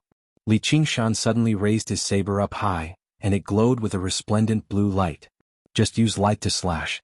However, there was still no sign of Yi Liusu. Do you think that any kind of light will work? Yi Liusu mocked. Do you think that any random torch will be able to break my night vision? I see. Since we're night roamers, we need sunlight. Li Qingshan withdrew his demon chi and rubbed his chin in thought. Come and give it a try. Yi Liusu said. Yi Liubo smiled and said, this is the underground. Even if you have great means, don't think about letting the sunlight shine here. That's not necessarily true. Li Qingshan shook his head and raised his hand. Suddenly, a golden spot of light appeared on top of his head. The spot of light became extremely large. It turned into a golden fireball. What is this? It's so dazzling. Yi Liubo covered her eyes instinctively. The dazzling light dispersed the darkness. A black figure appeared in front of a mural to Li Qingshan's left. The golden light did not possess any terrifying destructive power, but the thick darkness receded bit by bit reluctantly, revealing Yi Liusu's original appearance. It revealed Yi Liusu's original appearance. She stared at the golden fireball blankly. This is the sun? That's right, this is a sun. Li Qingshan held the miniature sun he had conjured from the divine talisman of great creation in his right hand. He placed it before his eyes and gently stroked its golden fur. It was scorching hot. It was not particularly hot. As a result, he poured in a bit more power of belief to make it a little brighter. It was as easy as controlling a large light bulb. Of course, compared to the real sun, even if Li Qingshan poured in all of his power of belief, it would not even reach a billionth of its brightness. However, it was not fake. What it gave off was real sunlight. The tiny golden ball of fur was the bane of the night roamer's abilities. Perhaps they were the kings of the night, but he had turned this place into daytime. Yi Liubo tried her best to widen her eyes, but Li Qingshan's figure was completely obscured by the light from the sun. It was a blur. The weaker night roamer guards even teared up. They turned around and closed their eyes. Actually, sunlight did not cause any harm to night roamers. It was just like how darkness affected regular people. It would only affect their abilities. In particular, night roamers who had cultivated should not have been affected by sunlight at all, let alone the miniature sun Li Qingshan had conjured. However, they had already lived underground for far, far too long. Basically, every single night roamer would be completely submerged in darkness from birth to death, which made their abilities even stronger. However, at the same time, their resistance to sunlight had become unprecedentedly weak. Yi Liusu did her best to put on the cloak of darkness again. Darkness constantly surged around her. Just this slight interference prevented her from merging with the darkness perfectly and unleashing her ability to roam at night. This was the first time she had ever experienced such interference. Who would have thought someone could actually bring the sun underground? In her eyes, Li Qingshan became more and more unfathomable. If this was a part of his ability, then he was basically the bane of night roamers. I just thought of a pretty good move. Give it a try. Li Qingshan tossed aside his ice blade and arrived before Yi Liusu in a flash, hurling a punch through the air. Although sunlight has affected my ability to roam at night, you're dreaming if you think you can hit me with a direct attack like that. The punch was like a fierce gust of wind, producing a series of explosions in the air. Ieyasu's figure drifted about like a shadow, completely unaffected. She was nowhere near as strong as him, but she was no slower in terms of speed. She gave up on attacking and dodged with all her might, like a dark elf dancing in the wind. At this moment, Li Qingshan suddenly opened his fist and struck out with his palm. However, it was only an inch away from Ieyasu. Ieyasu did not take it seriously at all, mocking Li Qingshan for his futility. In that moment, an invisible, terrifying force slammed into her abdomen viciously, spreading through her entire body. All Ieyasu saw was Li Qingshan strike out with his palm, and Ieyasu was sent flying. She shot through the sea of flowers and slammed into the wall heavily. The residual force was unleashed through Ieyasu's body. The wall immediately became riddled with web-like cracks, shattering into pieces. The sound of the collision was completely drowned out by a thunderous sound, shaking up the night roamer guards to the point of dizziness. The sound came from Li Qingshan's palm strike. Waves of air surged out in all directions, lifting the curtains high into the air and pushing down the sea of flowers. The might of his palm strike shocked everyone, human and demon alike. Only after being taken aback did they cry out, "Great King!" Ieyasu rubbed her eyes. Just what was he doing? Li Qingshan looked at his palm in surprise and joy. The effects were even better than he had imagined. That's right, this was still his innate ability, the Ox Demon Tramples. In the past, he had always found the Ox Demon Tramples to be on a completely different level compared to a defensive skill like the Spirit Turtle's Profound Shell. It was basically useless. In particular, how many cultivators would still stand on the ground and fight with him obediently after reaching Demon General? Only after becoming a Demon General did he barely manage to use it to open up an underground tunnel. It was basically recycling trash. Only now did he realize that the so-called Ox Demon Tramples was just a misunderstanding of the innate ability. Its true ability was vibrations. In the past, because his demon chi was too weak and his cultivation was too low, he could only use a method like stomping on the ground to strengthen the power of the shockwaves. Otherwise, the tiny vibrations would not be enough to cause enough damage, which was why it was a false impression. In the battles that followed, he never thought about using the shockwaves anywhere else either, as there was no need for him to do so. As long as he managed to break through the protective true chi of the enemies he encountered, they would basically be dead. There was no need for him to use the shockwaves at all. Otherwise, it would be useless even if he used it against opponents he could not defeat like the three elders. After becoming a demon general, the power of his innate ability increased drastically, finally demonstrating the power it was supposed to possess. Just now, Li Qingshan used the air to transmit the shockwaves. Although the effects were nowhere close to the ground, it still demonstrated startling power. Ieyasu was both surprised and furious as well as a sliver of fear. Her opponent was unimaginably terrifying, and the power he used was powerful and mysterious. Her armor was basically unable to provide much protection before this power. Just how many trump cards did he still have up his sleeves? However, she could not give up. She had obtained this territory from the Spider Queen after much difficulty. It was the only path for the night roamers to return to the surface. She could not give it to someone else. Returning to her senses, she discovered she had just let out a hysterical roar. The curved blade glowed with light, turning into a huge crescent moon that illuminated the cavern. She changed her nimble tactics, becoming one with the blade and stabbing over with an aura that could cut through all obstructions. Li Qingshan was slightly taken aback too. He was surprised that this beautiful woman who seemed more like an assassin could actually unleash such an aura. His blood surged for the first time. "Come at me." Li Qingshan threw a punch and cracks spread through the air. Ieyasu shivered inside, but she did not hesitate at all. Her dark blue eyes shone like stars as she stabbed out with the blade, forgetting about life and death. She was like a joyful comet or a hawk striking the palace. Ieyasu basically forgot to breathe. She gazed at Ieyasu in reverence. This was the king they trusted. Her power would definitely be able to cut through all obstructions, including this wretched demon general. A thunderous rumble erupted in the cavern, but all that greeted her was a fierce gust of wind, ruffling Ieyasu's long dark blue hair. She eased up slightly. "Looks like this power isn't limitless. I'll show you what's coming with this strike." Li Qingshan looked at his fist helplessly. The shockwaves reached a few feet away before weakening and dispersing. With this pause, the blade shot over like a bolt of lightning. His forehead throbbed slightly. The strike contained all of Ieyasu's power. Even the ox demon forges its hide could not block it.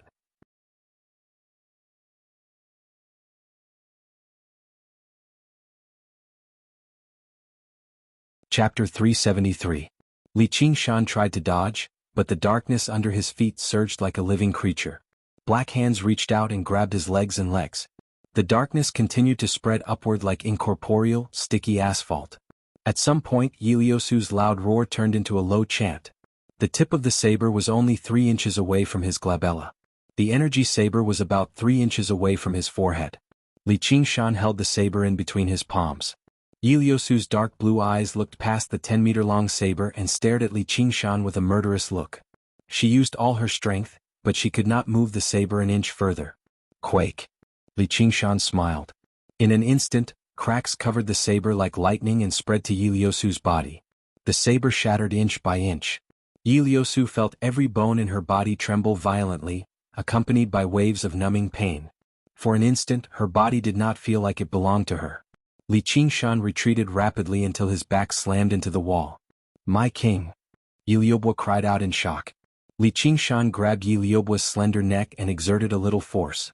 Yiliobo frowned and raised her head, her eyes filled with reluctance and despair. "Even though I've held back, you still can't threaten me." Li Qingshan looked disappointed. He had wanted to use this battle to break through to the 3rd level of the Tiger Demon, but he was still lacking. Perhaps it would have been better if it had been a life-and-death battle. At this moment, a sharp whistle came from behind. 7 poisonous arrows formed a formation and pierced toward Li Qingshan's back. A faint blue light formed by many hexagons flashed. Li Qingshan did not even have the interest to look back.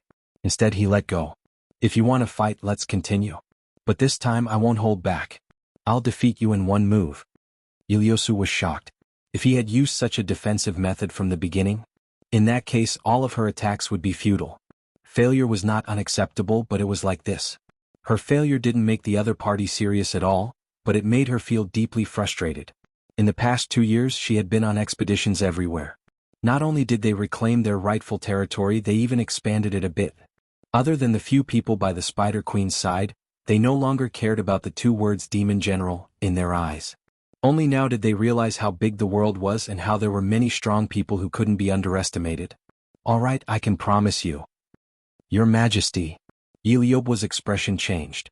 This territory had been obtained with great difficulty. "Shut up," Yiliosu said coldly. Learning to respect the strong was the rule of survival in the underground. "I can also make my sisters happy." Li Qingshan laughed, but all he received was a look of hatred. He shrugged his shoulders. He was unconcerned. "However, this isn't something I can decide." Yiliobo's eyes flickered. No one knew what she was thinking. "Then who can decide?" Li Qingshan hooked his arm around Yiliosu's shoulder. "Earlier you said you'd give the territory to me if you lost, yet now you're saying you can't decide. Are you doubting my decisiveness?" "Empress Helicoverpa Rosa." Yiliosu shivered. Afraid of angering him, she added in a hurry, Lorsi won't interfere with the territorial disputes of her demon generals, but if a demon general suddenly wants to take over a territory, it's impossible for her to ignore her opinion." "That does make some sense. What do you think?" "I can take you to see my Lorsi and hand over the territory to you in person." Li Qingshan was expressionless. "You mean you want me to go underground with you, to the main camp of the night roamers, and then see the demon commander who's very familiar with you but not me? I want her to decide who the territory belongs to." Yiliosu felt scorching breaths land on her ear and neck. There was no ambiguity at all, as if she was in the mouth of a monster that could fly into a rage at any time. She gritted her teeth and said with great difficulty, "Yes." Li Qingshan laughed aloud. "Then what are we waiting for? Let's set off immediately." Yiliosu was surprised. She found this handsome and powerful demon general to be even more unfathomable. Was he so confident in his own strength? That was why he was bold enough to set off for that dangerous place under the lead of an enemy. He was rash and arrogant, yet filled with unbridled charm. Compared to the gloomy male night roamers who seemed constantly uneasy, he was basically the other extreme. "But before that, I need to find a suitable place to settle my friends down. I think this is a good place." Li Qingshan looked around the cavern. He found the murals to be rather beautiful. They were very suitable as decorations for his home. Yiliosu agreed through gritted teeth. Li Qingshan stood on the stone platform and gave a speech to the demons, receiving their absolute obedience. Millipede wriggled out too, returning to the bed he was familiar with and curling up comfortably. Littlin sat on his back. After going through numerous trials, they had finally returned to square one once more, taking back what belonged to them. This was because Li Qingshan said to Yiliosu, "You go ahead first. I'll catch up later." All Yiliosu could do was lead the night roamer guards and set off first. No one spoke along the way. The atmosphere was very oppressive. They gradually left the cavern and arrived at the edge of Milliped's territory, but they still did not see Li Qingshan. Yiliobo went up and said, "Great King, will that guy really come? Don't tell me he's lying to us?" Yiliosu fell silent. Then all she could do was return to the clan and ask for reinforcements, but would that be enough to deal with him? Perhaps it would only be possible if Lolth and the others beside her took action. However, what kind of glib tongue would it take to make the demons turn on one another and kill the powerful geniuses of their own race? Demons had always been contemptuous and fearful of the night roamers. It's wrong to doubt the promises of others. Li Qingshan appeared in the darkness alone. Seeing how the group had stopped because of his appearance, he strode to the front. "Let's go. I've wanted to go underground and have a look a long time ago." Yiliosu discovered that there was actually a sense of naivety and childishness on his face.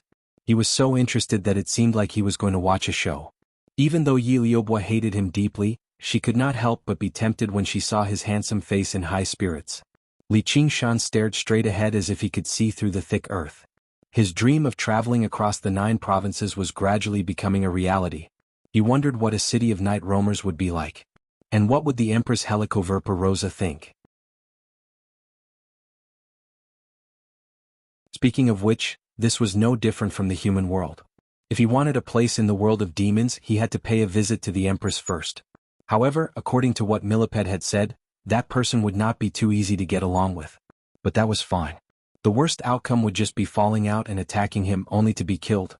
At this moment, on the bed of spiritual stone in the center of the sea of blue butterfly flowers, Li Qingshan and Little and took out the 100 treasures pouches of the Golden Pheasant Elder and the Lone Grave Elder.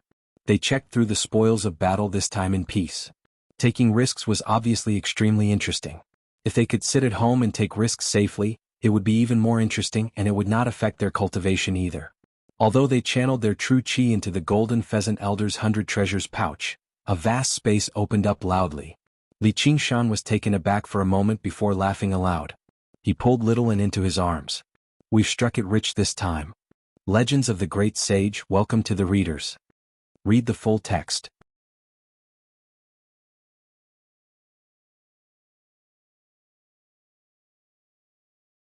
Chapter 374.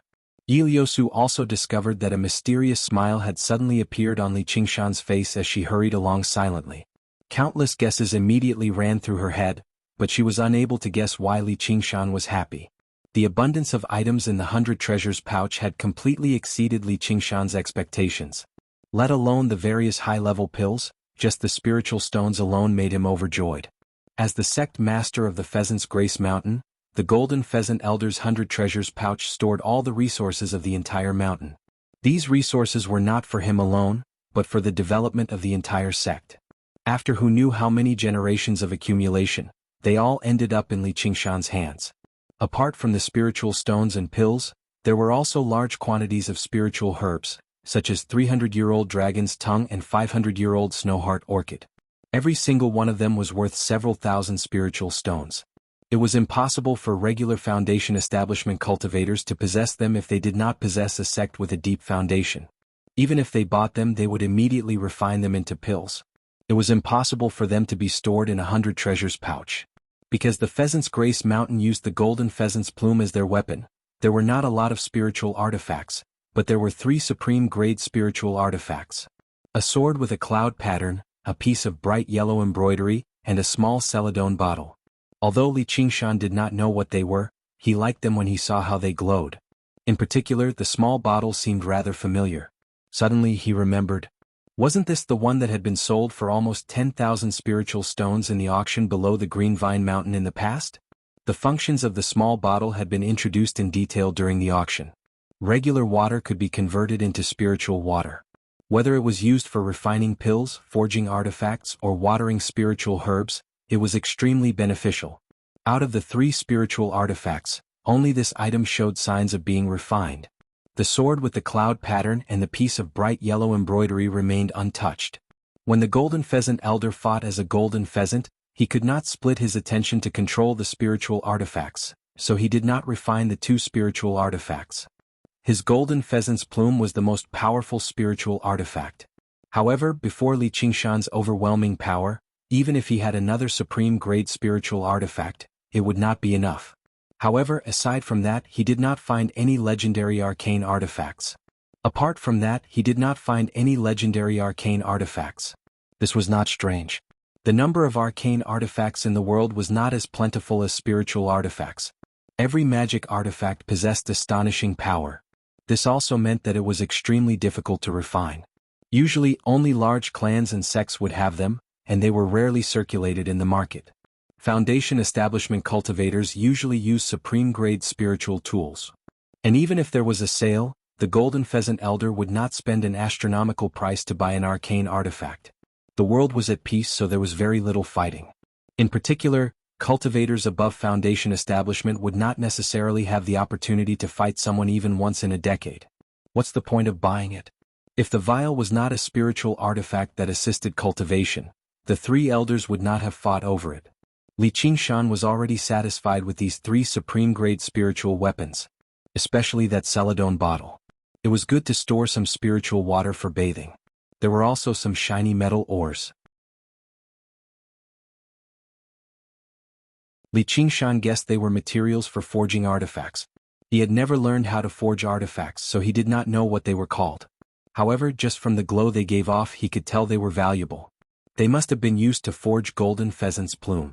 Speaking of which, he had obtained a large handful of golden pheasant's plume as well. They should also be supreme-grade spiritual artifacts, and they came in a set. They were supreme-grade among supreme-grade spiritual artifacts. Unfortunately, he needed to practice the cultivation method of the Pheasant's Grace Mountain to use them. There was a complete set of the Golden Pheasant's Method of the Dawn in his 100 treasures pouch, but it was impossible for Li Qingshan to practice it. Afterwards, he opened up the Lone Grave Elder's coffin. The items inside still left Li Qingshan surprised. What greeted his eyes was a tremendous number of corpses. There were corpses of all kinds, male, female, old, and young. Some had been refined, while others were in their original state. They were hideous and terrifying like a living hell. The Burial Mound Mountain used the art of refining corpses as its foundation. Corpses were their most important resource. They were both consumables and necessities. In order to obtain these corpses, who knew how many graves the disciples of the Burial Mound Mountain had dug up? Li Qingshan took out the spiritual stones and pills and placed them into the Golden Pheasant Elder's 100 treasures pouch. Afterwards, he passed the Lone Grave Elder's 100 treasures pouch to Little Anne. This is for you. There were also the Lone Grave Elder's bone staff and bronze band, two supreme-grade spiritual artifacts. Both of them gave off a sinister aura and were related to refining corpses. He had no use for them either. After splitting the spoils, Li Qingshan stood up and stretched. He laughed aloud. Let's go into secluded cultivation again. This time, his target was the third layer of the Spirit Turtle's method of sea suppression. That way he could perfectly suppress the demon chi of the Ox Demon and Tiger Demon, just in case he gave himself away when he reached the third layer of the Tiger Demon. Little Anne's eyes shone brightly. She had another plan in mind. After undergoing the heavenly tribulation, her cultivation had increased drastically, but she had also reached a new bottleneck. Without sufficient comprehension, she could not increase her cultivation of the path of white bone and great beauty through the essence of her flesh and blood alone. However, she just happened to be able to continue refining skull prayer beads. If nothing went wrong, she would be able to gather 12 beads into a string and forge her first white bone spiritual artifact. No arcane artifact. When the two of them were filled with ambition, they looked at Millipede again. He had already fallen asleep, coiled up on the stone platform and stretching out bit by bit. He seemed very comfortable. He would never know what ambition was. All he knew was that he could finally lie down here and sleep again. Li Qingshan sat down and took out a handful of pills, shoving them into his mouth. His mind gradually sank, entering a state of unconsciousness. However, he had no idea that his actions on the Green Vine Mountain had already kicked up a huge uproar in the cultivation world. At the center of the uproar, Yu Shuquang and the disciples of the Green Vine Mountain scattered and fled down the mountain. Gazing back at the misty mountain in the distance and seeing that no one was pursuing him, Yu Shuquang finally stopped worrying. He sat down on the ground and gasped for air. He had lived a life of the Jianghu where blood flowed from the tip of his blade. Originally, he thought he had nothing to fear anymore, but when the scarlet eyes glanced at him, he almost rolled down the mountain in fright. Without the slightest doubt, if the blade landed, he would have been a dead man already. The righteous path of cultivation was like how monkeys scatter when the tree falls. Under Li Qingshan's pressure, the disciples of the Green Vine Mountain scattered in all directions, afraid that Li Qingshan would catch up to them and kill them all. Yu Shuquang looked around. Only Yu Lian remained by his side. "Foster father, where do we go now?" Yu Lian remained gentle, but he had become much steadier. He was originally Yu Shuquang's trusted disciple. After he gained a foothold on the Green Vine Mountain, he had brought him to the Green Vine Mountain as well. It was no longer suitable for them to be master and disciple, so Yu Lian accepted Yu Shuquang as his foster father. Yu Shuquang said, "We can't stay on the Green Vine Mountain any longer anyway. This isn't a good place. Who knows when demons will attack again? With our cultivations, we'll be at the mercy of others. Why don't we return to the Proud Sword Manor?" After 2 years of arduous cultivation coupled with the tremendous resources provided by the Green Vine Mountain, he had also reached the 4th layer, while Yu Lian had reached the 2nd layer. They had both achieved major breakthroughs in their lives. Although they had both achieved major breakthroughs in their lives, they were still at the very bottom of the cultivation world. Even if they were tied together, they would not be able to withstand a single slash. If demons launch a large-scale attack, the Proud Sword Manor probably won't be safe either. There's a tunnel leading underground outside the city. Why don't we go to Clear River City and seek refuge with Junior Sister? Yu Lian thought of something and said, "About this." Yu Shuquang found it rather embarrassing to seek refuge with his daughter as a father. "Junior brother Yu is right. Don't hesitate anymore, brother Yu. I plan on going to Clear River City as well." Diao Fei emerged from behind a large tree. His cultivation had already reached the 6th layer, and he had split open a sea of qi in his dantian. If he reported this to Commander Wang, he would have the right to earn a position as a Scarlet Wolf Guard. "First senior brother, you're here too." Yu Shuquang was overjoyed. Although he knew Diao Fei would not be able to block a single strike from the demon, he still felt slightly safer. The two of them had met 2 years ago. Although they were not exactly close friends, they had become acquainted with each other. Yu Shuquang respected Diao Fei's outstanding cultivation. Diao Fei knew Yu Shuquang had a daughter called Yu Zijian, who cultivated in the 100 schools of thought. With her pure yang body, she was highly regarded by the leader of the school of Taoism, so he dared not slight her. How terrifying. Diao Fei sighed. After reaching the 6th layer and becoming the first senior brother of the Green Vine Mountain, he felt rather elated and complacent. Only after witnessing the unparalleled power tonight did he understand that he was just a slightly larger shrimp in the cultivation world with his meager cultivation. Diao Fei sighed again. Yu Shuquang agreed with him and sighed with him. "What do you think, brother Yu? Let's go together. We can look after each other in Clear River City." Diao Fei had heard that Yu Zijian was familiar with the Hua family. If there were any changes to the situation, he could ask her to mediate between them. Seeing Diao Fei, Yu Shuquang suddenly thought of a person. This was the common topic of conversation between the two of them in the past. "I can't seek refuge with Zijian, but I can seek refuge with him." That's right. The person Yu Shuquang thought of was Li Qingshan. It was all because of Li Qingshan's assistance that he was able to reach where he was today. He could be regarded as half of Li Qingshan's subordinate. If he sought refuge with Li Qingshan, it would not be embarrassing. He had heard that he was doing quite well in the 100 schools of thought right now. If he knew that the person who had scared him off was Li Qingshan, who knew what his expression would be like? "All right, let's go right now." "Are you telling the truth?" After listening to Diao Fei's story, Wang Pushi's eyebrows furrowed into a knot. A demon general had actually killed the 3 elders. It was unbelievable no matter how he thought about it. With how crafty the 3 old coots were, even if they could not defeat him, could they not escape? Then he looked at Diao Fei. There was not a single wound on him. If the demon general was so arrogant and powerful, why would he leave them alive? As a result, he asked another question. "It's completely true. If you don't believe me, Commander, there are 2 other junior brothers who came with me. The other seniors and juniors have all seen it too. I believe it will spread before long. Please make a decision soon, Commander. Come with me." Wang Pushi leapt up from his chair. Recently, the conflict between the humans and demons had become more and more intense. It was not just limited to the Clear River City, nor was it limited to the Rui Commandery. Instead, the entire Green Province was filled with the flames of war. However, he had never heard of a demon general killing Foundation establishment cultivators like this, and he had killed 3 of them in a single go. If it was true, then it would be a huge matter. He had to report it to Commander Gu immediately and ask her to make a decision soon.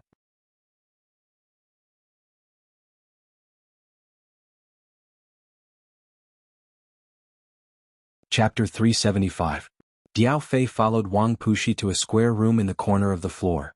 He saw that the room was empty. The snow-white walls, floor and ceiling were covered in runes, leaving behind many grooves.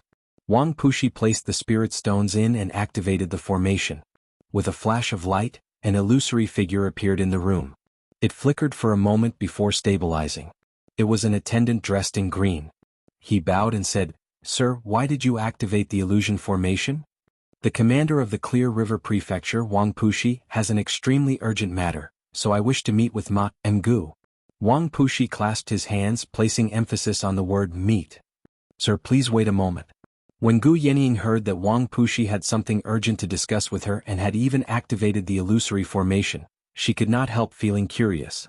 When she arrived at the room with the illusory formation, she saw Wang Puxi's image and asked with a smile, "Old Wang, what happened to make you so anxious?" Wang Pu bowed and pulled Diao Fei to his side. "Repeat what you said just now." Subordinate Diao Fei greets Lord Gu. Diao Fei lowered his head, not daring to look directly at the white-clothed figure. He recounted everything from the beginning to the end.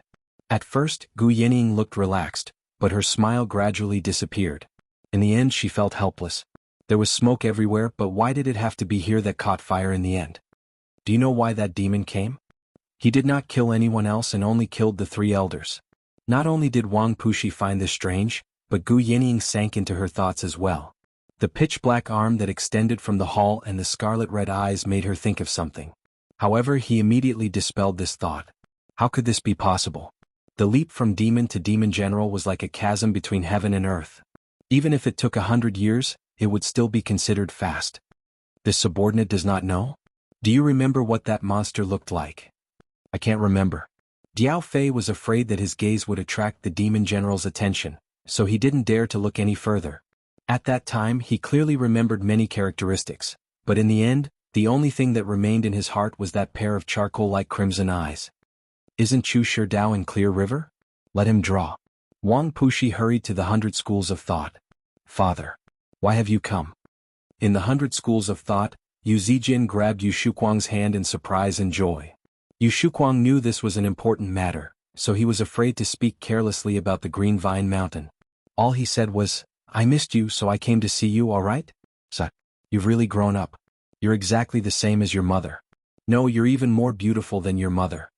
Yu Zijin wore azure Taoist robes. Her hair was tied up into a bun, and she carried the 9-yang sword on her back. Her attire was simple. However, it seemed even more pure, beautiful, and spotless. In just 2 years, she had reached the 5th layer of the aura training realm, and this was because the slovenly Taoist wanted her to build a good foundation. Otherwise, he would have been able to cultivate even faster. His entire person was like a piece of unpolished jade that had its stone shell shaved off bit by bit. Only a trace of flawlessness was revealed, yet it was filled with boundless brilliance. Unknowingly, her figure had also become slender. "Why not? In the past I let you come. Why haven't you come? Has something happened at home?" Yu Zijin asked in doubt. Yu Shuquang knew his daughter was not as easy to coax as before, so he suppressed his voice. "I can't tell you right now. I'll tell you later." "You're acting so mysterious. Then have you heard about Niu Juxia's whereabouts recently?" Worry immediately filled Yu Zijin's clear face. Was this question again? Yu Shuquang and Yu Lian exchanged glances. Yu Shuquang smiled bitterly. "Don't worry. He's doing better than you." "How do you know? Do you have news of him?" Yu Zijin grabbed Yu Shuquang's arm and asked urgently. "You're the one who told me." Yu Shuquang had only obtained news of Li Qingshan from Yu Zijin's letter when she mentioned the interesting matters of the 100 Schools of Thought. However, he could not say, "Father swears on his dignity." "All right. I do have news of him, but I can't tell you. That's what he wants." "Is he really fine?" "He's really fine." "Then why hasn't he come to find me? You've made me worry for him."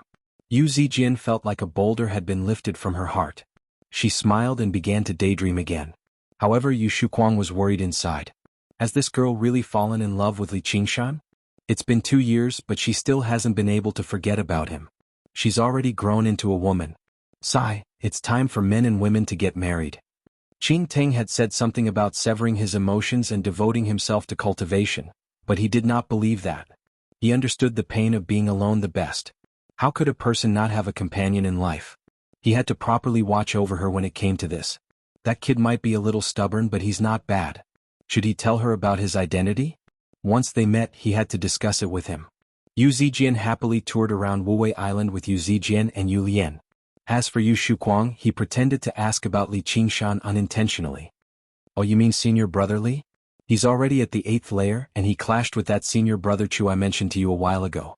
In the end, he defeated him in a single stroke. How impressive. Yu Shuquang nodded in satisfaction. Only a cultivation like that is worthy of my daughter. Now that he's my son-in-law, he won't be able to show me any respect anymore. He's been in the alchemy room with senior sister Ru Xan for so long. Once senior sister Han comes out, she probably won't spare him. That's what Qinglu said. What's going on with senior sister Ru Xan and senior sister Han? Yu Zijian told Yu Shuquang about the gossip in great interest. She noticed the changes in Yu Shuquang's expression and asked in surprise, "Father, what's wrong?" "Nothing." "Oh my, what's the name of this mountain?" Yu Shuquang smiled dryly. As it turned out, Li Qingshan was quite a playboy. Fortunately, he had not told her about Niu Juxia's true identity out of impulse. He could not let his daughter become involved in this. Gu Yenying waited for a while, and Wang Pushi brought over a young man. He reported, "Master Chu has already retired from painting. He no longer paints. This is his final disciple, Chu Danqing. He can also take on the role." Chu Danqing was stunned when he saw Gu Yenying. He had seen Chu Sherdao paint thousands of beauties, but none of them could rival even a fraction of her beauty. Instinctively, he sketched out a painting for her, but he immediately felt like he was unable to draw it. Even if he managed to draw it, it would barely have any charm. She was just a regular beauty. "So you're Chu Danqing. Your master has hidden you really well. If you want to look, you can look later. Hurry up and paint." Chu Danqing returned to his senses. His face was bright red from embarrassment. He turned to Diao Fei and said, "Please close your eyes and carefully recall the situation back then. Then relax your mind." Diao Fei closed his eyes. Chu Danqing pressed a finger against Diao Fei's forehead while his other hand moved like the wind, painting on the paper. His expression also returned to normal. A single strand of weasel hair spat out a riot of colors. Sometimes it would fold up and draw carefully, and at other times, it would spread out in thick, heavy colors. Immediately, a brightly colored painting leapt onto the paper. Chu Danqing blew on it gently and showed the painting to Diao Fei first. "Look, it's like this." The nightmarish, scarlet eyes filled his vision once again. Diao Fei was alarmed and took half a step back. Only then did he see the entire painting. On the ruins there was a black silhouette, a dark red moon, a raised ice blade and drifting long hair. The various details that he had lost in his memories had all been retrieved. It was basically even more detailed and vivid than what he had seen back then. Yes, it is. Wang Pushi could not help but look at the painting too. He wanted to see just what kind of person could kill the three elders and make Diao Fei so afraid. All he saw was the lifelike figure in the painting, as if he was about to leap out and swing his blade down. He was slightly surprised inside. What a painting! What a murderous aura! Am I supposed to be this demon's opponent?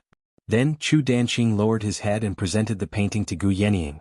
With just a single glance, Gu Yenying confirmed the identity of the person in the painting with her demon half. It was just like how humans could not tell the difference between two magpies, but in the eyes of their own kind, these special characteristics were basically as obvious as labels. Wasn't this that kid? For once, Wang Pushi found a sliver of surprise on Gu Yenying's face. Gu Yenying waved her jade folding fan gently. How strange. How strange. On the ice sword cliff, just when she thought he would embark on the path of demons, he returned to become a hawk-wolf guard. Just when she thought he would choose the path of human cultivation, he turned into a demon again and risked his life to fight for a demon general. In the blink of an eye, he had already become a demon general. He had surpassed many demons and barriers that would take hundreds or even thousands of years to cross, claiming the lives of 3 Foundation establishment cultivators as soon as he struck. She had never encountered such an unfathomable person before. Interesting. If that was the case, everything made sense. The reason why he had sought out the 3 elders was for revenge. Because he was originally a human, he possessed a sliver of benevolence and did not commit a massacre. Several thousand kilometers apart, the two rooms fell silent at the same time, quietly awaiting her orders. Gu Yenying folded her folding fan and struck her palm gently. I might have to pay a visit to the Clear River Prefecture later. I'll send someone to investigate first. Wang Puxi was rather troubled. Little Hua and Xiongji are both in secluded cultivation. I'd better go personally. It's inconvenient for you to do so. Isn't there a Li Qingshan? I heard he's in the limelight and he's very powerful. Get him to investigate properly and write me a document when he returns. I want to hear his thoughts on the case.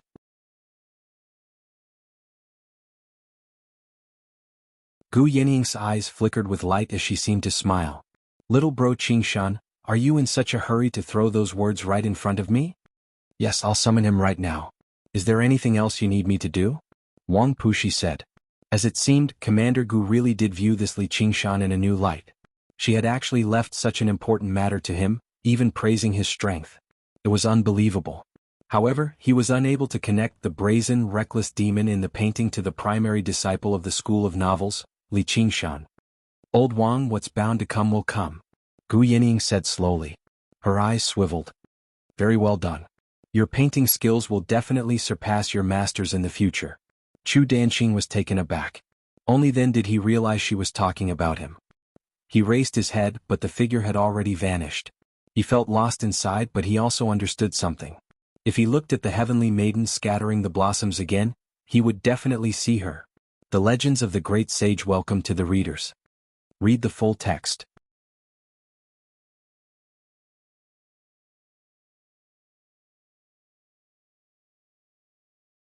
Chapter 376. Li Qingshan moved underground with the group. The twisting and turning paths seemed endless, sometimes to the east and sometimes to the west. The only thing that did not change was going down, diving even deeper underground. Having dealt with the issue of cultivation, he no longer had to spend so much effort on it, so he directed all of his attention back to the mirror image. Yi Liusu and Yi Liubo led the group at the very front, leading the way. They would choose the fork without the slightest hesitation. The cavern was quiet. Not a single person in the group said anything. There was not even the slightest sound of footsteps. It was like they had all become illusionary shadows. Night roamers are basically natural-born assassins. I wonder what kind of environment has trained them to be like this.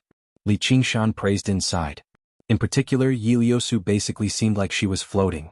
Coupled with her terrifying innate ability, it was probably very likely for her to kill him if she tried to assassinate him when he was caught off guard, even if he was much stronger than her. They turned into a new cavern. Yi Liubo glanced at the emotionless Yi Liusu, who only cared about advancing. She frowned slightly and lowered her head. Her expression changed as she struggled with her thoughts. Suddenly, she slowed down and arrived at the back of the group, grabbing Li Qingshan's hand. I have something I want to say to you. Just as Li Qingshan was confused, Yi Liubo said something through the pulses of her aura. She knew a little about how demons communicated with each other. Ah! Yi Liubo cried out and was pulled into Li Qingshan's arms. The two of them stopped. Yi Liusu looked back with a frown. The group stopped. The night roamers all had different expressions. The men were obviously furious, while the women were rather envious. You can go first. We have some matters to attend to. Li Qingshan lowered his head and sniffed Yi Liubo's neck gently. Yi Liubo blushed slightly. Hurry up and catch up. Yi Liusu glanced past the two of them before continuing with the group. They're gone. What do you want to say? Before he finished speaking, Yi Liubo wrapped around Li Qingshan like a snake and kissed him on the lips. He stuck out his tongue. Li Qingshan was slightly surprised, but he was not to be outdone. The two of them actually kissed passionately in such a place. After a while, Yi Liubo has no intention of giving up. Li Qingshan is aroused and forcibly separates her. Pursing his lips, he said, You can tell me now. Can I trust you? The expression on Yi Liubo's round face was complicated, but it was definitely not the shyness of a woman. Looks like I'm the only one you can trust now. Of course, Li Qingshan didn't think that Yi Liubo was just a love-struck fool. Looking at her appearance, it was obvious that she really had something to say. I can tell you one thing, something very important to you, something related to life and death, but you have to promise me two things. That doesn't seem fair. Then just one thing, please don't hurt my sister. Why do you think I'll hurt her? If I tell you this, you'll do it. Then why do you want to tell me? If I don't say it, she'll hurt herself. I don't accept it. Li Qingshan shrugged. What you want to say is that she came up with some stupid idea to harm me, but to be honest, I'm not afraid at all. Li Qingshan's mirror image. To a large extent it was to test the waters. It was nothing to be killed once or twice. Once he understood the situation underground, what revenge couldn't he take? One more thing, you don't have the right to make a deal with me. Li Qingshan's expression was cold. Then I'll beg you, okay? I can be your servant and work for you. If I work for you, I can also tell you the situation underground.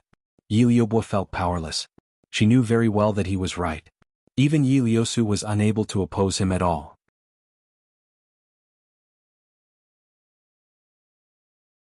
With her strength, what right did she have? If it were not for the fact that his personality was not as vicious as regular demons, probably even King Yi Liusu would not be able to maintain her pride right now. Many times, the feeling he gave her was more like a human. It was exactly because of this that she was bold enough to negotiate with him. And after the test just now, she had discovered that he had feelings for women. As a result, she felt like her chances of success had increased by quite a lot. This was not a joke. Many demon generals underground would not suddenly change their sense of beauty after assuming human form and take a liking to creatures that walked on 2 feet. They would still treat them as walking food. You finally told me what I want to hear. Li Qingshan smiled. Right now, what he wanted to know the most was the situation with the night roamers and the situation with Helicoverpa Rosa. As long as he could grasp the overall situation, what would Yi Liusu's petty scheme against his mirror image amount to? Then you've agreed? Yi Liubo beamed with joy. Can a servant ask for a master? Li Qingshan said sternly. You. But the master will consider the servant's feelings. Li Qingshan rubbed her cheek with a smile. Tell me or I'll have to consider rejecting your allegiance. My elder sister wants to harm you. Yi Liubo was helpless. In the end she still chose to believe him. He could have used even more intense methods to interrogate her, or he could have viciously humiliated Yi Liusu, but he did not do that. As expected. It's basically written all over her face. Li Qingshan curled his lip. She lured you into the enemy's territory. However, what Yi Liusu said next finally surprised Li Qingshan. Wait, you mean the enemy? Who can be her enemy underground? Since he had been appointed as the lord of the territory by Helicoverpa Rosa, other demons could not kill him willy-nilly. Obviously the night roamers of other clans. As it turned out, the night roamers underground were not united.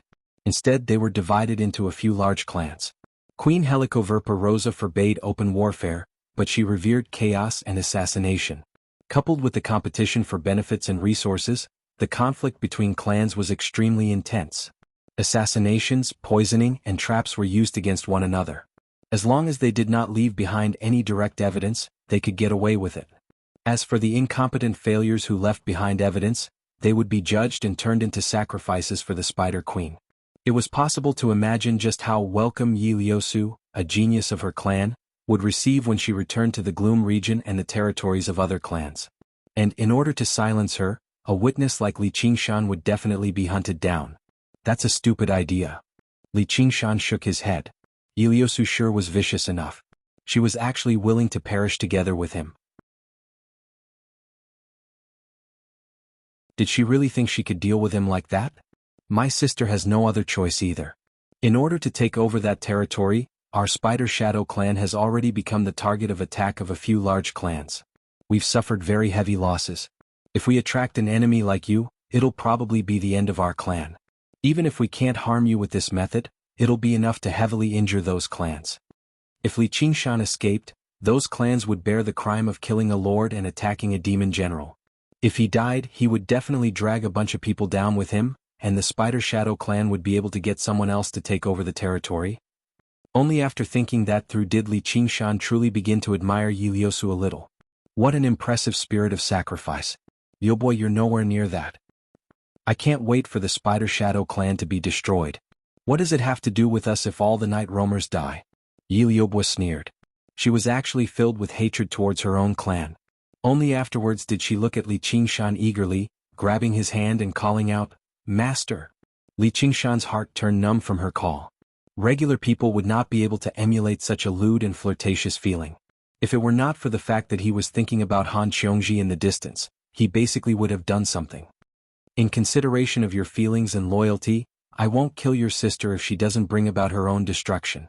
Actually, she's still of some use to me. Yi Liubo beamed with joy, but she also felt rather strange inside. Originally, she wanted her sister to capture him and toy with him, but she ended up becoming his servant instead. However, he seemed even more charming right now. What attracted her was no longer his perfect face. With his strength, he would definitely become a major figure who could run amok underground in the future. Being his servant would be much better than being ordered around by the clan. Thinking like that, she did feel like she had taken a good step forward. In the underground world, the strong preyed on the weak. No matter how handsome a person was, he was just a plaything. Only great strength could gather people's hearts and rule over everything. Strength was a form of charm in itself. I'm curious about that matter though. I want to ask you to protect me. Who wants to harm you? If you lose your territory, there'll definitely be a very severe punishment once you return. There are plenty of people in the Spider Shadow clan waiting to kick you when you're down. Yi Liubo felt resentful, but she also felt rather complacent. Now that she had gained the protection of a powerful demon general, even the matriarch could do nothing to her. Don't worry. The master will protect the servant. Thank you, master. Yi Liubo's heart warmed up and she smiled sweetly. Yi Liusu was currently leading the group of night roamers, stopping to rest in the cavern. She felt slightly worried. At this moment, the two of them returned. Yi Liubo hugged Li Qingshan's arm intimately as she smiled gently. That's enough. Li Qingshan shook off Yi Liubo's hand. Yi Liubo glanced at him begrudgingly and said to Yi Liusu, Sister, I've already told Sir North Moon about your plan. Yi Liusu shuddered inside. What she worried about the most had happened. She roared out furiously, Liubo. However, Li Qingshan grabbed her hand that was about to draw her blade. Yi Liubo glared back at her without backing down. Sister, even if you want to sacrifice yourself, you'll have to ask the sisters first. When she told Yi Liusu's plan, the night roamer guards immediately fell into an uproar. I was wondering why the route seemed a little off. Mayam Liusu, is that true? They did not have the spirit to sacrifice themselves for the clan. It was not like they would be punished for losing the territory anyway.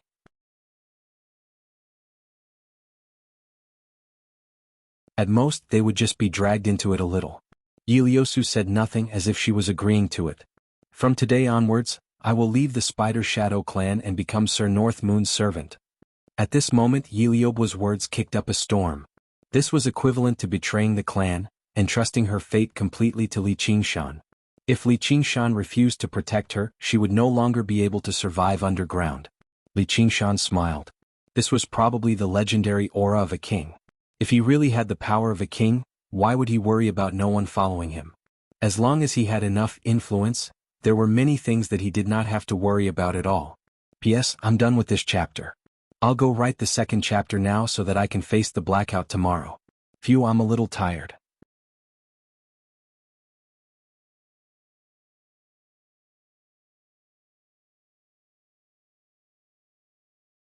Chapter 377. Liubo, you've actually betrayed the Spider Shadow clan. Do you know what the consequences are? Do you really trust this demon that much? Yi Liusu pointed at Li Qingshan and questioned loudly. She's more trustworthy than those old coots. I'd rather die than go back and be humiliated by those bitches. Yi Liubo raised her head stubbornly. I won't allow you to die for them either. Sister, why don't you follow Sir North Moon with me? That way we won't have to worry about those old women anymore. Shut up, you traitor. I've taken care of you for so many years to no avail. You're ungrateful. I'll be nice to whoever treats me well, which is why I can't send you to your death. You're so thick-headed. Their chests heaved violently. The two of them were agitated. Li Qingshan, who had caused all of this, stood to one side with his arms crossed, just like an outsider. He spoke up to break the stalemate. Yi Liusu, do you know what Liubo said before she told me your plan? Yi Liusu's heart shivered when she heard how Yi Liubo would place her safety first, even at the cost of her own safety. Her fury vanished, replaced by helplessness. I'm only sparing you out of consideration for Liubo's feelings. Stop being so stubborn. It's actually fine even if I kill all of you here. With the appearance of murderousness, the atmosphere in the cave immediately froze. Only Yi Liubo smiled. Through Yi Liubo's introduction, Li Qingshan had already grasped some of the underground game's rules. Other folk were not demons after all. In Helicoverpa eyes, a single Yi Liusu was definitely not more important than a powerful demon general as long as there was no direct evidence. She basically would not kill him over a single night roamer. In his opinion, Helicoverpa was clearly using trickery to divide the night roamers, making them kill one another and drain their strength, preventing them from growing stronger. I will never betray the clan. Everything will be judged by the matriarch. I hope you can protect her. In the face of absolute power, Ieyasu could only lower her head. She was not afraid of sacrificing herself. But he was also unwilling to make unnecessary sacrifices. After revising the route, the team set off again.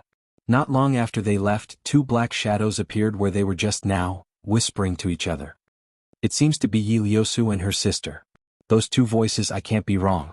Why are they here? I don't know. Go back and inform Lady Matriarch. She must make sure that they remain here forever. Yes. Ieyasu and her sister lost control of their emotions and argued loudly. They sounded like the beating of gongs and drums in the quiet night. Along the cobweb-like cave. It was transmitted to a faraway place. The team was already close to the borders of the other clan's territories, which immediately attracted patrols. One of the black shadows went back to where it came from, while the other blended into the darkness and chased after it. Li Qingshan was striding forward. Sensing that something was amiss, Zhang Xian halted his footsteps and a brilliant gleam flashed across his eyes. Clang. He drew his ice blade and swung it at the rock wall. Before the blade had even arrived, it lit up with golden light. The darkness receded like the tide. There was a black figure on the rock wall. It was extremely eye-catching. There was a shriek and blood spurted from the rock wall. A male night roamer fell out and cried out, "Who are you?" There was another shriek soon afterwards. Oh no, it's the Bat Shadow clan. Yi Liubo lunged over and finished him off in a single stroke. Don't tell me you can't sense it? Li Qingshan looked at Yi Liusu. This male night roamer's cultivation was only at Yi Liubo's level. Liubo, lead the way. Let's go.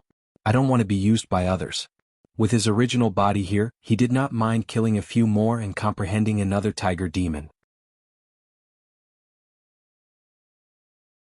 However, this mirror clone only possessed 30% of Li Qingshan's strength. If they engaged in an intense battle, it was unavoidable for him to show weakness. Alright. Yi Liubo took the lead and the group immediately sped up. With that, their speed became apparent, turning into a long winding snake. Li Qingshan and Yi Liubo were obviously at the very front. My sister isn't with us. Ignore her. As soon as Yi Liubo stopped, Li Qingshan scooped her up and advanced even faster. But, no buts. She's digging her own grave. Under Li Qingshan's stern gaze, Yi Liubo was afraid of acting rashly. All she could do was call out loudly, "Sister, come here." Yi Liusu stared at the darkness before her and sensed auras that were hidden extremely well rapidly approaching. Her eyes were already filled with determination. At this moment she suddenly heard Yi Liubo's call. She sighed and drifted away. Find another path.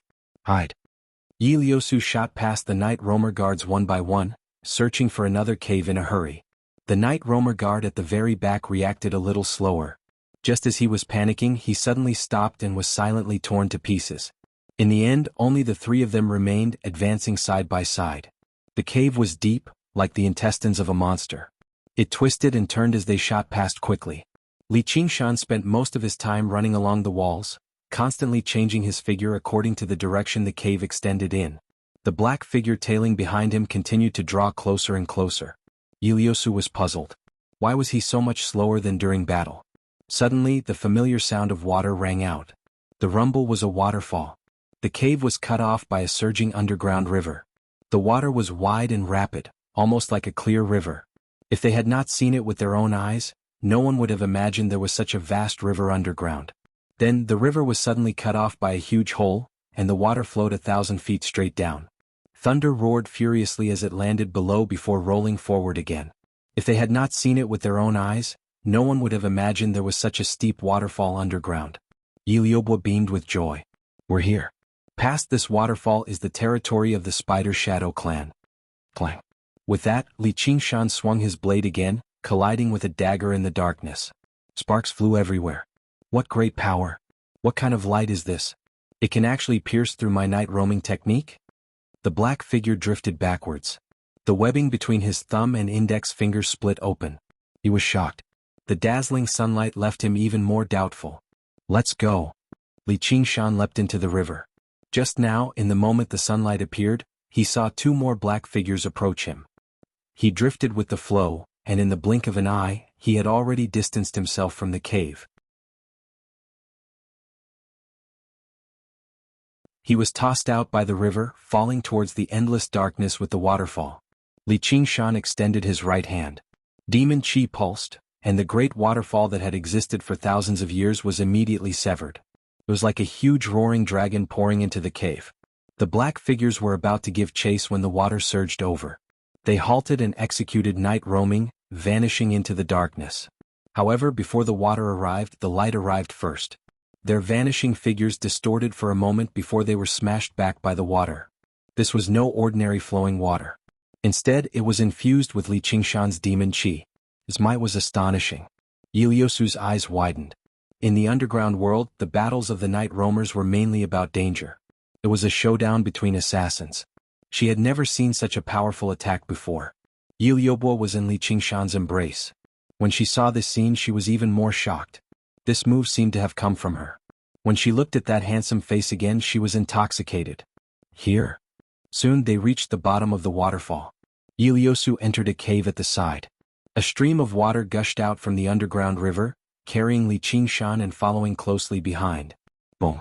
10,000 tons of water slammed down viciously. It was like a clap of thunder, making the cave tremble slightly. The waterfall flowed with unprecedented might, but it returned to normal very soon. A few black figures appeared at the top of the waterfall. They watched them vanish into the cave before turning around and leaving. Was that a demon general earlier? That's strange. Why wasn't there any aura? Immediately go back and report to the matriarch. Iliyosu has returned. We can't let her return to the territory. After traveling in the darkness for a while, a few specks of light suddenly appeared before Li Qingshan. A few auras that were very well hidden roamed around, but when they saw that it was Yi Liubo, they retreated silently. Welcome to Blackluster City. Yi Liubo kissed Li Qingshan on the cheek and left his embrace. As she extended her right arm, a black city appeared before Li Qingshan. This was a colossal cavern that was rarely seen. It was similar in size to Qingyang City, but it was 100 times more prosperous. Black stone buildings and stone pagodas, high and low, pointed to the dark dome.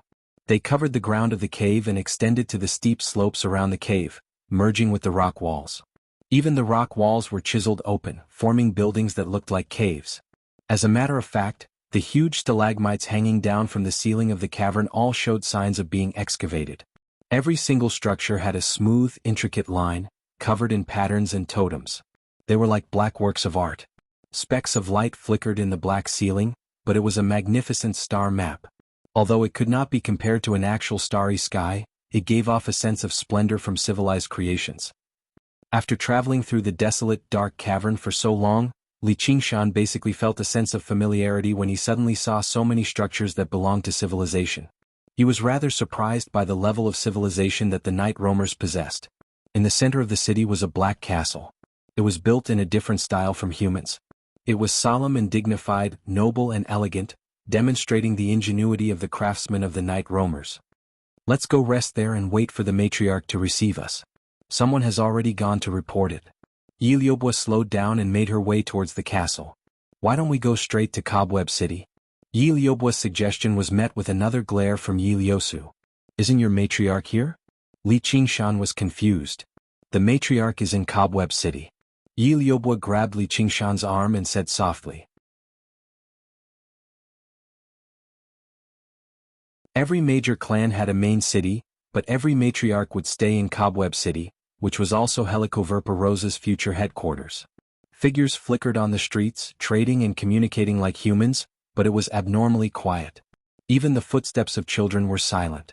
Their faces carried a coldness and calmness that did not match their age. Your Highness. Seeing Yi Liusu and her sister walk over, they all lowered their heads and bowed extremely politely. Among the night roamers there was a clear hierarchy.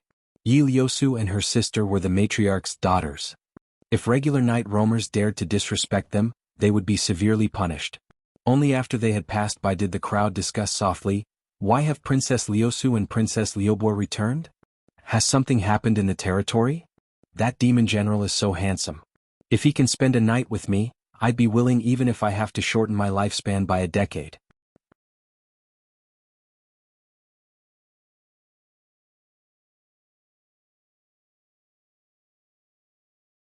Chapter 378. I didn't think you'd still be a princess. Li Qingshan smiled at Yi Liubo beside him. I'm not anymore. I'm your servant now, master. Yi Liubo's eyes were seductive as she hugged Li Qingshan's arm even tighter, sinking it into her abnormally plump chest to hide her fear and unease. Is the matriarch really that terrifying? Very terrifying. Yi Liubo seemed to think of something and shuddered. Don't be afraid. Li Qingshan pulled his arm out and wrapped it around her shoulder. Yeah. Yi Liubo's heart gradually settled down, and she leaned into his arms. Even Yi Liusu would only assist her in times of danger. She had never relied on a single person completely like this before. Along the way, Yi Liusu constantly paid attention to Li Qingshan's behavior, but all she saw was that he was like a tourist, studying the surrounding structures and scenery with great interest. Yi Liubo played the role of a tour guide, introducing him to the history of Blackluster City. Influenced by his relaxed attitude, she relaxed too, teasing him from time to time. She did not seem like a defeated general who had just lost an important piece of territory. Yi Liusu glanced back and let out an undetectable sigh. She instead became rather envious of her. This piece of territory held extremely great significance to the Spider Shadow clan, or even the entire race of night roamers. It was a territory where she could see the stars and the bright moon. She could still remember the shock she felt when she saw the night sky for the first time. That was the hope for the night roamers to return to the surface, yet she had personally destroyed it. She clenched her fists and her nails dug into her palms. It was impossible for her to not hate Li Qingshan, much less serve the demons. Become a servant. Yi Liubo, why have you returned? How dare you bring outsiders to Blackluster City? An icy cold, sharp voice rang out. Li Qingshan looked over and saw a female night roamer standing on the spire of the castle, staring at him coldly. Her thin, straight nose demonstrated the coldness and determination of its owner. Compared to this distinct nose, the rest of the facial features seemed slightly faint. It was like a sketch. But when put together, coupled with her cold expression, it had a different kind of charm. Let me come all the way. Li Qingshan, who was used to seeing the various beauties of the night roamers, also felt his eyes light up. Her dark blue hair was combed into a thick and short braid, looking very neat and tidy. She was wearing a black leather shirt and pants, and black boots that went all the way to her knees, outlining her seductive curves. She had a short sword on her waist. She was a beauty that did not lose to Yi Liusu, and her cultivation was above Yi Liusu. Sister Lu Xing, I have something to report to Mistress. This demon general of the North Moon is an honored guest of my clan. Please open the gate. Yi Liusu bowed respectfully. She didn't dare to announce the loss of the territory in public. Yi Liuxing studied Li Qingshan's handsome face with a gaze as sharp as a blade. However, her cold expression did not change at all. She only sensed that something was amiss. You sisters really do look very different, Li Qingshan smiled and said to Yi Liubo softly. It's not like we're sisters by blood. Yi Liubo pouted. It turned out that they all came from different families and relied on their talent to surpass their peers. Through their talent that surpassed their peers, they became the daughters of the mistress and were conferred the titles of princess and princess. They referred to each other as sisters, but they were not related by blood. The sisters were not ranked according to their age, but according to their cultivation. Welcome Your Highness Princess Liusu. Welcome Your Highness Princess Liubo. The gate swung open loudly. A group of guards stood to the left and right, raising their spears and speaking in unison. Sir, please give me your weapon. A skinny caretaker in black robes arrived before Li Qingshan. Did I bring a weapon? Li Qingshan waved his hand with a smile, and the ice blade vanished. The caretaker was taken aback. Li Qingshan had already walked in with Yi Liubo in his arms, so he did not dare to stop him. Demon generals possessed a transcendent status underground. It was an unspoken rule that demons were superior to night roamers. They stepped into the black hall. There was a fountain in the center, carved with a naked woman. The ground was covered in a thick, patterned carpet, while the walls were draped with tapestries. They were all embroidered with brightly colored images of spiders. The two staircases were like open arms, converging on the second floor. Yi Liuxing stood there, gazing at them coldly. Liusu, come with me. Liubo, receive the esteemed guest. Just what has happened? Cold wind whistled above the pointed tower. Looking down from the window, Blackluster City seemed to be below them. Yi Liuxing's icy cold voice was even colder than the cold wind. Yi Liusu explained everything that had happened. Smack. There was a loud slap, and a handprint appeared on Yi Liusu's face. Blood oozed from the corner of her lips, but she did not move at all. Do you know what that territory means to us? Do you know how many clansmen the clan sacrificed and how much they paid for it? Furious, cold light flickered through Yi Liuxing's eyes. I know. He must die. Before the matriarch returns. Yi Liuxing raised her hand again, but she hesitated to swing it down. She cut through the air viciously. I don't agree. Yi Liusu raised her head. Her gaze was determined. Do you want to be punished by the snake cavern? Even if the matriarch returns, would I persuade her not to do that? Don't tell me you've taken a liking to that guy and want to protect him? Yi Liuxing grabbed Yi Liusu by the neck. Her cold voice was like a blade against Yi Liusu's neck. He's too powerful, and he possesses the ability to suppress night roamers. Once he strikes, regardless of whether he succeeds or not, he'll heavily injure us. Yi Liusu was unfazed. She persisted. We're assassins. We've always had to defeat the strong as the weak. Yi Liuxing pushed her against the wall viciously before embracing her again. However, under her cold, unfazed gaze, she let go and turned around to go downstairs. Where is this? Li Qingshan stood in a luxurious room. The air was filled with fragrance. The oval, lace mirror reflected Yi Liubua's slender figure. My room, obviously. Yi Liubua tidied up her rather messy hair before turning around and throwing herself into Li Qingshan's arms. She raised her head and asked, How did you do it earlier? With 100 treasures pouch, obviously. Li Qingshan said matter-of-factly. Before he set off, he had brought 100 treasures pouch with him.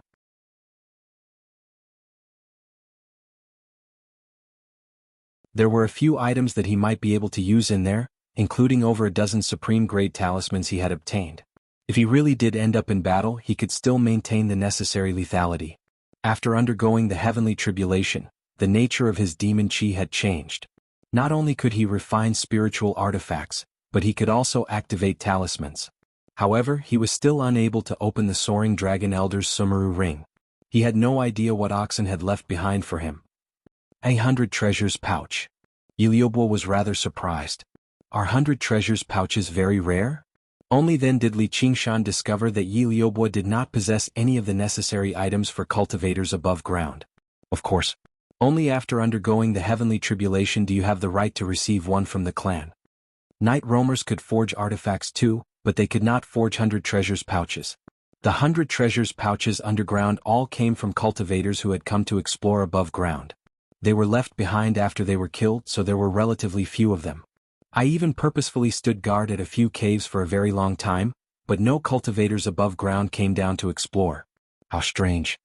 Yi Liubua mumbled to herself. Li Qingshan understood that when he massacred all the cultivators last time, no one would be bold enough to come down to die. Once we return to the territory, I'll give you one. What Li Qingshan lacked the least right now were 100 treasures pouches. He had no idea what to do with the piles of them. Really? Thank you, master. Yi Liubua kissed Li Qingshan in surprise and joy before pushing Li Qingshan onto the bed in the center of the room gently. Afterwards, she twisted her waist and removed her black armor, only leaving behind a silk undergarment that covered her private parts. She threw herself onto Li Qingshan. What are you doing? Li Qingshan placed his hand on Yi Liubua's shoulder and looked at Yi Liubua's chest. They really did live up to the bow in their names. The matriarch will be back a while later. Let me serve master properly. Yi Liubua undid Li Qingshan's belt eagerly. Her lustful behavior immediately made Li Qingshan think of himself. Her alluring body constantly rubbed against him, and he also felt the flames of lust rise up from his lower abdomen. He let out a sigh before pushing Yi Liubua away. What's wrong? Yi Liubua was stunned. I made an agreement with someone that I only belonged to her. Li Qingshan laid out his hands helplessly. A woman? Yi Liubua gasped.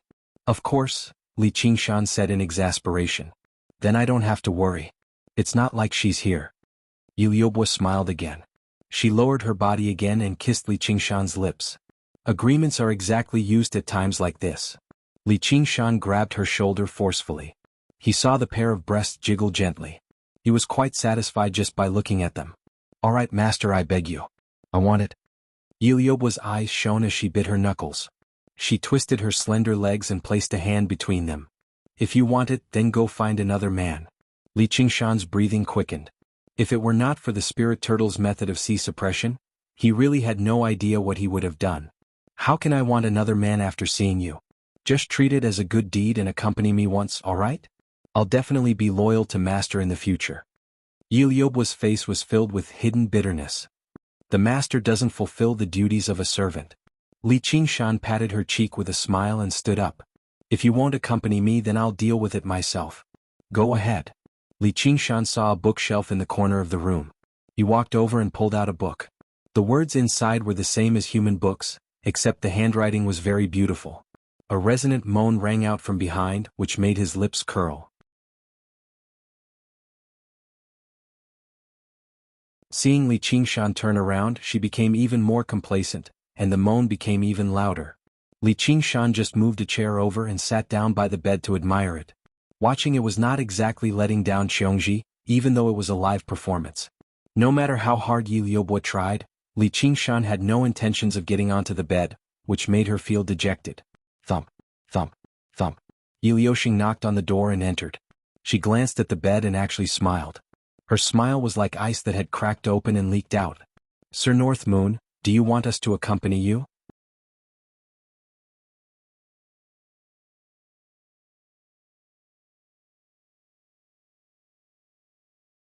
Chapter 379. Even an idiot can tell that you're up to no good. If you want to seduce me, you should learn from the one on the bed. If Yi Liusu was only cold, then Yi Liuxing was basically ice cold. Regular men would lose all thoughts with just a glance at her. Sure. Li Qingshan had to admit that he was very curious about how she would seduce him. Moreover, her cold attitude only made it easier to incite a man's desire to conquer her. Was this also part of her plan? Yi Liuxing walked over and sat down stiffly in Li Qingshan's arms. She wrapped her arms around Li Qingshan's neck and clearly showed disgust. Master, don't. Yi Liubua tried to dissuade her loudly, but Yi Liuxing glared at her viciously. She immediately lost the courage to speak. Li Qingshan gave Yi Liubua a reassuring glance and smiled, waiting to see what else Yi Liuxing had to do. It would not be a loss if he could enjoy an erotic scene for free. Her cold lips kissed him, and her tongue slithered into his mouth like a slippery snake. Be careful. There's poison. Yi Liubua warned loudly without any regard, but it was already too late. Yi Liuxing pulled back the tip of her tongue and shot a poisonous pill into Li Qingshan's throat. Immediately, a sweet smell spread out, burning his stomach. Foolish man. Even if you're a demon general, there's no difference. Yi Liuxing sneered inside. The poisonous pill had been extracted from the venom of the brightly colored underground spider and refined into a pill. Just a tiny pill like this could easily poison 100 people to death. Just when Yi Liuxing wanted to break free from Li Qingshan's embrace and draw her dagger to deal a fatal blow to Li Qingshan, Yi Liuxing sneered inside. Li Qingshan's arms tightened around her, growing tighter and tighter. Yi Liuxing immediately found it difficult to breathe as her body crackled. At this moment, the two of them were still passionately kissing. Li Qingshan raised an eyebrow. He spat out the melted venom. If you want to use this move, why don't you investigate what kind of demon you're facing first? Can't you see the pair of horns on my head? This was not a divine ability but an innate talent. A cow could chew its cud. Oh. Yi Liuxing wanted to turn around. A big hand grabbed her from behind and continued to kiss her deeply. Although the mirror image only possessed 30% of its strength, it was enough to suppress a night roamer who did not specialize in strength. In the blink of an eye, the venom had entered Yi Liuxing's body, and only then did Li Qingshan stop. The remaining venom affected him slightly, but with his body, even if he really digested the poisonous pill, he would not be able to recover.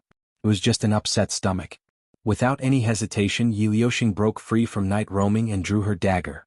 It stabbed at Li Qingshan's heart. His movements were as fast as lightning. Master! Yi Liubua exclaimed. Li Qingshan chuckled. Sunlight shone in all directions and broke through night roaming. The power of tremors injured the body. With a clang, the dagger slipped out of his hand and fell to the ground. The hand that gripped the dagger drooped powerlessly. Even his little finger could not move. To be honest, with just 30% of Li Qingshan's current strength, he had no confidence in dealing with Yi Liuxing at all. However, she was actually trying to scheme and engage in close combat. She was really asking for trouble. Without the suppression of spiritual qi, the poison immediately spread to her face, changing colors. Her entire body began to numb in pain, and the shadow of death immediately enveloped her. Her fate was completely in his hands now. She felt rather regretful for not listening to Yi Liusu's advice. Li Qingshan stood up, opened the door and casually tossed her into the corridor. Returning to the room, he straightened the chair and said to the dumbfounded Yi Liubo, "Let's continue." If it were not for other considerations he would have killed Yi Liuxing right now.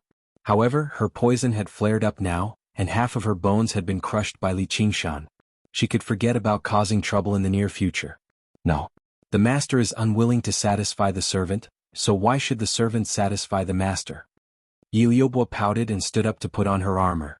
However, the feeling of dread lingering in the room did not disperse so quickly. "Then take me around." Li Qingshan smiled. It was rare for him to come underground, so how could he not take a good look around? When he opened the door again, Yi Liuxing had already vanished. As soon as he arrived at the end of the corridor, the caretaker in black robes reported, "Sir North Moon, the matriarch has returned. She has invited you to dine with her." "She's come so quickly." Li Qingshan saw Yi Liubo tremble all over. He grabbed her hand, which was rather slippery.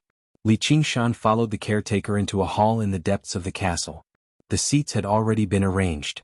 There were a total of 14 people seated there. The person seated in the center was a woman in a luxurious dress. She wore a spider-shaped accessory on her head, a spider necklace around her neck, and a spider ring on her finger. She was the night roamer with the most accessories that Li Qingshan had ever seen. Her facial features were actually quite similar to Yi Liusu's. If it were not for her mature charm, he basically mistook her for Yi Liusu's older sister. Although her aura was completely concealed, Li Qingshan could still instinctively tell that her strength was probably no weaker than the slovenly Taoist priest from the 100 Schools of Thought. She was close to the second heavenly tribulation, so she could not be underestimated. To the matriarch's left, Yi Liuxing sat in the seat of honor. Her gaze towards Li Qingshan was bone-chilling. Her complexion was very ugly, probably forcing herself to remain seated.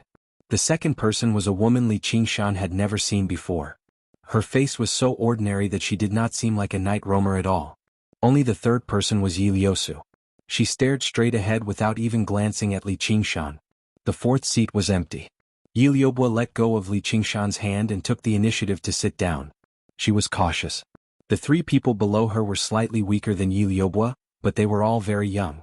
Li Qingshan understood that these were the daughters of the matriarch who were referred to as princesses and princesses. To the other side they were much older. There were both married women and old women, and there were actually 2 men among them. There were 6 of them in total, and they were all at Foundation establishment. They all gave off a gloomy and powerful presence. Yi Liubo had once mentioned to Li Qingshan that this was the Council of Elders of the Spider Shadow Clan.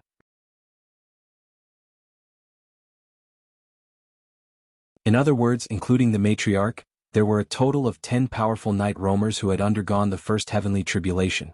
Every single one of them were terrifying assassins who had defeated those stronger than them despite being weaker. It would not be an exaggeration to call this place a dragon's lair or a tiger's den. If Li Qingshan were a little less courageous, he probably would have turned around and fled in fright. However, he only made his way over with a smile. What a warm welcome.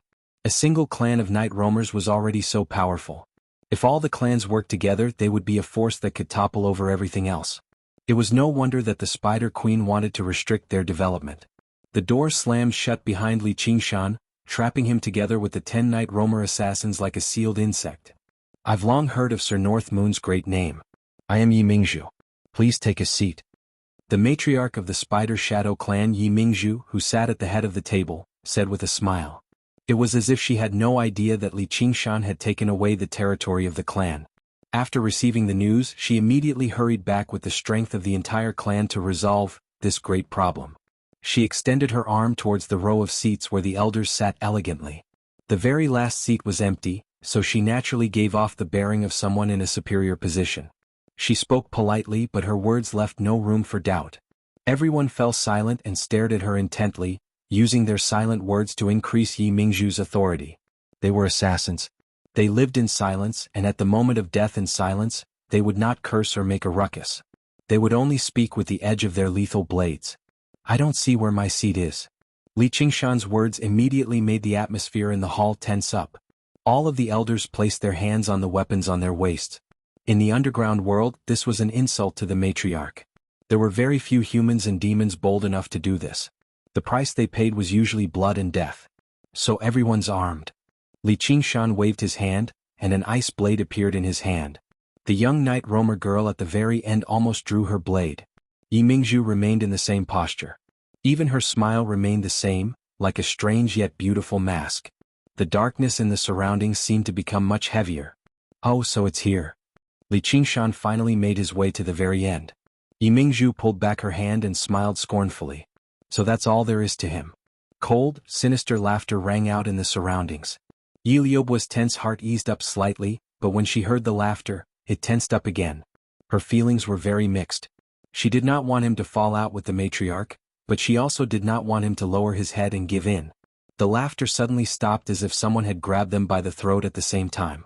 All she saw was Li Qingshan lifting up the heavy, obsidian table and placing it in the center of the hall. It just happened to be right across from Yimingzhu's seat. He measured it again before sitting down with his legs crossed. This is more like it. You're a guest from afar, so the matriarch probably won't blame you. Regardless of whether she blamed him or not, he urged loudly, hurry up and serve the dishes. I just happen to be hungry. Yimingzhu glanced at the caretaker and he immediately rang the bell. Dishes were served up one by one. There were meat and vegetables, hot and cold, but all of them looked, smelled, and tasted just as good as the delicacies on the surface. However, not a single person had the appetite or the mood to pay attention to these delicacies, as their most important territory had been taken away. Apart from a single demon, the demon who had taken away their territory was currently swinging his cheeks and drinking by himself, eating and drinking to his heart's content. Tasting all the fine alcohol and delicacies in the world had always been one of his vows. How could he let such a great opportunity slip by? Whether it was war or peace, he would eat first. The food of night roamers had a unique flavor. He swept away the entire table of food in the blink of an eye. He licked his lips and said, "Not bad. Is there more?" All the caretaker could do was ring the bell again. As a result, everyone watched as Li Qingshan ate alone. The atmosphere became even stranger. Yi Liubua smiled inside. He really is master after all. Why aren't you eating? Li Qingshan swept away the entire table of food again and raised his head.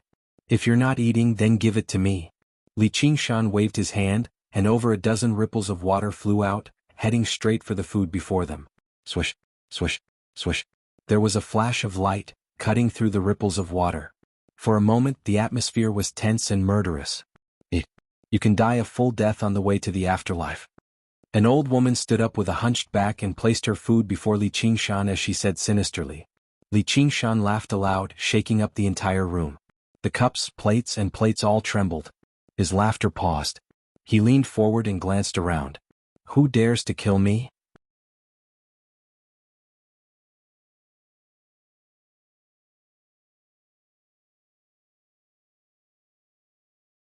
Chapter 380.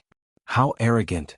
The old woman drew her sword and struck out with a speed that did not match her age, stabbing towards his throat. She was as swift as lightning and as insidious as a venomous snake. The elders vanished from their seats at the same time, silently appearing around Li Qingshan.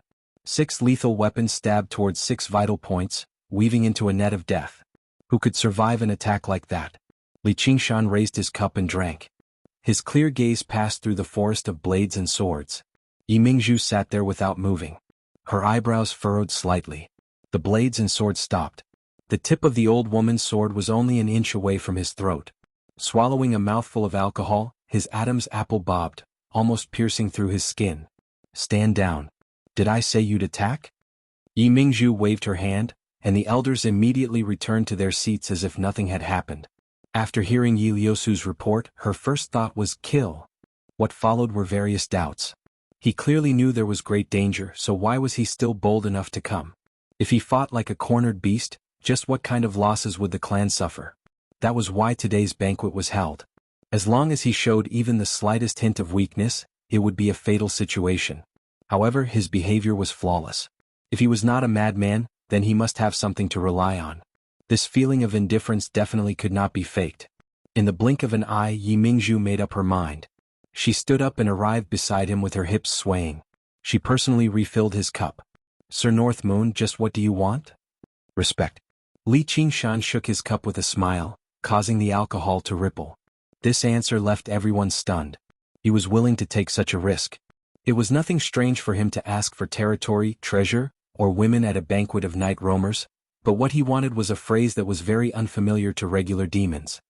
That's all? Yimingzhu frowned. Respect is the prerequisite for everything. By the way, do you want to become the strongest clan of night roamers? What if my answer is yes? I can help you. This time it was Yi Mingzhu's turn to laugh. The Spider Shadow tribe was in a very difficult moment. Losing their territory only made matters worse. Right now, their greatest enemy was actually saying he could help them become the strongest night roamer clan. Everyone present. They all felt that it was unimaginable, and their gazes towards Li Qingshan became even more unfriendly. Until Li Qingshan took out a dozen spirit talismans. They were laid out on the table in a row.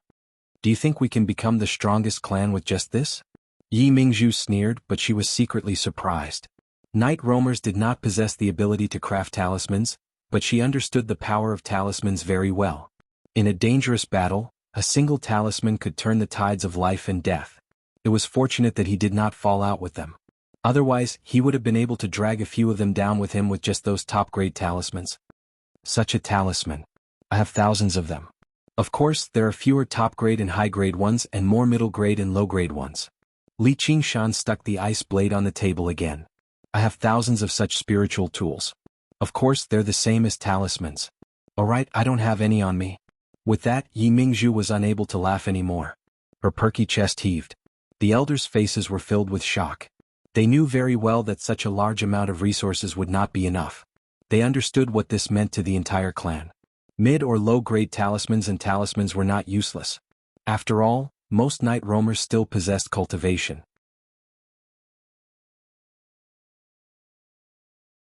In the battles they encountered in the wilderness, these talismans and spiritual artifacts would allow them to gain the upper hand and strengthen the foundation of the Spider Shadow clan. This would completely change the situation underground. If it were not for what Li Qingshan had added at the end, they would have even considered killing and robbing them regardless of the consequences. Through Li Qingshan's observations and his conversation with Yi Liuobua, he discovered that night roamers were extremely lacking when it came to forging artifacts and crafting talismans. They paled in comparison to humans on the surface. This went without saying. After living underground for thousands of years, under the oppressive rule of demons, the various clans still lacked communication. It would be unbelievable if their civilization was even greater than the surface. Afterwards, he immediately thought of the great pile of items he had accumulated in his 100 treasures pouch. There was no point in keeping them, nor was he bold enough to sell them. Even if he sold them through special channels, the price would definitely be pitifully low. Peace had been around for too long. The demand for these standard items of war had exceeded the supply a long time ago. As a result, he discovered that the night roamers before him were the best buyers. Oh right, I still have over 1,100 treasures pouches. One of the elders squeezed the wine cup in his hand flat. What do you want? Yi Mingzhu really lived up to her status as a matriarch. She calmed down very quickly and asked the most important question. Spiritual herbs as long as they're old enough. This was also what Li Qingshan had considered. There were plenty of spiritual herbs that were hundreds or even thousands of years old underground. Demons did not know how to refine pills, but night roamers did know a little. However, what they used the most was the toxicity of these spiritual herbs. They would refine them, mix them in alcohol, and smear them on weapons. It was an absolute waste. However, in the world of humans, any spiritual herb that was old enough could definitely be used in more than one pill formula. Once they surpassed 1,000 years of age, they would become priceless. If Sir North Moon had mentioned this earlier, there wouldn't have been a misunderstanding like just now. Yi Mingzhu smiled, as beautiful as a flower. In war, people were willing to exchange their food for a gun so that they could finish off their opponents. However, spiritual herbs were not an indispensable resource to night roamers. Their method of cultivation was basically still accumulation and comprehension. Being able to exchange spiritual herbs for weapons was basically for the best. Li Qingshan thought, if I had discussed things nicely right from the beginning and stated these conditions, this mirror clone would probably have been finished off already. None of us are kind. The weak are not worthy of working with the strong. With that, the atmosphere in the hall changed drastically. Yi Mingzhu saw that the food on Li Qingshan's table was empty.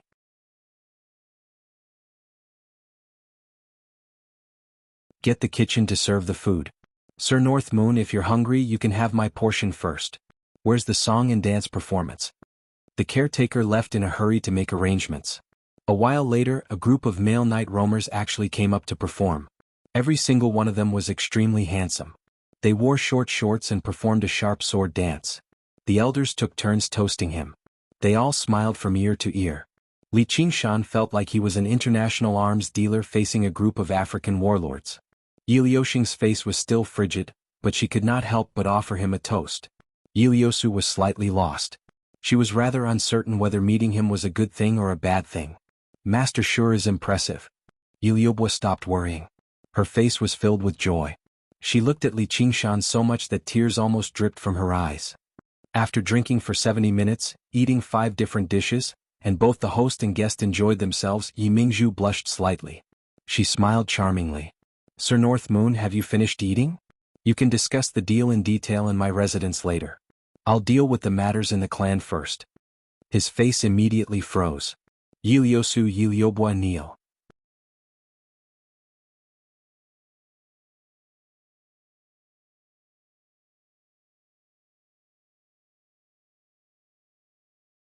Chapter 381. Yiliosu was expressionless. Yiliobwa's expression changed, but she did not dare to disobey the matriarch's orders. She glanced at Li Qingshan and knelt down in the hall. Do you know your crimes? I know my crimes. Yiliosu bowed. Yiliobwa could only lower her head. Elder Mingjing, how should they be punished for their crimes? They lost their territory. They should be punished by the snake cave. The old woman said sinisterly. Yes. Yiliosu did not resist at all. Yiliobwa trembled all over and revealed a look of fear. She felt a hand land on her head and heard Li Qingshan say, Liobwa has already recognized me as her master. She is no longer bound by your laws. Only then did she calm down. Traitors of the clan should be punished by death by 1,000 cuts. Matriarch Yi. Yi Liobwa looked at Li Qingshan like a drowning person desperately grasping at a life-saving straw. Li Qingshan glanced at Yi Mingzhu. Do you still want to put on the airs of a matriarch at a time like this? Sir North Moon, you're making things difficult for me. The clan's laws cannot be abolished. There's no room for negotiation. However, in consideration of our friendship, I'm willing to make compensation. Lulu Luyan. What orders do you have, matriarch? The 2 women who originally sat below Yi Liobwa walked up. They were both rare beauties. From today onwards, you're Sir North Moon's servants. Whatever Sir North Moon wants you to do, you'll do. Yes. The 2 of them said in unison. 1 for 2. That's a good deal. Li Qingshan smiled. Master. Yi Liobwa's face paled. She wailed. However, I can't. Sir North Moon, are you not satisfied with this compensation? Then speak up quickly. Night roamers. There aren't many other things, but there are plenty of beauties among my daughters. If you like anyone, just tell me. Is that so? Li Qingshan's gaze fell on Yi Liusu, who was on the ground.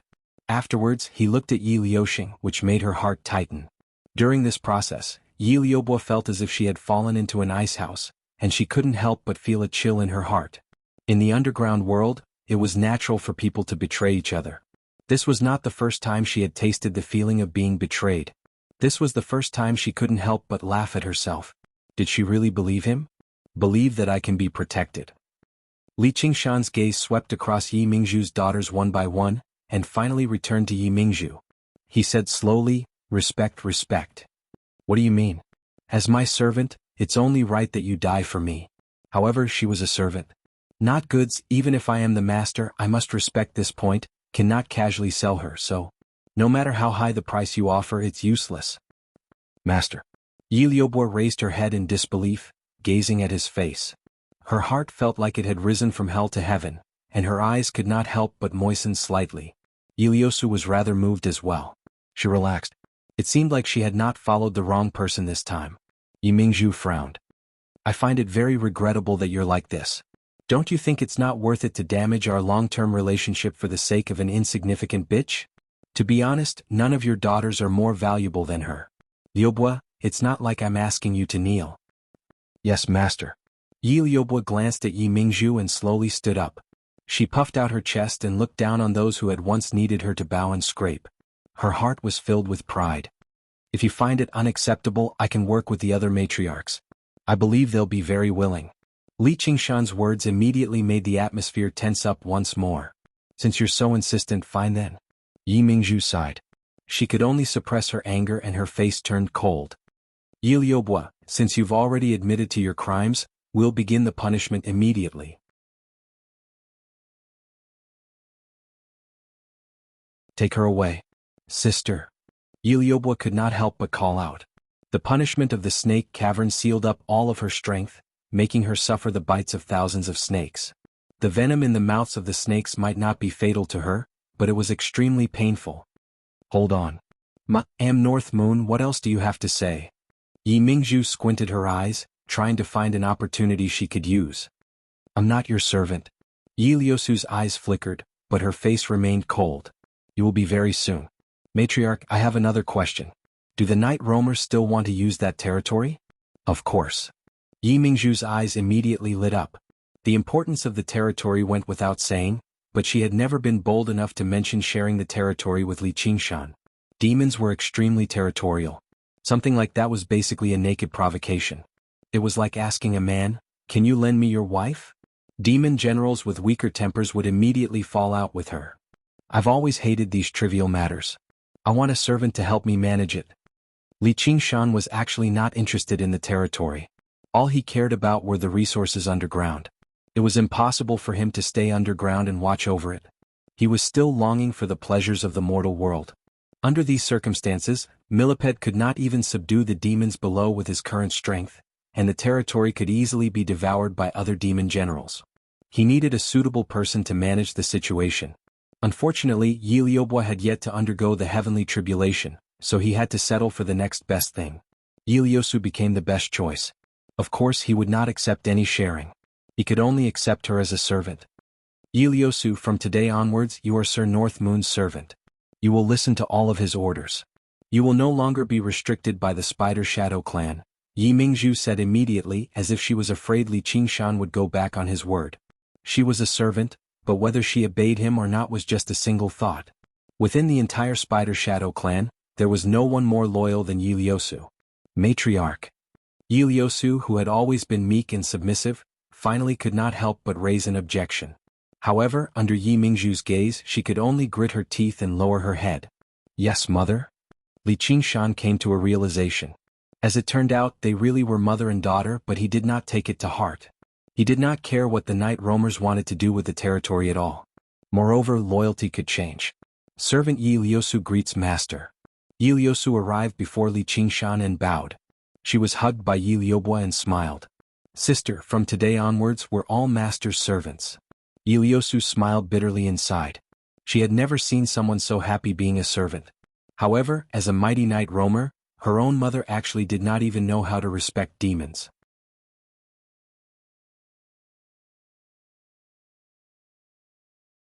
In the end, Yi Mingzhu discovered that she had not lost anything, and she had gained a powerful ally. By returning the territory to the demons, the Spider Shadow clan could let out a sigh of relief. They would no longer become a target for the other clans, which was instead a good thing. Once they had accumulated enough strength, it would be time for them to pay their debts of blood.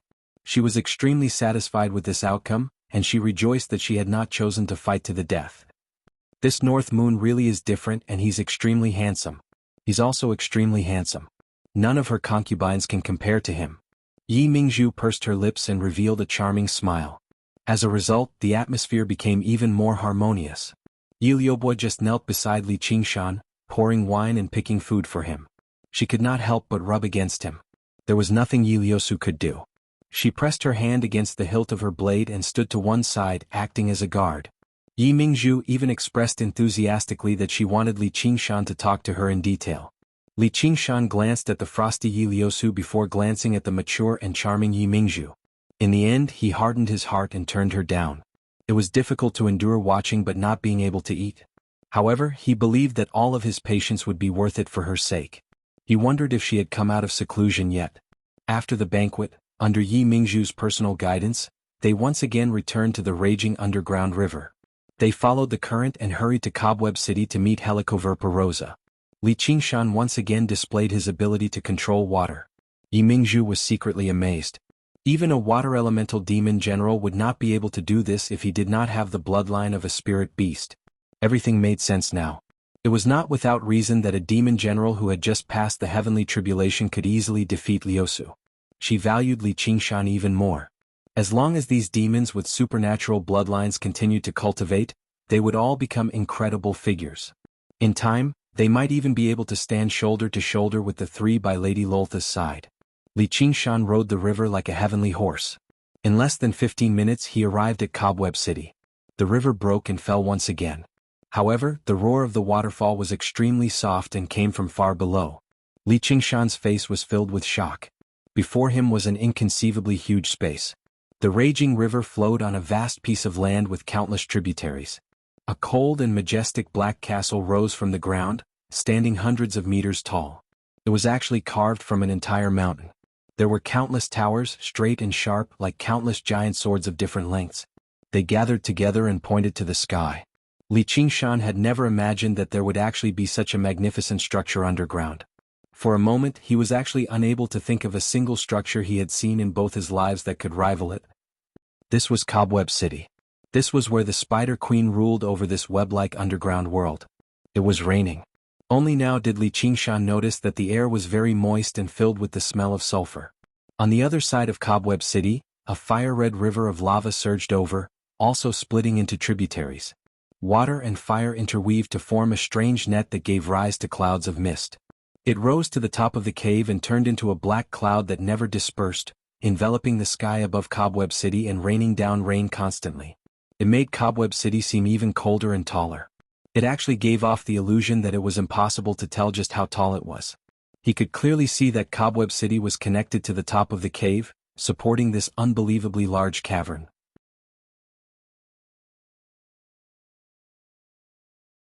We night roamers spent several centuries building this for Mime's Spider Queen. It's a perfect piece of art. Yi Mingzhu was filled with pride. To be continued. You're tuning in to the Han Li's Wuxia Adventures YouTube channel. We're so grateful for your support and don't forget to subscribe to join us on this incredible journey through captivating stories. Your generosity through donations truly makes a world of difference, as it's the primary source of revenue that allows me to expand and enhance this channel for you. Thank you from the bottom of my heart for being a part of this adventure.